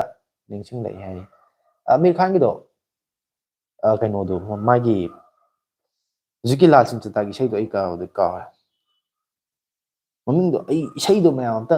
ꯂꯤꯔꯤꯛꯁꯇꯣ ꯅꯤꯡꯁꯤꯡꯉꯗꯤ ꯑꯩ ꯃꯌꯦꯛꯇꯣ ꯍꯥꯏꯐꯦꯠ ꯅꯤꯡꯁꯤꯡꯉꯛꯀꯅꯦꯕ ꯑꯩ ꯀꯥꯎꯊꯣꯛꯈꯤꯕꯅꯤ ꯉꯥꯛꯇꯪ ꯑꯩ ꯀꯣꯛꯁꯤꯗ ꯅꯤꯡꯁꯤꯡꯉꯝꯗꯕ ꯍꯥꯏꯇꯥꯔꯦ ꯑꯃꯤꯔ ꯈꯥꯟꯒ ꯀꯔꯤꯅꯥ ꯀꯥꯄꯨꯔꯒ ꯇꯧꯕꯅꯦꯕꯀꯣ ꯍꯧꯖꯤꯛꯀꯤ ꯂꯥꯜ ꯁꯤꯡ ꯆꯗꯥꯒꯤ ꯃꯣꯏ ꯑꯅꯤꯒꯤ ꯂꯨꯍꯣꯡꯕ ꯁꯤꯟꯗ ꯁꯛꯄ ꯏꯁꯩ ꯑꯃꯈꯛ ꯂꯩꯕꯅꯦꯕ ꯑꯗꯨꯗꯨꯅ ꯍꯥꯏꯗꯤ ꯏꯌꯥꯝꯕꯩ ꯄꯣꯠꯁꯤꯗꯤ ꯐꯖꯗ꯭ꯔꯕꯣ ꯀꯩꯅꯣ ꯍꯥꯏꯁꯤꯕꯨ ꯁꯤꯡꯒꯔꯗꯣ ꯅꯨꯡꯁꯤ ꯂꯩꯈꯤꯗ꯭ꯔꯦ ꯅꯨꯡꯁꯤ ꯍꯥꯏ ꯍꯣꯏ ꯀꯩꯅꯣꯗꯣ ꯀꯦꯀꯦ ꯑꯣꯏꯔꯝꯒꯅꯤ ꯀꯦꯀꯦꯒꯤ कौनोदो तरफ तरफ के इस दिल से आह निकलती रही मुझको सजा दी प्यार की ऐसा क्या गुनाह किया लुट गए हाँ लुट गए हम लुट गए हाँ तेरी मोहब्बत में तꯧꯕ ꯏꯁꯩꯗꯣ ꯐꯖꯕꯅꯦ ꯑꯗꯨꯒꯤ ꯏꯁꯩꯒꯤ ꯔꯦꯀꯣꯔꯗꯤꯡꯒꯤ ꯋꯥꯔꯤ ꯃꯥꯒꯤ ꯏꯟꯇꯔꯚ꯭ꯌꯨꯒꯤ ꯐꯖꯕ ꯀꯩꯅꯣꯝ ꯂꯩꯕꯅꯦ ꯃꯥ ꯑꯗꯨꯒꯤ ꯏꯁꯩꯁꯦ ꯅꯣꯡꯉꯥꯜꯂꯝꯗꯥꯏ ꯄꯨꯡ 3-4 ꯁ꯭ꯋꯥꯏꯗ ꯁꯛꯑꯦ ꯍꯥꯏꯌꯦ ꯃꯣꯏꯒꯤ ꯁ꯭ꯇꯨꯗꯤꯑꯣꯗ ꯇꯨꯝꯃꯦ ꯍꯥꯏꯌꯦ ꯑꯗꯨ ꯁ꯭ꯇꯨꯗꯤꯑꯣꯗ ꯇꯨꯝꯃ ꯀꯥꯟꯗ ꯑꯆꯤꯛꯄꯗꯨꯗ ꯃꯥꯅ ꯌꯥꯝꯅ ꯐꯨꯜꯂꯤ ꯀꯣꯟꯁꯦꯟꯇ꯭ꯔꯦꯠ ꯇꯧꯔꯀꯥꯟꯗ ꯑꯗꯨꯃꯥꯏꯅ ꯇꯧꯔꯒ ꯌꯥꯝꯅ ꯁꯛ ꯅꯨꯡꯁꯤꯅ ꯃꯥꯅ ꯊꯋꯥꯏꯒꯤ ꯈꯣꯏꯗꯥꯅ ꯁꯛꯈꯤꯕ ꯏꯁꯩ ꯑꯃꯈꯛꯅꯦꯕ ꯑꯗꯨꯒꯤ ꯀꯦꯀꯦꯒꯤ ꯏꯁꯩꯗꯣ ꯃꯌꯥꯝ ꯑꯗꯨꯒꯤ ꯑꯃꯤꯔ ꯈꯥꯟꯒꯤ ꯏꯁꯩꯗꯣ ꯅꯤꯡꯁꯤꯡꯉꯗꯤ ꯑꯝꯇꯪ ꯍꯥꯏꯕꯤꯔꯛꯑꯣ ꯑꯩ ꯅꯤꯡꯁꯤꯡꯕ ꯊꯣꯛꯇ꯭ꯔꯦ ꯑꯩ ꯃꯇꯣꯝꯇꯅꯤ ꯀꯩꯅꯣ ꯇꯧꯔꯦ ꯀꯣꯛꯁꯤꯗ ꯑꯩꯈꯣꯏꯒꯤ ꯀꯩꯒꯨꯝꯕ ꯄꯣꯠ ꯑꯃ ꯅꯤꯡꯁꯤꯡꯕ ꯊꯣꯛꯇ꯭ꯔꯒ ꯄꯜ ꯂꯩꯔꯒ ꯅꯨꯡꯉꯥꯏꯇꯕ ꯑꯗꯨꯃꯥꯏꯅ ꯇꯧ ꯂꯩꯔꯦꯕ ꯂꯥꯜ ꯁꯤꯡ ꯆꯗ꯭ꯗꯥꯒꯤ ꯃꯣꯏꯅꯤ ꯂꯨꯍꯣꯡꯕ ꯁꯤꯟꯗ ꯁꯛꯄꯗꯣ ꯑꯁ ꯍꯦꯔꯥ ꯑꯩ ꯀꯣꯛꯁꯦ ꯌꯥꯗ꯭ꯔꯦ ꯕ꯭ꯔꯦꯟꯁꯦ ꯃꯦꯃꯣꯔꯤꯁꯦ ꯌꯥꯗ꯭ꯔꯦ ꯅꯪꯒꯨꯝꯕ ꯀꯌꯥꯅꯤ ꯊꯦꯡꯅꯔꯛꯈꯤꯕ ꯑꯩꯅ ꯍꯥꯏꯔꯝꯃꯤ ꯅꯈꯣꯏꯁꯨ ꯃꯥꯒꯨꯝꯅ ꯅꯨꯡꯁꯤ ꯍꯥꯏꯅ ꯊꯃꯣꯏ ꯁꯦꯡꯅ ꯅꯨꯡꯁꯤꯕ ꯄꯥꯈꯪ ꯌꯥꯎꯈꯤꯗꯕ ꯅꯠꯇꯦ ꯊꯃꯣꯏꯁꯤꯅ ꯅꯨꯡꯁꯤꯒꯦ ꯈꯜꯂꯛꯄ ꯃꯤꯀꯨꯞꯇ ꯃꯆꯥ ꯑꯃ ꯑꯅꯤ ꯑꯍꯨꯝ ꯍꯦꯛꯇ ꯂꯩꯔꯝꯃꯤ ꯐꯖꯔꯦ ꯋꯥꯔꯤꯁꯤ ꯗꯥꯕꯤ ꯍꯥꯏꯁꯤꯅꯤ कहानीदुरो है कहानी नतीदा हम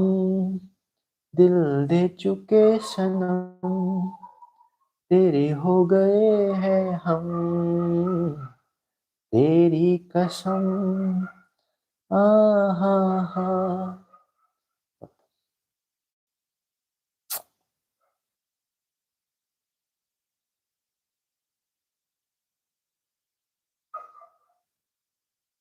ꯀꯦꯀꯦꯁꯨ ꯐꯖꯕꯅꯦ ꯑꯗꯒꯤ ꯑꯃ ꯀꯩꯅꯣꯗꯣ सजदे में ही ꯑꯗꯨ ꯏꯁꯩꯗꯨꯅꯦ सजदे में ही झुकता हूँ तुम पे ही आके रुकता हूँ क्या ये सबको होता है हमको क्या लेना है सबसे तुमसे ही सब बातें अब से बन गए हो तुम मेरी खुदा तꯧꯕꯗꯣ खुदा जाने ये क्यों हुआ है खुदा जाने ये मिट गया कि बन गए हो तुम मेरे खुदा ꯍꯥꯏꯅ ꯇꯧꯕꯗ ꯍꯧꯖꯤꯛꯀꯤ ꯀꯤꯀꯦꯅ सजदे में यूं ही झुकता हूं ꯑꯩꯅ ꯇꯧꯕ ꯍꯧꯔꯛꯄꯗꯣ ꯑꯗꯨꯒꯤ ꯏꯁꯩꯗꯣ ꯁꯣꯅꯨ ꯅꯤꯒꯝꯅ ꯏꯟꯇꯔꯚ꯭ꯌꯨ ꯑꯃꯗ ꯍꯥꯏꯌꯦ ꯀꯦꯀꯦꯅ ꯁꯛꯈꯤꯕ ꯈ꯭ꯋꯥꯏꯗꯒꯤ ꯐꯖꯕ ꯏꯁꯩ ꯑꯃꯈꯛ ꯑꯩꯅ ꯀꯜꯂꯛꯄ ꯑꯩꯅ ꯄꯥꯝꯖꯕ ꯏꯁꯩ ꯑꯃ ꯍꯥꯏꯇꯥꯔꯗꯤ ꯑꯗꯨ ꯏꯁꯩꯗꯨꯅꯦꯅ ꯁꯣꯅꯨ ꯅꯤꯒꯝꯅ ꯑꯗꯨ ꯏꯁꯩꯗꯣ ꯃꯉꯣꯟꯗ ꯑꯣꯐꯔ ꯇꯧ ꯃꯉꯣꯟꯗ ꯁꯛ ꯑꯣꯏꯅ ꯄꯤꯔꯛꯄꯅꯤ ꯍꯥꯏꯕ꯭ꯔꯥ ꯑꯗꯨꯗ ꯃꯥꯅ ꯔꯤꯖꯦꯛ ꯇꯧꯈꯤꯕꯅꯦ ꯍꯥꯏꯕ꯭ꯔꯥ ꯑꯗꯨꯃꯥꯏꯅ ꯑꯃ ꯍꯥꯏꯕꯅꯦ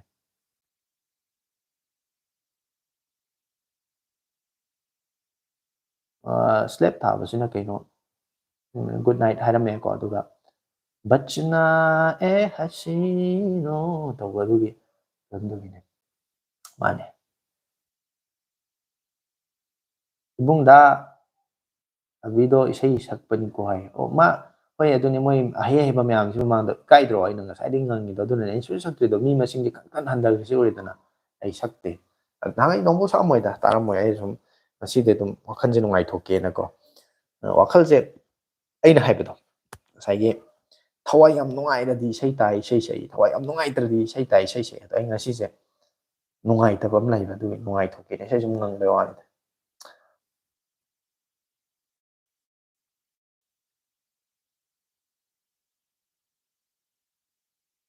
ꯃꯌꯥꯝ ꯑꯝꯇꯪꯗꯤ ꯊꯤꯕꯤꯔꯛꯎꯗ ꯉꯁꯥꯏꯒꯤ ꯏꯁꯩꯗꯣ ꯑꯩ ꯅꯤꯡꯁꯤꯡꯕ ꯉꯝꯗꯕꯩꯅꯦ ꯑꯩ ꯏꯁꯩ ꯂꯥꯜ ꯁꯤꯡ ꯆꯗ꯭ꯗꯥꯒꯤꯗꯣ ꯑꯩꯅ ꯍꯦꯛ ꯕꯦꯛ ꯆꯠꯂꯨꯕꯗ ꯑꯩꯈꯣꯏꯒꯤ ꯀꯅꯦꯛꯇꯤꯡ ꯇꯧꯔꯒ ꯂꯥꯏꯚꯁꯦ ꯇꯠꯈꯤꯗꯣꯏꯅꯦꯕ ꯑꯩ ꯊꯝꯈꯤꯕ ꯑꯁꯤꯒꯤ ꯂꯥꯏꯚꯁꯦ ꯂꯣꯏꯕꯒꯗꯤ ꯑꯩ ꯊꯤꯔꯒꯗꯤ ꯇꯥꯔꯅꯦꯕ ꯑꯗꯨ ꯏꯁꯩꯗꯣ ꯑꯗꯣ ꯀꯣꯛꯁꯤꯗ ꯍꯧꯖꯤꯛꯐꯥꯎ ꯅꯤꯡꯁꯤꯡꯕ ꯉꯝꯗ꯭ꯔꯤꯕꯁꯤ ꯀꯔꯤꯅꯣ ꯁꯤ ꯑꯩꯅ ꯈꯜꯂꯤꯁꯦ ꯇꯌꯥꯔꯥ ꯇꯧꯕ ꯍꯟꯗꯛꯀꯤ ꯇ꯭ꯔꯦꯟꯗꯤꯡ ꯏꯁꯩꯗꯣ ꯑꯣꯏꯕꯗꯣ ꯆꯠꯂꯣ ꯍꯥꯏ ꯇꯌꯥꯔꯥꯗꯤ ꯐꯥꯗꯦ ꯈꯪꯗꯦꯗ ꯀꯩꯅꯣ ꯈꯔ ꯂꯥꯛꯏ ꯂꯥꯏꯛ ꯇꯧꯕ ꯃꯌꯥꯝꯕꯨ ꯈꯨꯠ ꯊꯥꯡꯒꯠꯂꯣ ꯃꯤꯊꯥꯏ ꯌꯦꯟꯒꯦ ꯍꯥꯏ ꯃꯌꯥꯝꯅꯤ ꯂꯥꯏꯛ ꯇꯧꯕ ꯃꯌꯥꯝ ꯃꯤꯊꯥꯏ ꯑꯃꯃꯝ ꯌꯦꯜꯂꯛꯀꯗꯧꯔꯦ ꯊꯥꯗꯣꯏ ꯁꯅꯥꯅ ꯑꯁꯥꯡꯕ ꯃꯤꯊꯥꯏꯔꯗꯤ ꯈꯪꯗꯦꯀꯣ ꯑꯩꯗꯤ ꯌꯦꯟꯗꯤ ꯌꯦꯜꯂꯛꯑꯅꯤ ꯃꯥ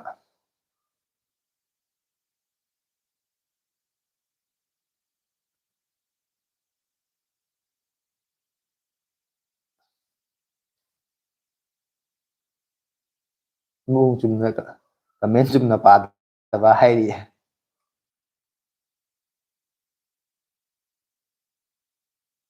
ꯁꯖꯗꯦꯝ ꯌꯦꯍꯤ ꯂꯥꯈꯣ ꯍꯥꯏ ꯑꯗꯨꯁꯨ ꯐꯖꯕꯅꯤ ꯍꯥꯏꯔꯤ ꯑꯅꯤꯜꯅ ꯈꯨꯠ ꯊꯥꯡꯒꯠꯂꯛꯏ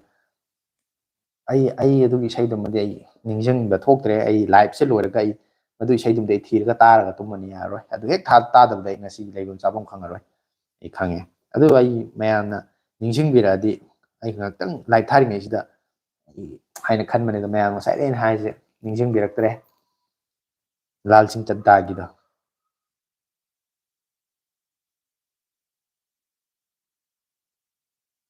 ꯑꯃꯤꯔ ꯈꯥꯟ ꯀꯔꯤꯅꯥ ꯀꯥꯄꯨꯔ ꯃꯣꯏ ꯑꯅꯤꯒꯤ ꯂꯨꯍꯣꯡꯕ ꯁꯤꯟꯗ ꯁꯛꯄ ꯏꯁꯩ ꯃꯌꯥꯝ ꯈꯪꯕ ꯌꯥꯎꯔꯗꯤ ꯑꯝꯇ ꯀꯃꯦꯟ ꯇꯧꯁꯟꯕꯤꯔꯛꯑꯣ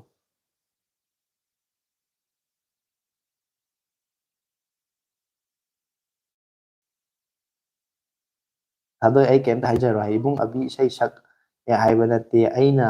ꯁꯛꯂꯤ ꯏꯁꯩꯗꯣ ꯃꯉꯣꯟꯗ ꯁꯛꯆꯟꯕꯅꯦ ꯍꯥꯏꯕꯅꯦ ꯑꯣꯍꯣ ꯑꯩ ꯑꯃꯨꯛꯀ ꯄꯥꯔꯛꯀꯦ ꯑꯗꯨꯗꯤ ꯀꯃꯦꯟꯗꯣ ꯑꯩꯒꯤ ꯇꯧꯕꯅꯤꯗ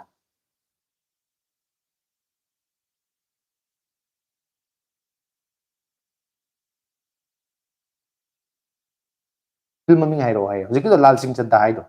ꯐꯤꯜꯝ ꯃꯃꯤꯡꯁꯤꯗ ꯂꯥꯜ ꯁꯤꯡ ꯆꯠꯗꯥ ꯍꯥꯏꯅ ꯑꯃꯤꯔ ꯈꯥꯟꯅ ꯈꯤꯇꯪ ꯑꯩꯈꯣꯏꯒꯤ ꯃꯦꯟꯇꯦꯜ ꯄꯦꯁꯟꯒꯤ ꯇꯥꯏꯞ ꯇꯧꯕ ꯑꯃ ꯇꯧꯕꯅꯦꯕ ꯑꯗꯨꯒ ꯃꯥꯒꯤ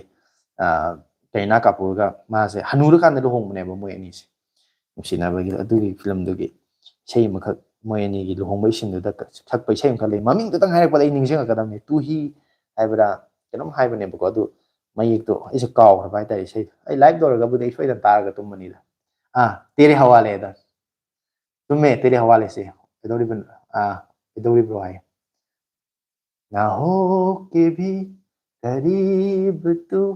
हमेशा पास था कि 100 जन्म भी देखता तेरा रास्ता जो भी है सब मेरा तेरे हवाले कर दिया जिस्म का हर रुआ तेरे हवाले कर दिया देखा जमाना सारा भरम है इसक इबादत तेरा भरम है ꯇꯧꯕꯗ ꯑꯗꯨ ꯏꯁꯩꯗꯣ ꯐꯖꯕꯅꯦ ꯍꯩꯇꯦꯗ ꯈꯅꯥꯎꯁꯨ ꯅꯨꯡꯉꯥꯏꯇꯦ ꯆꯨꯝꯃꯦ ꯆꯨꯝꯃꯦ ꯁꯣꯍꯦꯜ ꯊꯦꯡꯛ ꯌꯨ ꯇꯦꯔꯦ ꯍꯋꯥꯂꯦꯗꯨꯅꯦ ꯑꯩꯗ ꯅꯤꯡꯁꯤꯡꯕ ꯊꯣꯛꯇꯗꯅ ꯑꯗꯨꯝ ꯂꯩꯔꯕ ꯉꯁꯥꯏꯗꯩ ꯀꯣꯛꯁꯤꯗ ꯃꯃꯤꯡꯗꯣ ꯍꯥꯏꯔꯛꯄ ꯀꯥꯟꯗ ꯊꯠ ꯑꯃꯨꯛ ꯅꯤꯡꯁꯤꯡꯉꯛꯏꯁꯦ ना हो के भी करीब तू हमेशा पास था ꯇꯧꯕꯗꯣ 12 ꯇꯥꯔꯦ ꯀꯅꯥꯝ ꯍꯥꯏꯗꯣꯛꯀꯅꯨꯀꯣ ꯏꯍꯦ ꯀꯅꯥ ꯀꯅꯥꯅ ꯍꯥꯏꯗꯣꯔꯛꯏꯅꯣꯕꯁꯦ ꯑꯩꯗꯤ ꯌꯥꯔꯔꯣꯏ ꯃꯇꯝ ꯄꯨꯡ 12 ꯇꯥꯔꯦ ꯑꯩꯗꯤ ꯂꯣꯏꯁꯤꯜꯂꯅꯤ ꯂꯥꯏꯚ ꯂꯣꯏꯁꯤꯜꯂꯅꯤ ꯑꯩ ꯈꯪꯗ꯭ꯔꯦ ꯑꯩ ꯂꯣꯏꯁꯤꯜꯂꯒꯦꯀꯣ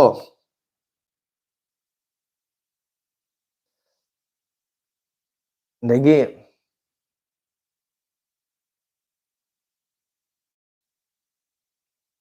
ꯇꯥꯏꯒꯔ ꯖꯤꯟꯗꯥ ꯍꯦꯒꯤ ꯁꯜꯃꯥꯟ ꯈꯥꯟꯒ ꯀꯦꯇ꯭ꯔꯤꯅꯥ ꯀꯦꯐꯀꯒꯤ ꯏꯁꯩꯗꯣ ꯐꯖꯗ꯭ꯔꯣ ꯑꯗꯨꯁꯨ ꯁꯣꯍꯦꯜ ꯀꯩ ꯏꯁꯩ ꯃꯥꯜꯂꯦ ꯑꯩꯅ ꯍꯧꯖꯤꯛ ꯍꯥꯏꯗꯣ ꯇꯥꯏꯒꯔ ꯖꯤꯟꯗꯥ ꯍꯦꯒꯤꯗꯣ ꯁꯜꯃꯥꯟ ꯈꯥꯟꯒ ꯀꯦꯇ꯭ꯔꯤꯅꯥ ꯀꯦꯐꯀꯤ ꯏꯁꯩꯗꯣ ꯃꯃꯤꯡ ꯑꯝꯇ ꯍꯥꯏꯔꯛꯑꯣ ꯑꯗꯨ ꯍꯦꯛ ꯍꯥꯏꯔꯛꯑꯕ ꯑꯩ ꯏꯁꯩ ꯃꯇꯦꯛ ꯑꯃ ꯁꯛꯂꯛꯀꯅꯤ ꯑꯩ ꯐꯣꯟꯁꯦ ꯁꯣꯍꯦꯜ ꯍꯥꯏꯔꯣ ꯍꯥꯏꯔꯣ ꯍꯧꯖꯤꯛꯀꯤ ꯇꯥꯏꯒꯔ ꯖꯤꯟꯗꯥ ꯍꯦꯒꯤ ꯁꯜꯃꯥꯟ ꯈꯥꯟꯒ ꯀꯦꯇ꯭ꯔꯤꯅꯥ ꯀꯦꯐꯀꯤ ꯏꯁꯩꯗꯣ ꯑꯝꯇ ꯍꯥꯏꯔꯛꯑꯣ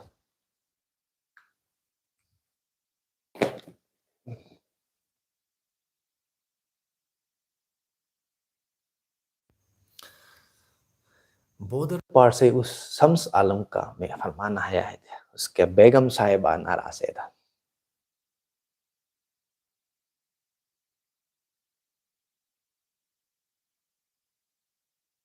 दाबीना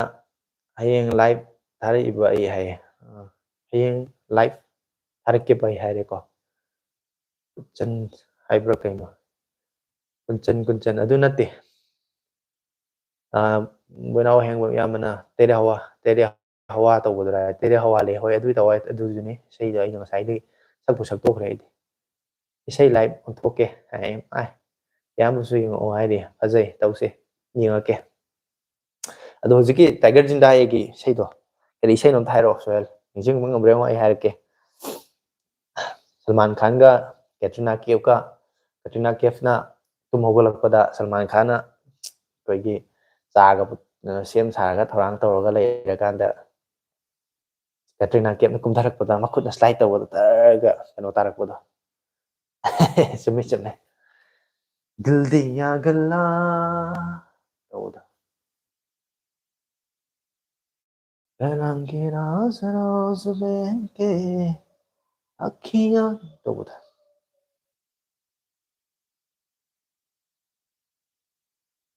सकता है मैनू क्यों. ꯑꯁ ꯋꯥꯔꯦꯍꯦ ꯃꯌꯥꯝ ꯑꯗꯨ ꯄꯨꯡꯁꯨ 12 ꯇꯥꯔꯦ ꯍꯦꯟꯕꯨ ꯍꯦꯜꯂꯦ. ꯂꯥꯏꯚꯁꯦ ꯑꯩ ꯂꯣꯏꯁꯟꯅꯕ ꯇꯧꯔꯒꯦ ꯉꯁꯤꯒꯤꯗꯤ. ꯃꯇꯝꯁꯨ ꯊꯦꯡꯉꯦꯀꯣ ꯑꯗꯨꯒ ꯃꯇꯝ ꯉꯁꯥꯏꯗꯒꯤ ꯂꯥꯏꯚ ꯊꯥꯔꯤꯁꯨ ꯌꯥꯝ ꯀꯨꯏꯔꯦ. ꯅꯨꯡꯉꯥꯏꯕ ꯃꯌꯥꯝꯁꯨ ꯋꯥꯔꯤꯁꯨ ꯅꯨꯡꯉꯥꯏꯔꯤ. ꯉꯁꯤꯗꯤ ꯏꯁꯩ ꯁꯨꯝ ꯁꯛꯇꯅ ꯈꯣꯠꯇꯅ ꯋꯥꯈꯜꯁꯦ ꯅꯨꯡꯉꯥꯏꯊꯣꯛꯅꯕ ꯍꯥꯏꯅ ꯇꯧꯕꯗ ꯃꯇꯝꯁꯨ ꯌꯥꯝ ꯍꯧꯈꯤꯕ ꯈꯪꯍꯧꯗ꯭ꯔꯦ. ꯑꯗꯣ ꯃꯇꯝꯁꯨ ꯊꯦꯡꯉꯕꯅꯤꯅ ꯑꯩ ꯂꯥꯏꯚꯁꯦ ꯂꯣꯏꯁꯤꯜꯂꯒꯦꯅ ꯈꯜꯂꯤ ꯃꯌꯥꯝꯅ ꯀꯃꯦꯟ ꯑꯃꯇꯪ ꯇꯧꯁꯟꯕꯤꯔꯛꯑꯒꯗꯤ ꯑꯩ ꯂꯥꯏꯚꯁꯦ ꯂꯣꯏꯁꯤꯟꯖꯔꯒꯦ. ꯑꯗꯨꯒ ꯍꯌꯦꯡ ꯑꯃꯨꯛ ꯊꯦꯡꯅꯁꯦ ꯍꯌꯦꯡ ꯁꯟꯗꯦ ꯅꯨꯃꯤꯠꯁꯤꯗꯩꯁꯤꯗ. समझावा तो सलो आए. मैं तेनू समझावा कि ना तेरे बिना लगदा जी. तू की जाने प्यार मेरा. तो इसैदुनिको फजबने.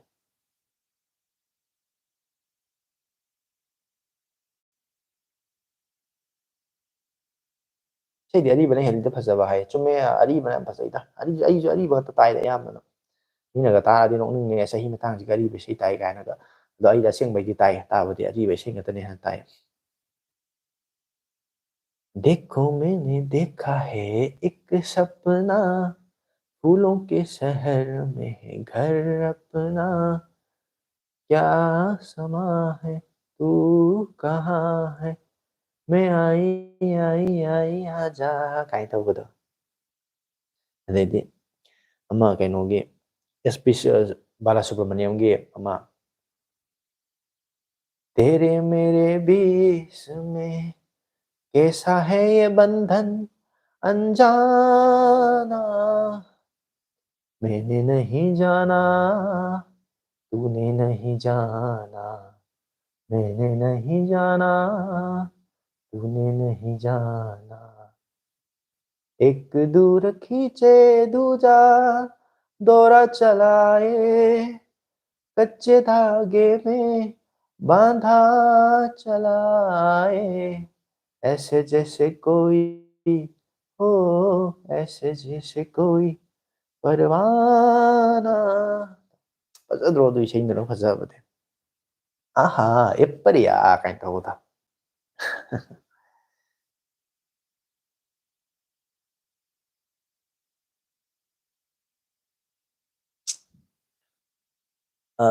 ꯊꯥꯗꯣꯏꯁꯅꯥꯅ ꯍꯦꯛ ꯍꯥꯏꯗꯣꯛꯇꯨꯅ ꯂꯣꯏꯁꯤꯟꯗꯧꯔꯦꯕꯁꯦ ꯍꯥꯏ. ꯂꯣꯏꯁꯤꯜꯂꯣ ꯌꯥꯔꯦ ꯀꯩꯅꯣ ꯈꯪꯗꯦ ꯍꯥꯏ. ꯃꯥꯅꯤ ꯂꯣꯏꯁꯤꯟꯕ ꯌꯥꯔꯦ. साथिया साथियाꯁꯦ ꯃꯈꯜ ꯑꯍꯨꯝ ꯂꯩꯕꯅꯦ. ꯑꯅꯤ ꯑꯍꯨꯝ ꯂꯩꯕꯅꯦ. साथिया तूने क्या किया बेलिया तूने क्या किया ꯑꯩ ꯇꯧꯕ ꯏꯁꯩ ꯑꯃ ꯂꯩꯗꯅ. ꯑꯗꯒꯤ ꯁꯥꯊꯤꯌꯥ ꯑꯅꯧꯕ ꯑꯃꯁꯨ ꯂꯩꯕꯅꯤ. ꯐꯖ ꯐꯖꯕ ꯏꯁꯩ ꯌꯥꯝ ꯂꯩꯕꯅꯤꯗ ꯁꯥꯊꯤꯌꯥꯒꯤꯗ. ꯑꯗꯩꯗꯤ ꯁꯣꯍꯦꯜ ꯊꯥꯈꯤꯁꯦ ꯍꯥꯏꯔꯣ ꯍꯥꯏꯌꯦꯀꯣ. ꯑꯗꯨꯒ ꯂꯞ ꯁ꯭ꯇꯣꯔꯤꯗꯤ ꯀꯔꯝꯕ ꯏꯁꯩꯅꯣ ꯍꯥꯏꯁꯦ ꯀꯩꯅꯣꯗꯨꯔꯥ 1932 लव स्टोरी है कौन अनिल कपूर की. ओ एक लड़की को देखा तो ऐसा लगा जैसे खिलता गुलाब जैसे शायर की ख्वाब जैसे. याम फजबन इसैꯗꯨꯁꯨ.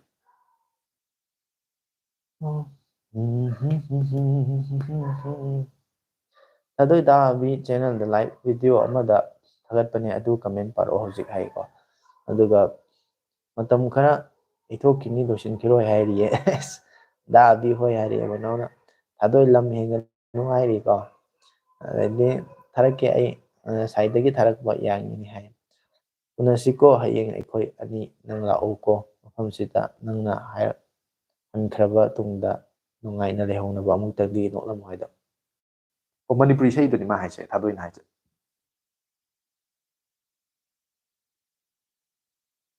unasiko soidana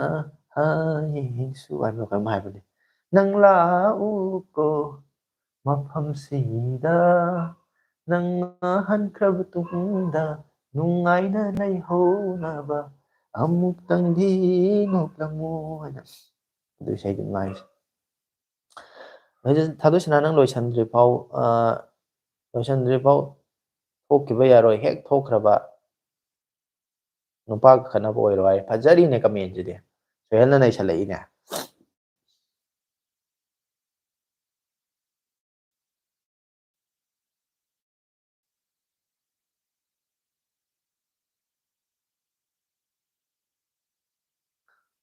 sohel ai nupa yaba mira ha kai nei de adoi sanana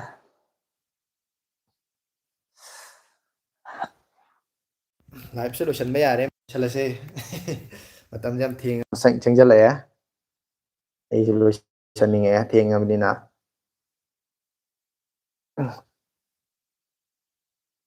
isai faza faza hindi ga ri ba sai amani tang hairo amta ningsing halo aina ningsing ba aina khang ba sai ora dinga ke duga loisalasi live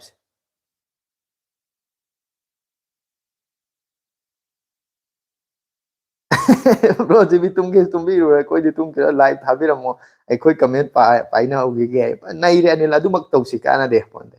imagi imo matam thenge imagi mamo matam se thenge thadoi nangbu tumase ai pajari wari si thadoi tab da khoi di yengam dre he no ni romance da bi live ora ora thara ke hairi ko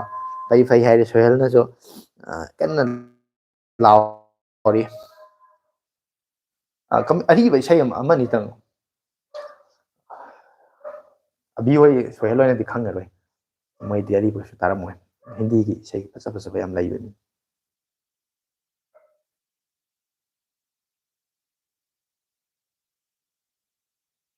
ai isai muka hairake ba ko ai sumai memory se yadre brain se sharp oidre ko ye hindi gi film devdas to khangina dugi film gi isai khara maming khara haibiro ne ada isai ama khak yaure ba isai maming harak kan ai dugi wari am khadi rake ai je kaw ki bani ai ningjing mangam dam tinge ko sakpadi keno na sakpani ai hai kare Shreya Ghoshal na sakpai isai ma devdas film gi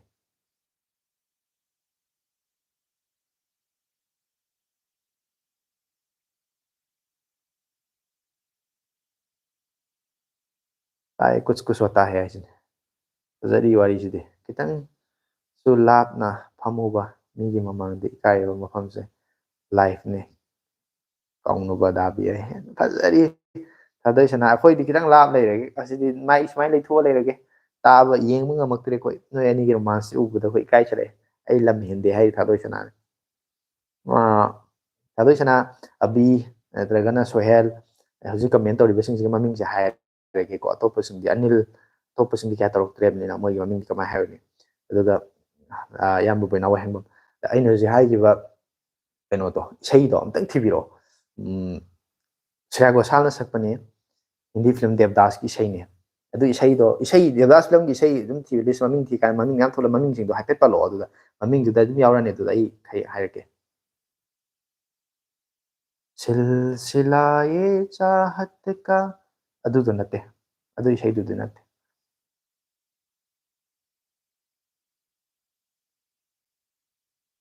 rabba hero patti ki do saklo hai adu nate sohel aina hai je amtang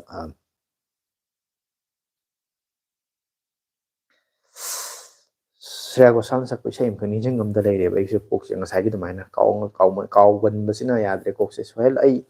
chadadi live loire ai leibagi live hojik phau thari ni sai khoro hojik hai mane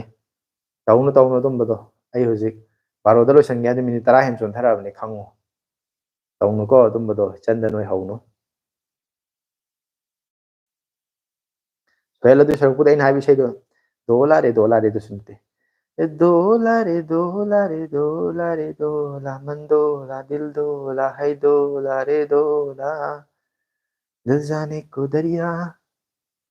adu sai do nate मान के मैं घुंघरू पहन के मैं पायल ꯆꯨꯝꯃꯦ very ꯄꯤꯌꯥꯗꯣ ꯑꯁꯤꯒꯤ very ꯄꯤꯌꯥꯁꯦ ꯑꯩꯈꯣꯏꯒꯤ ꯁ꯭ꯔꯦꯌꯥ ꯒꯣꯁꯥꯜꯁꯦ ꯃꯥꯒꯤ ꯃꯁꯥꯒꯤ ꯑꯁꯦꯡꯕ ꯆꯍꯤ 14 ꯈꯛꯇꯪ ꯉꯥꯏꯔꯤꯉꯩꯗ ꯁꯛꯄ ꯏꯍꯥꯟ ꯍꯥꯟꯕ ꯔꯦꯀꯣꯔꯗꯤꯡꯅꯦꯕ ꯋꯥꯟ ꯇꯦꯛꯇ ꯑꯗꯨꯁꯨ ꯔꯤꯇꯦꯛ ꯑꯝꯇ ꯂꯧꯗꯕ ꯗꯥꯏꯔꯦꯛ ꯋꯥꯟ ꯇꯦꯛꯇ ꯇꯧꯕ ꯏꯁꯩꯅꯦꯕ ꯑꯗꯨꯒ ꯃꯉꯣꯟꯗ ꯏꯁꯩꯁꯤꯗ ꯅꯣꯛꯄꯒꯤ ꯍꯥꯏꯅ ꯅꯣꯛꯄ ꯃꯇꯥꯡ ꯑꯃ ꯌꯥꯎꯕꯅꯦꯕꯀꯣ ꯑꯗꯨꯗ ꯑꯉꯥꯡ ꯑꯣꯏꯕꯒꯤ ꯁ꯭ꯔꯦꯌꯥ ꯒꯣꯁꯥꯜꯁꯤꯅ ꯅꯣꯛꯎ ꯌꯥꯗꯕꯗꯣ ꯑꯩꯈꯣꯏꯒꯤ ꯃ꯭ꯌꯨꯖꯤꯛ ꯗꯥꯏꯔꯦꯛꯇꯔꯁꯤꯅ ꯈꯨꯆꯞꯄꯤꯅ ꯆꯤꯛꯑꯒ ꯍꯦꯟꯅ ꯅꯣꯛꯍꯟꯕ ꯃꯇꯥꯡ ꯑꯃ ꯌꯥꯎꯕꯅꯦꯕ ꯑꯗꯨꯒꯤ ꯏꯁꯩꯗꯨꯒꯤ ꯃꯥ ꯏꯟꯇꯔꯚꯤꯌꯨ ꯀꯩꯅꯣꯗ ꯍꯥꯏꯈꯤꯕꯅꯦꯕ ꯁ꯭ꯔꯦꯌꯥ ꯒꯣꯁꯥꯜꯅ बेरी पिया बड़ा बेदर्दी तौबदो ला ला ला ला ला ला ला ला दीवाना परवाना राम दुल्हाई कैसे कहूँ कैसे कहूँ हाय हाय राम तौबदो कंगना कहना न माने न माने न माने ये कंगना इसे हाइरो थिरक्के हाय बेरी पियादुनी दाबी अदुगी इसेदुनी ꯑꯩꯅ ꯅꯤꯡꯁꯤꯡꯕ ꯉꯝꯗ꯭ꯔꯕ ꯃꯥꯒꯤ ꯋꯥꯔꯤꯗꯣ ꯑꯗꯨꯃꯥꯏꯅ ꯂꯩꯕꯅꯦ ꯏꯁꯩꯁꯦ ꯔꯦꯀꯣꯔꯗꯤꯡ ꯇꯧꯀꯥꯟꯗ ꯃꯇꯝꯗ ꯁ꯭ꯔꯦꯌꯥ ꯒꯣꯁꯥꯜꯁꯦ ꯌꯥꯝꯅ ꯅꯍꯥ ꯑꯣꯏꯌꯦꯕ ꯀꯩꯀꯣ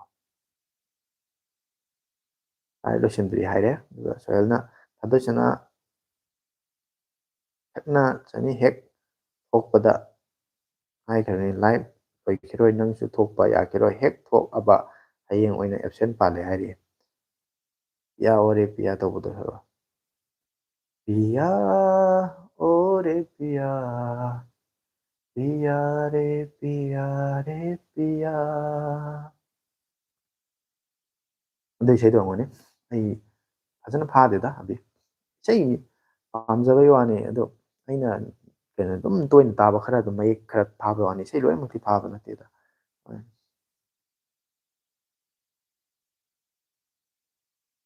ꯃꯌꯥꯝꯕꯁꯨ ꯑꯗꯨꯝ ꯈꯪꯕꯅꯤ ꯍꯥꯏ ꯍꯣꯏ ꯏꯁꯩꯒꯤ ꯃꯇꯥꯡꯁꯦ ꯑꯗꯨꯝ ꯈꯪꯉꯝꯃꯦ ꯌꯥꯝ ꯐꯩ ꯑꯩꯁꯨ ꯌꯥꯝ ꯃꯣꯠ ꯆꯥꯟꯅꯕ ꯀꯥꯡꯕꯨ ꯉꯥꯛꯇ ꯑꯩ ꯆꯦꯅꯦꯜꯁꯤꯗ ꯂꯩꯔꯝꯃꯦ ꯌꯥꯝ ꯅꯨꯡꯉꯥꯏ ꯍꯥꯏꯇꯥꯔꯦ ꯔꯝꯕꯥꯗꯣ ꯁꯛꯂꯣ ꯍꯤꯔꯣꯄꯇꯤꯒꯤ ꯍꯥꯏ ꯁꯍꯦꯜ ꯕ꯭ꯔꯒꯦꯁꯅ ꯁꯍꯦꯜ ꯑꯩ ꯐꯥꯗꯦꯗ ꯑꯗꯨꯒꯤ ꯍꯤꯔꯣꯄꯇꯤꯒꯤꯗꯣ ꯆꯂꯅꯤ ꯇ꯭ꯌꯨ ꯇꯧꯕꯗꯣ ꯑꯗꯨꯒꯤ ꯏꯁꯩꯗꯨꯝꯗꯤ ꯍꯥꯏꯐꯦꯠ ꯇꯥꯏ तुझसे है दिल की दावेदारियां तौबदो तेरे बिन मैं जीऊं न जल न सकूं ꯑꯁ ꯂꯤꯔꯤꯛꯁꯀ ꯐꯖꯅ ꯂꯩꯔꯒ ꯅꯥꯀꯟꯗꯒ ꯊꯝꯃꯒ ꯀꯔꯥꯎꯀꯦꯒꯨꯝꯕꯗ ꯑꯗꯨꯝꯕ ꯁꯛꯄꯗꯤ ꯉꯝꯅꯤ दिल है छोटा सा छोटी सी आशा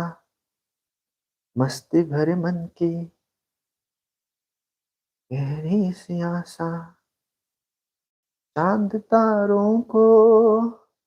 छूने की आशा आसमानों में उड़ने की आशा दिल है सोता सा सोती सी आशा महक जाऊं मैं आज तो ऐसे फूल बगिया में महके है जैसे बादलों की मैं और चुनरिया चूम जाऊं मैं बन के बावरिया अपनी चोटी में बांध लूं दुनिया दिल है छोटा सा तब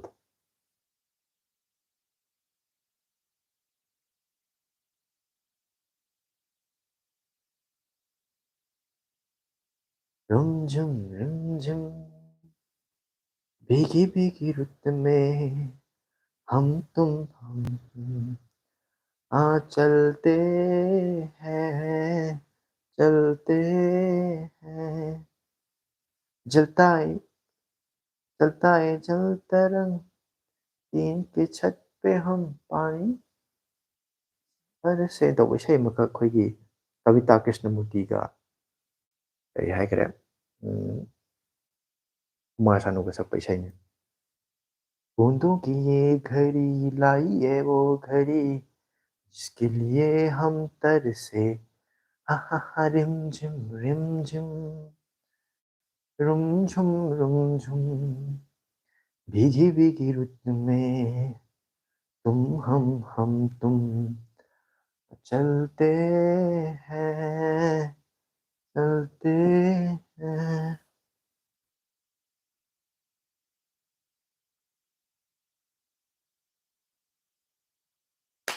소열세 수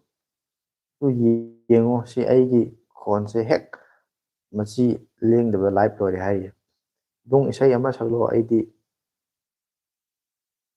ꯑꯩꯗꯤ ꯄꯥꯈꯪ ꯁꯔꯤꯅꯤꯗꯣ. ꯍꯣꯏ ꯁꯛꯂꯛꯀꯦ ꯅꯤꯡꯁꯤꯡꯂꯛꯈꯤꯒꯦ ꯂꯤꯔꯤꯛꯁꯇꯣ ꯑꯝꯇ ꯏꯔꯛꯑꯣ ꯑꯗꯨꯒꯤ ꯄꯥꯈꯪ ꯁꯔꯤꯗꯣ. ꯑꯩꯗꯤ ꯄꯥꯈꯪ ꯁꯔꯤꯅꯤ ꯍꯥꯏꯅ ꯇꯧꯕꯗꯣ. ꯑꯗꯨ ꯑꯩ ꯇꯥꯗꯤ ꯇꯥꯈ꯭ꯔꯦꯕ ꯑꯗꯨꯒ ꯃꯌꯦꯛꯇꯨꯗꯤ ꯈꯪꯗ꯭ꯔꯦ. ꯍꯦꯛ ꯏꯔꯛꯑꯕ ꯁꯛꯀꯅꯤ ꯑꯗꯨ ꯏꯁꯩꯗꯣ ꯑꯩꯅ. किसका है ये तुमको इंतजार में हूं ना देख लो इधर तो एक बार में हूं ना खामोश क्यों हो जो भी कहना है कहो जो भी चाहे दिल में बात ना वो कहो हाँ तुमको मिलेगा उतना प्यार में हूं ना किसका है ये तुमको इंतजार में हूं ना. ꯑꯗꯣ ꯊꯥꯔꯛꯇ꯭ꯔꯤꯕ꯭ꯔꯣ ꯑꯩꯗꯤ ꯉꯥꯏꯔꯨꯔꯒ ꯍꯥꯏꯌꯦ. 1942 ꯑ ꯂꯞ ꯁ꯭ꯇꯣꯔꯤ. ꯃꯥꯅꯤ 1942 ꯑ ꯂꯞ ꯁ꯭ꯇꯣꯔꯤ. ꯑꯗꯨꯒꯤ ꯑꯣꯏꯔꯝꯒꯅꯤ ꯀꯩꯅꯣꯗꯣ. ओ एक लड़की को देखा तो ऐसा लगा जैसे खिलता गुलाब जैसे शायर का ख्वाब जैसे तꯧꯕꯗꯣ.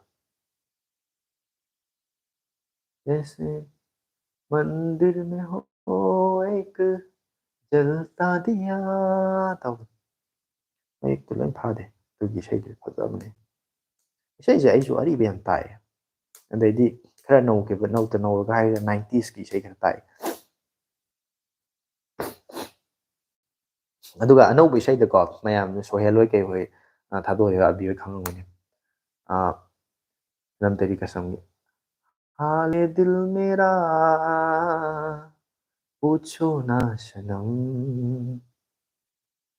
हाले दिल मेरा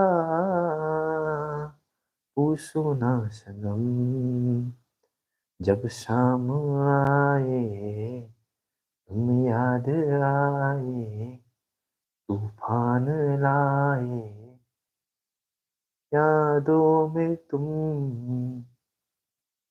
बेबाक सी है हर एक तमन्ना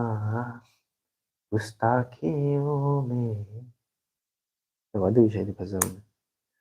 हाले दिल मेरा पूछो ना सनम.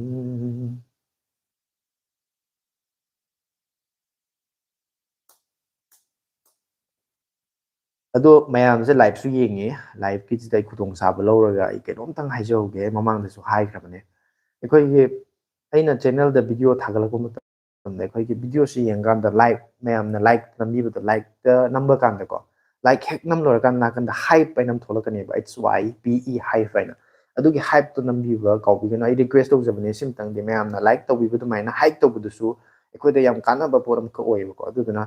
ꯀꯥꯟꯅꯕ ꯍꯥꯏꯅ ꯑꯗꯨꯅ ꯄꯩꯁꯥ ꯐꯪꯕꯗꯤ ꯅꯠꯇꯦ. ꯑꯗꯨꯒꯤ ꯃꯌꯥꯝꯅ ꯍꯥꯏꯞꯇꯣ ꯅꯝꯕꯤꯔꯛ ꯇꯥꯔꯒꯗꯤ ꯑꯗꯨꯒꯤ ꯚꯤꯗꯤꯑꯣꯗꯣ ꯍꯥꯏꯞ ꯋꯥꯡꯉꯒꯗꯤ ꯃꯌꯥꯝꯗ ꯑꯇꯣꯞꯄ ꯚ꯭ꯌꯨꯋꯔꯁꯤꯡꯗꯁꯨ ꯁꯖꯦꯁ ꯆꯠꯈꯤꯗꯣꯏꯅꯦꯕ. ꯑꯗꯨꯅ ꯚ꯭ꯌꯨꯋꯔ ꯑꯅꯧꯕꯁꯤꯡꯗꯁꯨ ꯑꯩꯒꯤ ꯆꯦꯅꯦꯜꯁꯦ ꯊꯦꯡꯅꯗ꯭ꯔꯤꯕ ꯃꯤꯁꯤꯡꯗꯁꯨ ꯔꯤꯀꯃꯦꯟ ꯇꯧꯈꯤꯗꯣꯏꯅꯦꯕꯀꯣ. ꯑꯗꯨꯅ ꯑꯗꯨꯒꯤ ꯍꯥꯏꯞꯇꯣ ꯆꯥꯟꯕꯤꯔꯒꯗꯤ ꯑꯝꯇꯪ ꯅꯝꯕꯤꯌꯣ. ꯚꯤꯗꯤꯑꯣ ꯌꯦꯡꯕ ꯃꯇꯝꯗ ꯂꯥꯏꯛ ꯍꯦꯛ ꯅꯝꯕ ꯂꯣꯏꯕꯒ ꯍꯥꯏꯞ ꯊꯣꯛꯂꯛꯄꯗꯣ ꯍꯥꯏꯞꯇ ꯅꯝꯁꯤꯟꯕꯤꯌꯣ. ꯑꯗꯨꯝꯇꯪꯗꯤ ꯑꯩ ꯔꯤꯀ꯭ꯋꯦꯁ ꯇꯧꯖꯒꯦ. ꯀꯃꯦꯟ ꯇꯧꯔꯛꯇ꯭ꯔꯦꯅ ꯇꯨꯝꯈ꯭ꯔꯦ ꯈꯟꯕꯤꯒꯅꯨ. ꯊꯃꯣꯏꯁꯦ ꯆꯣꯡꯊꯣꯔꯛꯇꯅ ꯐꯥꯅ ꯄꯨꯅ ꯇꯧꯅꯔꯤꯕꯅꯤꯀꯣ ꯍꯥꯏꯌꯦ. ꯀꯩꯅꯣ ꯇꯧ. ꯈꯨꯗꯦꯡꯒꯨꯝꯕ ꯑꯃ ꯌꯥꯎ. ꯊꯃꯣꯏ ꯃꯄꯥꯗꯨꯗ ꯈꯨꯗꯦꯡ ꯑꯃ ꯊꯝꯃꯨ. ꯑꯩ ꯏꯁꯩ ꯁꯛꯊꯔꯛꯑꯒꯦ ꯊꯃꯣꯏ ꯀꯥꯏꯕꯩ ꯉꯥꯛꯇ. ꯀꯩꯅꯣꯒꯤꯗꯩ ꯍꯧꯔꯒ ꯔꯟꯕꯤꯔ ꯊꯧꯅꯥꯒꯤ ꯑꯆꯤꯛꯄꯗ ꯏꯗꯣꯝ ꯐꯝꯂꯤꯉꯩ ꯅꯤꯡꯁꯤꯡꯂꯛꯂꯦ ꯆꯥꯟꯅꯕꯤ ꯅꯪꯒꯤ ꯁꯛꯇꯝꯗꯣ ꯇꯠꯇꯅ ꯂꯦꯞꯂꯔꯤꯕ ꯃꯤꯠꯃꯥꯡꯁꯤꯗ ꯅꯪꯇꯅ ꯃꯪꯂꯥꯟꯂ ꯇꯥꯏꯕꯪꯂꯥ ꯍꯥꯏꯐꯝ ꯈꯪꯗꯔꯦ. ꯑꯅꯤꯜ ꯅꯪ ꯉꯁꯤꯗꯤ ꯊꯃꯣꯏꯗꯣ ꯐꯟꯃꯟ ꯆꯣꯡꯊꯣꯔꯛꯑꯦ ꯍꯥꯏꯗꯥꯏ ꯈꯨꯗꯦꯡꯗ ꯌꯥꯍꯜꯂꯒꯦ ꯅꯪ ꯉꯁꯤꯗꯤ ꯈꯪꯒꯅꯤ. ꯑꯅꯧꯔꯕꯤ ꯃꯥꯏꯊꯣꯡꯗꯨꯗ ꯅꯤꯡꯉꯥꯏꯗꯅ ꯆꯥꯏꯊꯔꯛꯂꯤꯕ ꯅꯨꯡꯖꯥꯒꯤ ꯑꯃꯨꯕ ꯁꯝꯂꯥꯡꯗꯨꯅꯀ ꯐꯖꯕꯅꯦ ꯍꯣ ꯑꯩꯕꯨ ꯎꯕꯗ ꯃꯣꯃꯣꯟ ꯃꯣꯃꯣꯟ ꯅꯣꯛꯈꯤꯕ ꯆꯤꯝꯕꯥꯜꯅꯀ ꯐꯖꯕꯅꯦ ꯏꯀꯥꯏ ꯏꯀꯥꯏꯅ ꯈꯨꯠꯇ ꯄꯥꯏꯕ ꯔꯨꯃꯥꯜꯗ ꯁꯨꯔꯨ ꯁꯨꯔꯨ ꯅꯩꯔꯗꯨꯅ ꯈꯥꯡꯈꯤꯕꯗꯣ ꯑꯃꯨꯛꯀ ꯍꯦꯟꯅ ꯅꯨꯡꯁꯤꯍꯜꯂꯦ ꯅꯤꯡꯊꯤꯍꯜꯂꯦ ꯆꯥꯟꯅꯕꯤꯌꯣ ꯅꯨꯡꯁꯤꯕꯤꯌꯣ. ꯑꯅꯤꯜ ꯀꯝꯗꯧꯏ? ꯑꯅꯤꯜ ꯅꯩꯔꯒꯦ ꯉꯁꯤꯗꯤ. ꯑꯅꯤꯜꯒꯤ ꯊꯃꯣꯏꯁꯤ ꯆꯣꯡꯊꯣꯔꯛꯑꯦ ꯍꯥꯏꯁꯦ ꯈꯨꯗꯦꯡꯅ ꯌꯥꯗ꯭ꯔꯗꯤ ꯌꯥꯍꯜꯂꯔꯣꯏꯒꯦ ꯈꯪꯒꯅꯤ. ꯑꯩꯗꯤ ꯄꯥꯈꯪ ꯁꯔꯤꯅꯤ ꯇꯥꯂꯣꯏ ꯎꯔꯦꯞ ꯊꯝꯖꯗ꯭ꯔꯤ ꯌꯨꯝꯂꯦꯞ ꯆꯥꯔ ꯂꯤꯡꯖꯗ꯭ꯔꯤ ꯅꯣꯡꯗꯝ ꯊꯤꯔ ꯄꯥꯈꯪꯅꯤ. ꯊꯥꯗꯣꯏ ꯁꯅꯥꯅ ꯀꯃꯦꯟ ꯇꯧꯔꯛꯄꯅꯤꯀꯣ, ꯑꯩ ꯏꯁꯩ ꯁꯛꯄ ꯅꯠꯇꯦ, ꯃꯥꯏ ꯀꯃꯦꯟꯁꯦ ꯄꯥꯕꯅꯦ ꯑꯩꯗꯤ.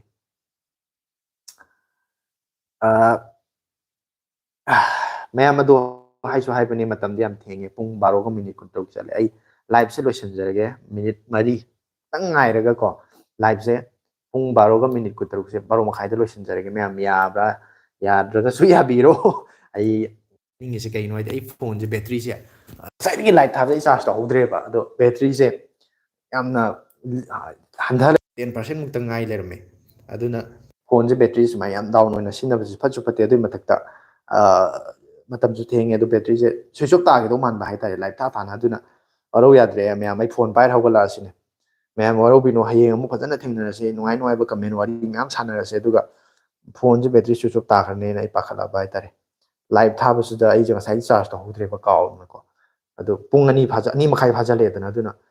ꯂꯥꯏꯚ ꯊꯥꯕ ꯍꯥꯏꯁꯦ ꯅꯦꯠ ꯇꯧꯋꯤ, ꯚꯤꯗꯤꯑꯣ ꯑꯣꯟ ꯇꯧꯋꯤ, ꯀꯦꯃꯦꯔꯥ ꯑꯣꯟ ꯇꯧꯔ ꯊꯝꯕꯅꯤ, ꯕꯦꯇ꯭ꯔꯤ ꯆꯥꯕ ꯊꯕꯛ ꯑꯃꯅꯤꯅꯀꯣ. ꯕꯦꯇ꯭ꯔꯤꯁꯤ ꯂꯣꯏ ꯇꯧ ꯂꯩꯔꯝꯃꯦ. ꯊꯥꯗꯣꯏ ꯑꯩ ꯅꯨꯡꯉꯥꯏꯔꯤꯀꯣ ꯍꯥꯏꯅ ꯍꯥꯏꯌꯦ ꯗꯥꯕꯤꯅ. ꯑꯩ ꯃꯊꯪ ꯍꯌꯦꯡ ꯑꯃꯨꯛ ꯐꯖꯅ ꯃꯌꯥꯝ ꯅꯨꯡꯉꯥꯏꯅ ꯋꯥꯔꯤ ꯐꯖꯅ ꯁꯥꯟꯅꯔꯁꯤ, ꯅꯨꯡꯉꯥꯏꯅ ꯂꯥꯏꯚ ꯊꯥꯃꯤꯟꯅꯔꯁꯤ, ꯀꯨꯏꯅ ꯁꯥꯡꯅ ꯊꯥꯁꯦ. ꯑꯗꯨꯒ ꯀꯩꯅꯣ ꯇꯧꯕꯁꯨ ꯀꯥꯎꯕꯤꯒꯅꯨ, ꯑꯩꯅ ꯉꯁꯥꯏ ꯍꯥꯏꯕꯗꯣ ꯃꯌꯥꯝ ꯑꯗꯨꯝꯇꯪ ꯅꯤꯡꯁꯤꯡꯕꯤꯌꯣ. ꯃꯌꯥꯝꯅ ꯚꯤꯗꯤꯑꯣ ꯌꯦꯡꯕ ꯃꯇꯝꯗ ꯂꯥꯏꯛ ꯅꯝꯈ꯭ꯔꯀꯥꯟꯗ ꯂꯥꯏꯛꯀꯤ ꯅꯥꯀꯟꯗ ꯍꯥꯏꯞ ꯑꯩꯅ ꯊꯣꯛꯂꯛꯄꯗꯣ, HYPE ꯍꯥꯏꯞꯇꯣ, ꯑꯗꯨꯝꯇꯪꯗꯤ ꯅꯝꯁꯤꯟꯕꯤꯕ ꯀꯥꯎꯕꯤꯒꯅꯨ. ꯑꯩ ꯔꯤꯀ꯭ꯋꯦꯁ ꯇꯧꯖꯕꯅꯤ ꯃꯁꯤꯃꯇꯪꯗꯤ. ꯃꯔꯝꯗꯤ ꯑꯗꯨꯒꯤ ꯍꯥꯏꯞꯇꯣ ꯇꯧꯔꯒꯗꯤ ꯃꯌꯥꯝꯅ ꯍꯥꯏꯞ ꯅꯝꯕꯤꯕ ꯃꯇꯝꯗ ꯉꯁꯥꯏꯒꯤ ꯑꯗꯨꯒꯤ ꯚꯤꯗꯤꯑꯣꯗꯣ ꯑꯇꯣꯞꯄ ꯑꯅꯧꯕ ꯚ꯭ꯌꯨꯋꯔꯁꯤꯡ, ꯑꯇꯣꯞꯄ ꯊꯦꯡꯅꯗ꯭ꯔꯤꯕ, ꯑꯩꯒꯤ ꯆꯦꯅꯦꯜꯁꯦ ꯁꯨꯡꯊꯦꯡ ꯊꯦꯡꯅꯗ꯭ꯔꯤꯕ ꯃꯤ ꯑꯃꯗ ꯔꯤꯀꯃꯦꯟꯗꯦꯁꯟ ꯆꯠꯈꯤꯗꯣꯏꯅꯤ. ꯑꯗꯨꯗꯨꯅ ꯑꯩꯕꯨ ꯆꯦꯅꯦꯜꯁꯦ ꯃꯁꯛ ꯈꯪꯗ꯭ꯔꯤꯕꯁꯤꯡꯅ ꯆꯦꯅꯦꯜꯁꯦ ꯊꯦꯡꯅꯔꯛꯄ ꯍꯥꯏꯕꯁꯦ, ꯚꯤꯗꯤꯑꯣ ꯌꯦꯡꯕꯤꯔꯛꯄ ꯍꯥꯏꯕꯁꯦ, ꯁꯕꯁꯀ꯭ꯔꯥꯏꯕ ꯇꯧꯕꯤꯔꯛꯄ ꯇꯥꯔꯒꯗꯤ ꯆꯦꯅꯦꯜꯁꯦ ꯆꯥꯎꯈꯠꯄꯗ, ꯆꯦꯅꯦꯜꯁꯦ ꯃꯄꯨꯡ ꯐꯥꯕꯗ ꯃꯌꯥꯝ ꯑꯗꯨꯗ ꯃꯇꯦꯡ ꯄꯥꯡꯕꯤꯌꯨ ꯍꯥꯏꯖꯕꯅꯦ. ꯑꯗꯨꯅ ꯃꯌꯥꯝ ꯋꯥꯔꯧꯕꯤꯅꯣ. ꯏꯕꯨꯡ ꯀꯩꯅꯣꯝꯇ ꯍꯥꯏꯖꯒꯦ, ꯏꯕꯨꯡꯒꯤꯁꯦ ꯏꯕꯨꯡ ꯅꯇꯣꯝꯇ ꯂꯩꯕ꯭ꯔꯥ ꯅꯠꯇ꯭ꯔꯒ ꯑꯇꯣꯞꯄ ꯃꯤꯒ ꯂꯩꯕ꯭ꯔꯥ? ꯑꯇꯣꯞꯄ ꯃꯤꯒ ꯂꯩꯕ ꯑꯣꯏꯔꯗꯤ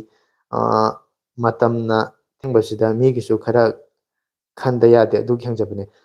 ꯊꯥꯗꯣꯏꯁꯅꯥ ꯑꯗꯨꯒꯤꯗꯤ ꯀꯩꯝ ꯂꯩꯇꯦꯕꯀꯣ. ꯑꯩ ꯏꯇꯣꯝꯇ ꯂꯩꯕꯅꯤ ꯔꯨꯝꯁꯤꯗ, ꯑꯩꯅ ꯑꯗꯨꯅꯕꯨ ꯑꯩ ꯁꯨꯃꯥꯏꯅ ꯑꯩ ꯄꯦꯟꯅ ꯉꯥꯡꯅꯤꯡꯕ ꯉꯥꯡꯉꯤꯅꯤ, ꯁꯛꯅꯤꯡꯕ ꯏꯁꯩ ꯁꯛꯏꯅꯤ. ꯅꯠꯇ꯭ꯔꯗꯤ ꯑꯩ ꯏꯁꯩ ꯇꯥꯔ ꯉꯁꯥꯏ ꯇꯨꯝꯕ ꯌꯥꯗꯅ ꯃꯤꯒ ꯂꯩꯃꯤꯟꯅꯔꯝ ꯇꯥꯔꯗꯤ ꯍꯧꯒꯠꯂꯛꯇꯅ ꯌꯣꯈꯣꯡ ꯊꯣꯡꯕꯅ ꯀꯣꯛꯀ ꯀꯥꯏꯔꯅꯤ, ꯉꯁꯥꯏ ꯍꯣꯁꯄꯤꯇꯥꯜ ꯌꯧꯔꯅꯤ ꯑꯩ. ꯑꯗꯣ ꯑꯗꯨꯒꯤꯗꯤ ꯅꯠꯇꯦ. ꯑꯗꯣ ꯐꯣꯟꯒꯤ ꯕꯦꯇ꯭ꯔꯤꯁꯦ ꯑꯁꯦꯡꯕ ꯇꯁꯦꯡꯅ ꯑꯩ ꯐꯣꯟꯁꯦ ꯄꯥꯏꯔ ꯍꯧꯒꯠꯂꯛꯑꯕꯅꯦ ꯂꯥꯏꯚ ꯊꯥꯔꯤꯁꯦ. ꯑꯩ ꯐꯣꯟ ꯆꯥꯔꯖꯔꯁꯦ ꯊꯥꯖꯗ꯭ꯔꯒ ꯌꯦꯡꯉꯨ, ꯁꯤꯗꯩꯁꯤꯗ ꯑꯩ ꯐꯣꯟ ꯆꯥꯔꯖꯔꯁꯦ ꯌꯦꯡꯉꯨ, ꯆꯥꯔꯖ ꯇꯧꯁꯜꯂꯛꯑꯦ, ꯆꯥꯔꯖꯔꯁꯦ ꯅꯝꯁꯤꯜꯂꯒꯅꯤ ꯑꯩꯁꯤ ꯆꯥꯔꯖꯔ ꯅꯝꯁꯤꯜꯂꯒꯅꯤ ꯇꯧꯔꯤꯁꯦ. ꯑꯗꯨꯅ ꯐꯣꯟ ꯕꯦꯇ꯭ꯔꯤꯁꯦ ꯉꯁꯥꯏꯗꯒꯤ ꯂꯥꯏꯚ ꯊꯥꯕꯁꯤꯗ ꯕꯦꯇ꯭ꯔꯤꯁꯦ 10% ꯃꯈꯥ ꯌꯧꯈ꯭ꯔꯦꯕ, ꯍꯧꯖꯤꯛꯁꯦ ꯍꯟꯊꯈ꯭ꯔꯦꯕꯀꯣ. ꯑꯗꯨꯅ ꯐꯣꯟꯁꯦ ꯁ꯭ꯋꯤꯆ ꯑꯣꯐ ꯇꯥꯒꯗ꯭ꯔꯥ ꯍꯥꯏꯅ ꯂꯥꯏꯚ ꯊꯥꯕꯅꯤꯅ ꯕꯦꯇ꯭ꯔꯤꯁꯤꯁꯨ ꯖꯔ ꯖꯔ ꯆꯥꯕꯅꯦꯕ, 10% ꯃꯈꯥꯁꯦ ꯌꯧꯈꯤ ꯇꯥꯔꯗꯤ, ꯍꯟꯊꯈꯤ ꯇꯥꯔꯗꯤ. ꯑꯗꯨꯅ ꯕꯦꯇ꯭ꯔꯤꯁꯦ ꯁ꯭ꯋꯤꯆ ꯑꯣꯐ ꯇꯥꯈ꯭ꯔꯅꯤꯅ ꯐꯣꯟꯁꯦ, ꯑꯗꯨꯒꯤꯅꯤ, ꯋꯥꯔꯧ ꯌꯥꯗꯦ. ꯕ꯭ꯔꯣ ꯀꯩ ꯐꯣꯟꯅꯣ ꯍꯥꯏꯌꯦ? ꯑꯗꯥꯕꯤ ꯁꯦꯝꯁꯪꯅꯦ, ꯁꯦꯝꯁꯪꯒꯤ ꯐꯣꯟꯅꯦ. ꯑꯗꯨꯅꯅꯦ ꯋꯥꯔꯧ ꯌꯥꯗꯦ. ꯑꯩ ꯂꯥꯏꯚꯁꯦ ꯃꯇꯝꯁꯨ ꯊꯦꯡꯕꯒ, ꯑꯗꯨꯒ ꯐꯣꯟ ꯕꯦꯇ꯭ꯔꯤꯁꯤꯅꯒ ꯂꯣꯏꯁꯤꯜꯂꯛꯄꯒ, ꯑꯗꯨꯒꯤꯅꯤ ꯑꯩ ꯍꯧꯒꯠꯂꯒ ꯍꯧꯖꯤꯛ ꯐꯣꯟꯁꯦ ꯄꯥꯏꯔꯒꯅꯤꯀꯣ ꯑꯩ ꯂꯩꯔꯤꯁꯦ. ꯑꯩꯒꯤ ꯎꯄꯨ ꯃꯃꯥꯡꯗ ꯂꯦꯞꯄꯒ ꯐꯣꯟ ꯆꯥꯔꯖꯔꯁꯦ ꯅꯝꯁꯤꯜꯂꯒ ꯌꯦꯡꯉꯣ, ꯁꯤꯗꯩꯁꯤꯗ ꯑꯩꯒꯤ ꯂꯥꯏꯠꯁꯤꯅ ꯎꯔꯔꯣꯏ, ꯂꯥꯏꯠꯁꯨ ꯃꯨꯠꯊꯠꯂꯒꯦ. ꯑꯗꯣ ꯁꯤ ꯆꯥꯔꯖꯔꯁꯦ ꯅꯝꯁꯤꯜꯂ ꯂꯩꯔꯦ. ꯁꯤ ꯆꯥꯔꯖꯔꯁꯤꯅ ꯑꯩ ꯅꯝꯁꯤꯜꯂ ꯐꯣꯟꯗ ꯊꯤꯟꯖꯜꯂꯒꯅꯦꯕ ꯆꯥꯔꯖ ꯇꯧꯅꯅꯦꯕ ꯇꯧꯔꯤꯁꯦ. ꯊꯥꯗꯣꯏ ꯅꯪꯒꯤ ꯚꯤꯗꯤꯑꯣꯗ ꯀꯃꯦꯟ ꯒꯤꯕꯅꯦ ꯍꯥꯏꯔꯤ ꯃꯌꯥꯝ ꯑꯗꯨꯗꯤ ꯀꯃꯦꯟ ꯑꯝꯇ ꯇꯧꯁꯟꯕꯤꯔꯣ ꯃꯌꯥꯝ ꯂꯣꯏꯁꯤꯜꯂꯁꯦꯅ ꯒꯨꯗ ꯅꯥꯏꯠ ꯍꯥꯏꯅ ꯀꯃꯦꯟ ꯑꯝꯇ ꯇꯧꯁꯟꯕꯤꯔꯣ ꯄꯨꯡ 12:30 ꯇꯥꯔꯦ ꯑꯗꯣ ꯆꯞ ꯆꯥꯅ ꯄꯨꯡ 12 12ꯒ ꯃꯤꯅꯤꯠ 15 ꯇꯥꯔꯦ ꯑꯗꯣ ꯍꯌꯦꯡ ꯑꯃꯨꯛ ꯊꯦꯡꯅꯔꯁꯦ ꯍꯌꯦꯡ ꯂꯥꯏꯚꯇ ꯑꯃꯨꯛ ꯃꯌꯥꯝ ꯅꯨꯡꯉꯥꯏꯅ ꯑꯗꯣ ꯉꯁꯤꯒꯤ ꯂꯥꯏꯚꯁꯦ ꯑꯁꯤꯗꯤ ꯑꯩ ꯁꯣꯏꯗꯅ ꯀꯛꯊꯠꯂꯅꯤ ꯑꯩ ꯑꯞꯂꯣꯗ ꯇꯧꯔꯔꯣꯏ ꯉꯁꯤ ꯌꯥꯎꯕ ꯌꯦꯡꯍꯧꯕ ꯀꯥꯡꯕꯨꯅ ꯌꯦꯡꯉꯦ ꯍꯌꯦꯡꯗꯤ ꯊꯤ ꯐꯪꯗꯧ ꯃꯥꯟꯗꯦ ꯃꯔꯝꯗꯤ ꯑꯩ ꯉꯁꯥꯏ ꯏꯁꯩ ꯌꯥꯝ ꯁꯛꯈ꯭ꯔꯦꯕ ꯌꯥꯝ ꯏꯀꯥꯏꯖꯕ ꯍꯥꯏꯇꯥꯔꯦ ꯃꯌꯥꯝ ꯑꯗꯨꯗꯨꯅ ꯑꯩ ꯁꯤꯒꯤ ꯂꯥꯏꯚꯁꯦ ꯀꯛꯊꯠꯈ꯭ꯔꯒꯦ ꯑꯩ ꯏꯁꯩ ꯁꯛꯄ ꯃꯤꯁꯨ ꯅꯠꯇꯦ ꯏꯁꯩ ꯁꯛꯄꯁꯨ ꯍꯩꯇꯦ ꯏꯀꯥꯏꯖꯩ ꯁꯨꯝ ꯋꯥꯈꯜꯁꯦ ꯅꯨꯡꯉꯥꯏꯅꯕ ꯅꯨꯡꯉꯥꯏꯊꯣꯛꯄ ꯑꯣꯏꯅ ꯈꯔ ꯁꯛꯈꯤꯕꯅꯦ ꯑꯗꯨꯗ ꯍꯌꯦꯡꯗꯤ ꯑꯃꯨꯛ ꯎꯔꯀꯥꯟꯗ ꯏꯁꯥ ꯏꯇꯣꯝꯇ ꯑꯃꯨꯛ ꯏꯀꯥꯏꯔꯛꯄ ꯌꯥꯏꯕ ꯈꯣꯟꯖꯦꯜꯁꯤꯒ ꯍꯪꯉꯣꯏ ꯕꯣꯔꯥꯕꯤ ꯈꯣꯡ ꯃꯥꯟꯕꯅꯤꯅ ꯑꯗ ꯃꯤꯅ ꯑꯃꯨꯛ ꯎꯔꯒ ꯁꯛꯇꯥꯁꯤꯒ ꯍꯥꯏꯅ ꯑꯃꯨꯛ ꯍꯥꯏꯔꯛꯇꯅ ꯏꯁꯩꯁꯤꯒ ꯇꯧꯔꯤꯁꯤꯒ ꯆꯥꯟꯅꯈꯤꯗ꯭ꯔꯦꯗ ꯍꯥꯏꯅ ꯑꯃꯨꯛ ꯑꯊꯤ ꯑꯊꯤꯕ ꯀꯃꯦꯟ ꯂꯥꯛꯑꯗꯤ ꯍꯌꯦꯡꯗꯤ ꯚꯤꯗꯤꯑꯣ ꯑꯃꯨꯛ ꯁꯦꯝꯅꯤꯡꯉꯛꯇꯗꯅ ꯇꯣꯛꯄ ꯇꯥꯔꯦ ꯑꯗꯨꯅ ꯑꯩ ꯂꯥꯏꯚꯁꯤ ꯂꯣꯏꯔꯒ ꯑꯩ ꯀꯃꯦꯟꯁꯦ ꯚꯤꯗꯤꯑꯣꯁꯦ ꯑꯩ ꯑꯞꯂꯣꯗ ꯇꯧꯔꯔꯣꯏ ꯀꯛꯊꯠꯈ꯭ꯔꯅꯤ